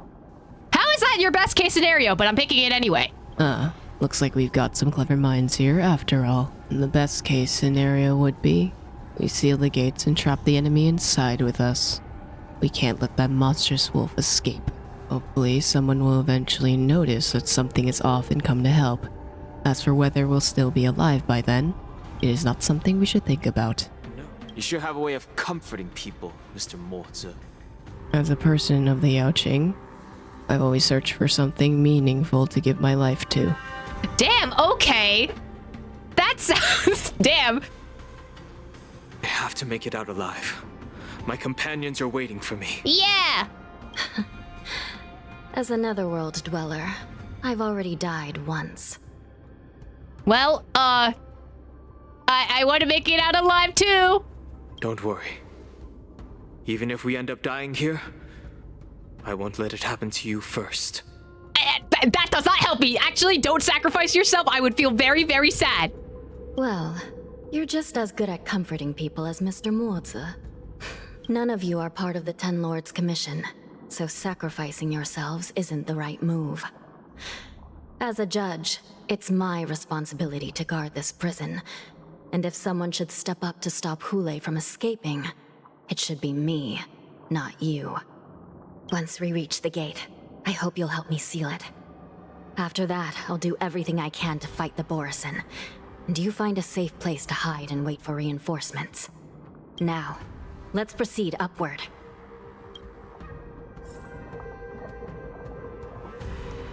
It'll be fine. We just need to entrap ourselves inside this giant prison. Yippee! This is very comforting for me, I suppose. Ah! Stop! Stop! Stop! Stop! Nope! Nope! Nope! Nope! Nope! Nope! Nope! Nope! Nope! Nope! Nope! Nope! I would like out. I would like out. I would like out. Goodbye. Goodbye. Goodbye. Nope. Nope.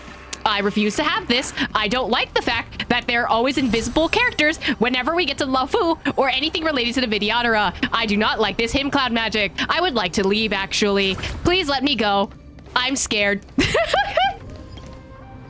We must seal the entrance before the Borisin fugitives get out. One step ahead of you, buddy.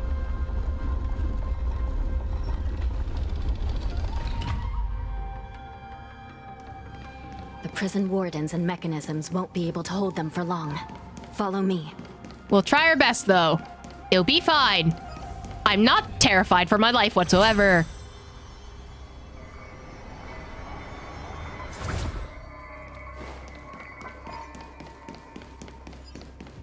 I don't like how quiet it is. I don't like how quiet it is. We're almost there. The gate is just ahead. Okay. You don't see me. You don't see me. You don't see me. I'm not here. I'm not here. I'm not here. I'm not here.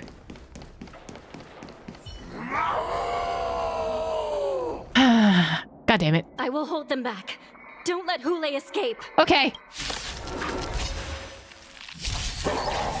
You'll be fine. Right? Right. Okay.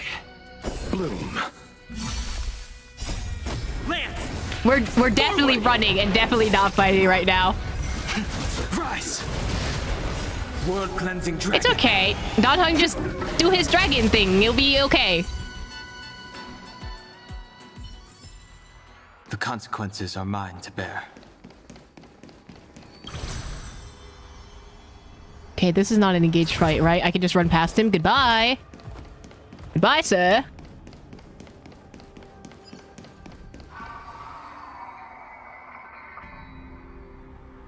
The Shackling prison has become a killing field. The prison guards tried to resist, but Jiaochi can only watch them fall. This brings back such familiar memories. Memories of chasing, gnawing, and tearing. Oh, they're back. They're back.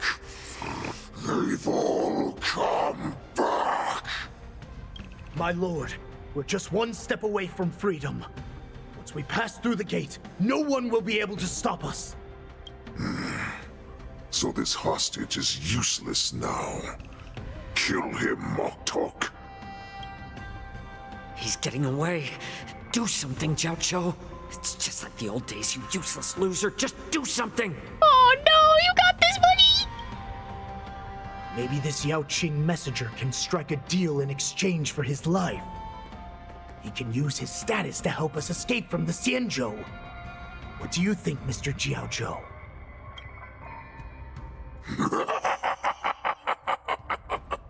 Oh, just look at you. Fallen so low during my absence. You're even negotiating with livestock. As far as I recall, no one from the Yao Qing would ever consider a deal with Duran's offspring. I've got to make this beast stay here. Whether it's for the sake of Fei Shao or the Yao Qing. Come on, buddy, you got this. Deal. I certainly have more value alive. My identity, my knowledge of the Xianzhou, and my understanding of many things that your minions have no knowledge of. They'll all be valuable. Lowly beast. Muster up that pitiful tongue of yours and plead for what remains of your life. Speak up. I'm afraid you're unaware. The woman who defeated you, Jing Liu, she has recently returned to the Loufu. Your opportunity for revenge is right in front of you. My lord, this slave is talking nonsense. I've never heard anything about this. May I just kill him now? Silence, Moktok. And you, slave. From now on, you'll stay by my side. You'll only speak and move when I allow you to.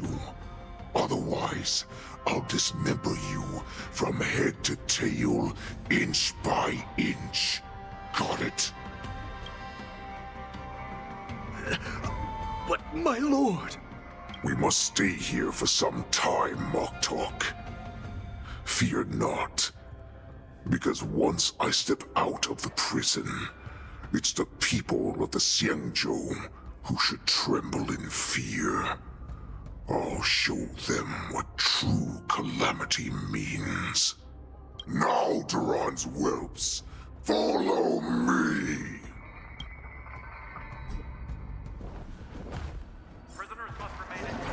Oh no! No. Actually, you do not see me. I do not exist in your eyes. Perhaps I'm stuck on someone. Goodbye. No!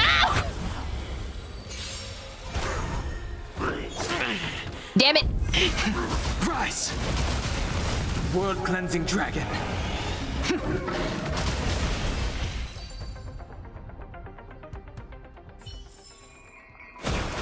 Prisoners must remain in place.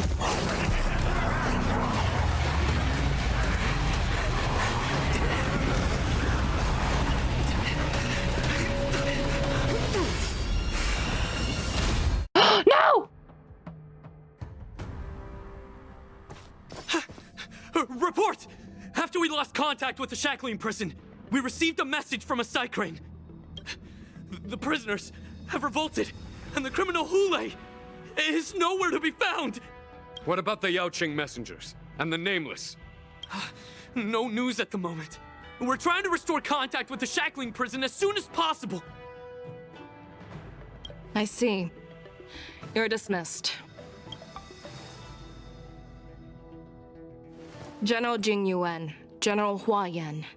It's just as we suspected. The rise of the Ambrosial Arbor was not the end of things, but the beginning. The hand of the Ruined Legion has already sown the seeds of destruction. From this moment on, the Xianzhou Alliance will face an even greater challenge, from both the abominations of abundance and the destruction itself. If this is what they want, I'm always up for a challenge.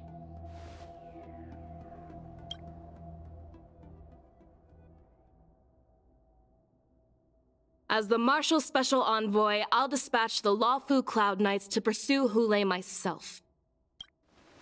Looks like the hidden dregs have finally come to the surface. And as I said before, it's time to wash them away. Once and for all. All right, General, it's time to earn your paychecks. Let's go! After a brief but devastating loss of communications, the lockdown Shackling prison is once more under control. The Express's Nameless may have emerged unharmed, but one of the Yaoqing envoys has been taken hostage. Meanwhile, the Borisin warhead Hule, long confined to the depth of the Shackling prison, has vanished without a trace. This sounds like a to be continued. Don't do that. Don't. A pursuit between the hunter and the hunted will soon play out on the Xianzhou Loufu. Don't you dare. This better not be a continue later. No! No! You cannot do this to me. No! No! You can't just end this on a cliffhanger! Every time, I swear to God. No! You can't do this. Fuck you, Hoya! No! Oh no, I'm gonna have to wait till next match! Every day, I'm hurt by the interlude screen! Hoya, when I catch you! Earn your peck checks next time on HSR! No!